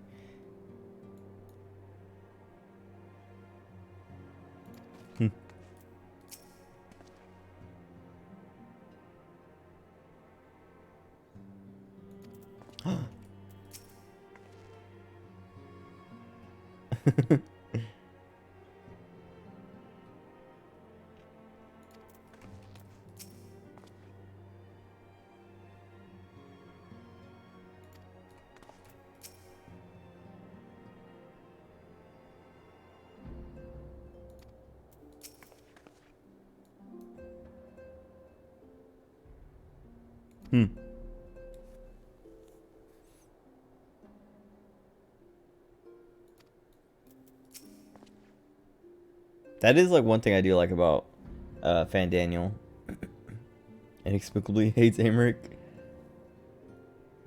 Yeah, I can't even think, like,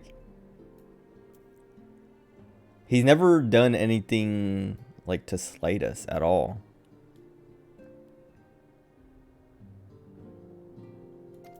Cause like I was like thinking, like I wonder, like trying to remember what kind of like maybe political thing he did that kind of like put us in a bad spot, but it's like no, everything he's done has just been like helping us and like basically worshiping us.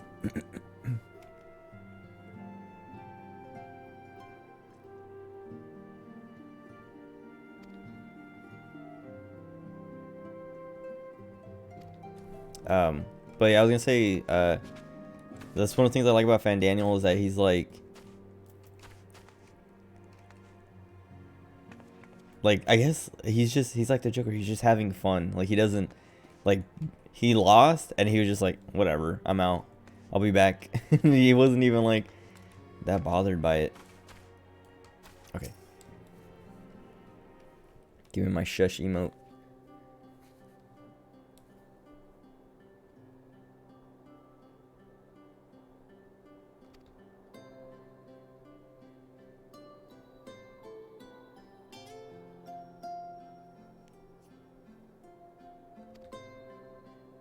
Oh, one thing that I regret about Vegas is not like drinking as much as I could have, because like there's free drinks everywhere, and like I didn't like drink any of them because I just was like, I don't feel like drinking.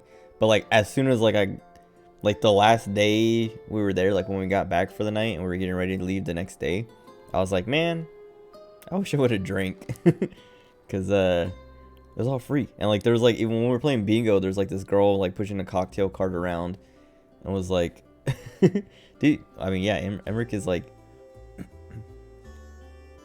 I was saying, he does nothing but help you like every time. There's like, he literally never does anything to like make things worse. And if he can't help you enough, he's like always like, I'm sorry, I can't help you enough, you know.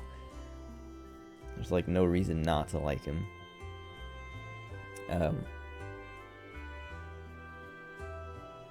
Battler. Oh, I guess that name doesn't sound familiar to me. Spastic.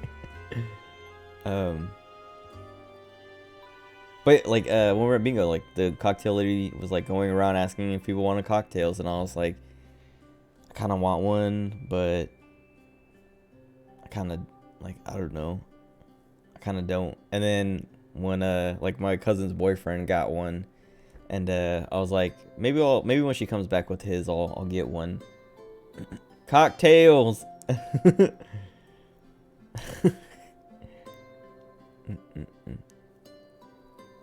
My grandma would have taken advantage. My grandma wasn't there. That's what, dude. That was kind of like the best part. Like I remember when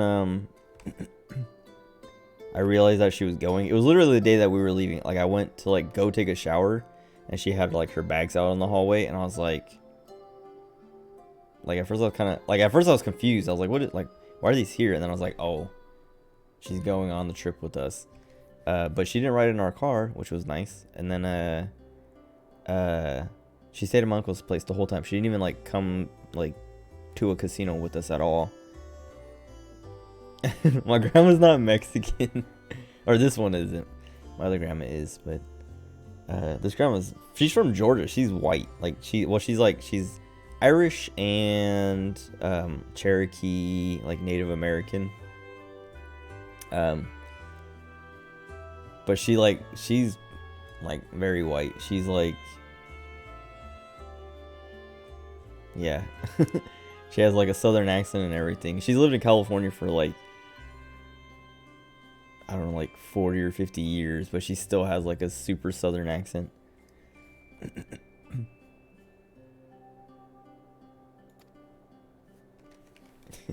Stupid.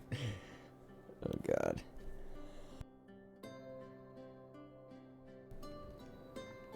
Blackfoot? Is that a real thing?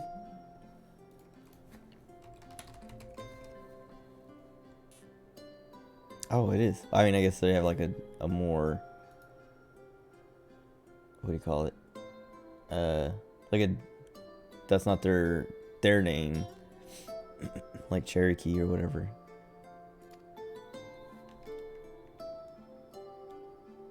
I thought it was gonna be like a Ligma joke or something.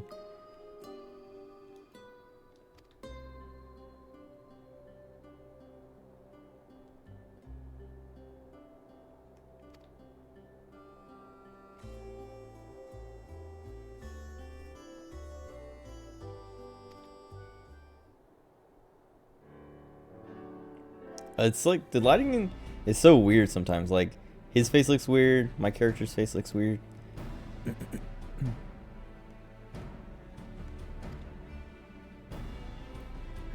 Her eyebrows makes her eyebrows look super thick.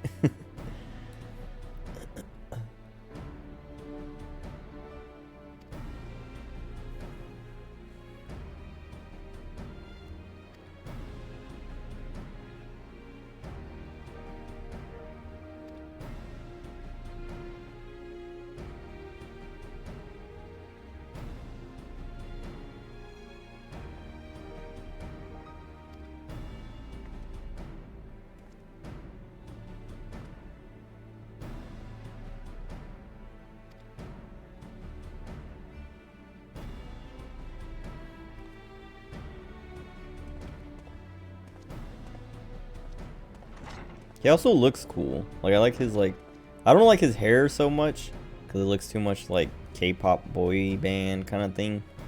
But I like his outfit.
I hope he's not an Ascian. If the twins' dad is an Ascian, I feel like that's kind of like, I don't know, they've done that too much.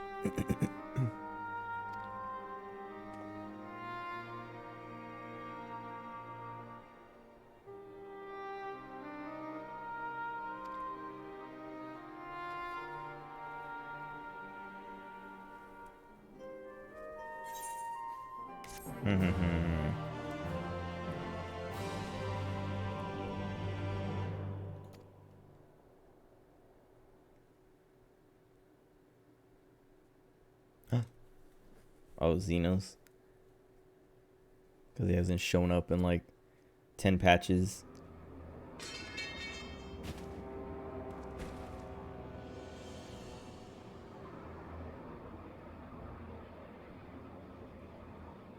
you think Reaper gets that at some point?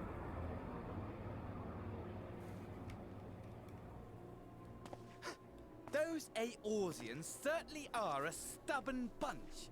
Though I suppose you knew that already. My plan to redirect the ether from Cartano came to a rather less than satisfactory conclusion. It was, in many respects, an abject failure. Which does, of course, raise the question of where we are going to procure the requisite amount.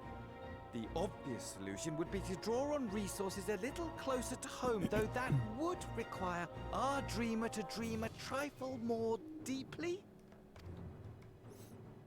So be it. The dreamer will not complain. Then let us begin the preparations at once. With the gateway of the gods complete, His face looks all so that dumb. remains is to gather the necessary ether, and our prize shall be within reach. Yeah, I think his voice actor does a good job making him annoying.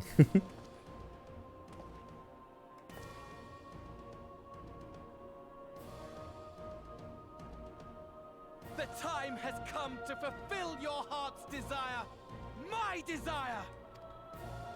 To relieve those wretched creatures of their meaningless existence!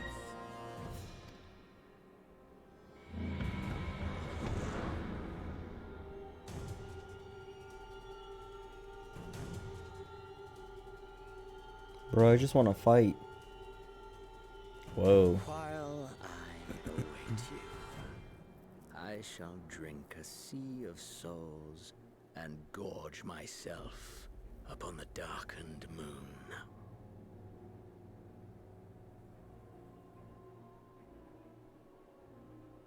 Then you shall come to me, all roiling rage and rancor.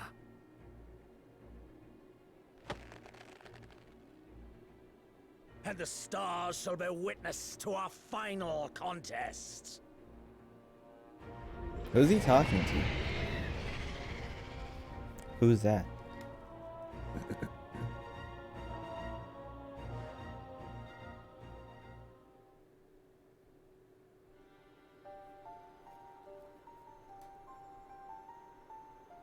Anima? Maybe. Wait. Oh, feels pumpkin man. I was like, I thought it was feels good man. I was like, why is it still a pumpkin?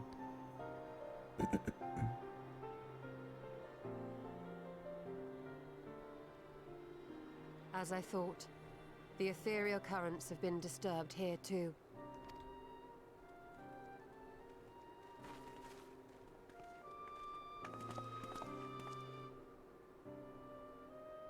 It was the same in Thanalan. Make that every location we surveyed. You got chills when he said that? Stop lying. And the strength of each current has diminished dramatically. It's kind of cringe. Far more than could be attributed to a natural occurrence.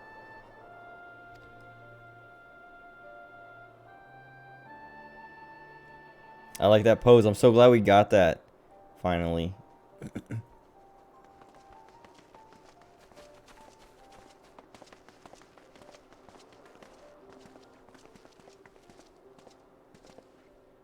What tidings bringest thou from Dravania? We took a number of readings, and noticed that the closer we were to the tower, the lower the etheric density became. In short, The towers are drawing upon the land's ether. Drawing. Which would explain how they were able to carry out the summonings.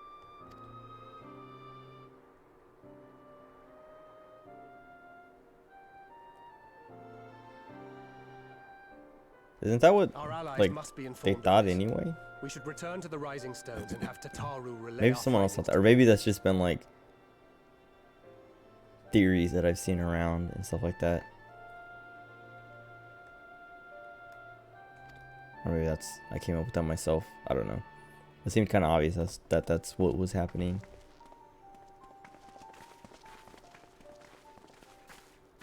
Hear me. Hear me. Hear me. Hear me. Oh, is this the girl who's on the Darkness comes, and with it, the end. what's her name? Isn't it just like Lady in White or something like that? Of the star is in your hands.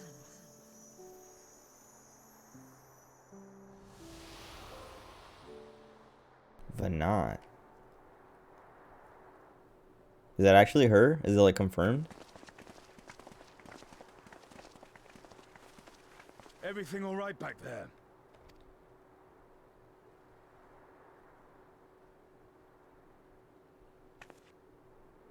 If you're not, it's hard.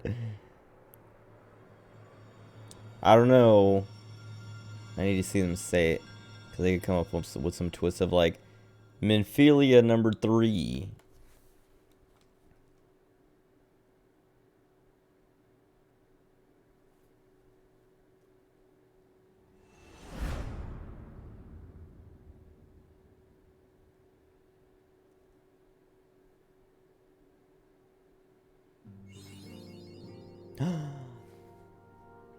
It's over.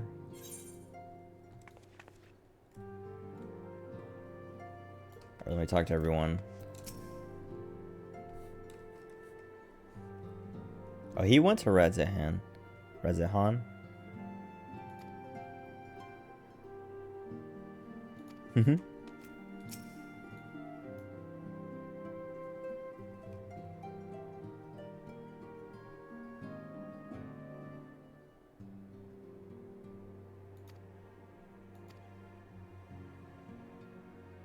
Bedtime?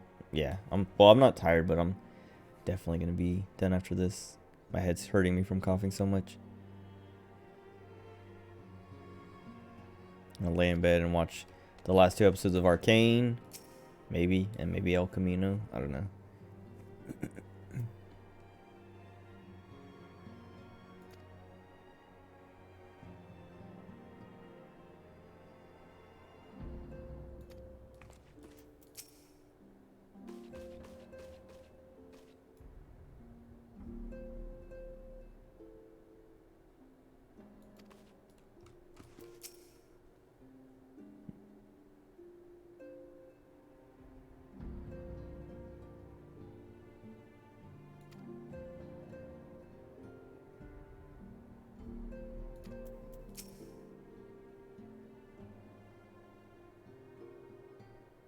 God, he talks so stupid.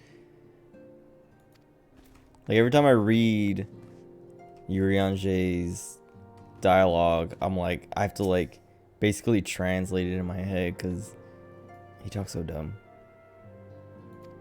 Oh.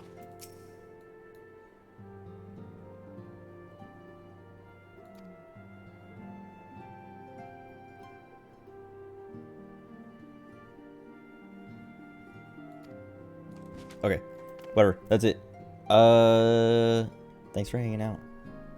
I'll be back tomorrow with the weapons, I guess, and I don't know, whatever else I feel like cleaning up, because I feel like that probably won't take more than a couple hours. But yeah, I want to, but I'll probably, like, I want to run this until they kick me out for maintenance, and then I'll probably play Deltarune Chapter 2 or something else if I don't feel like it. We'll see. But yeah, thanks for hanging out. Enjoy the rest of your night or day or whatever. Goodbye.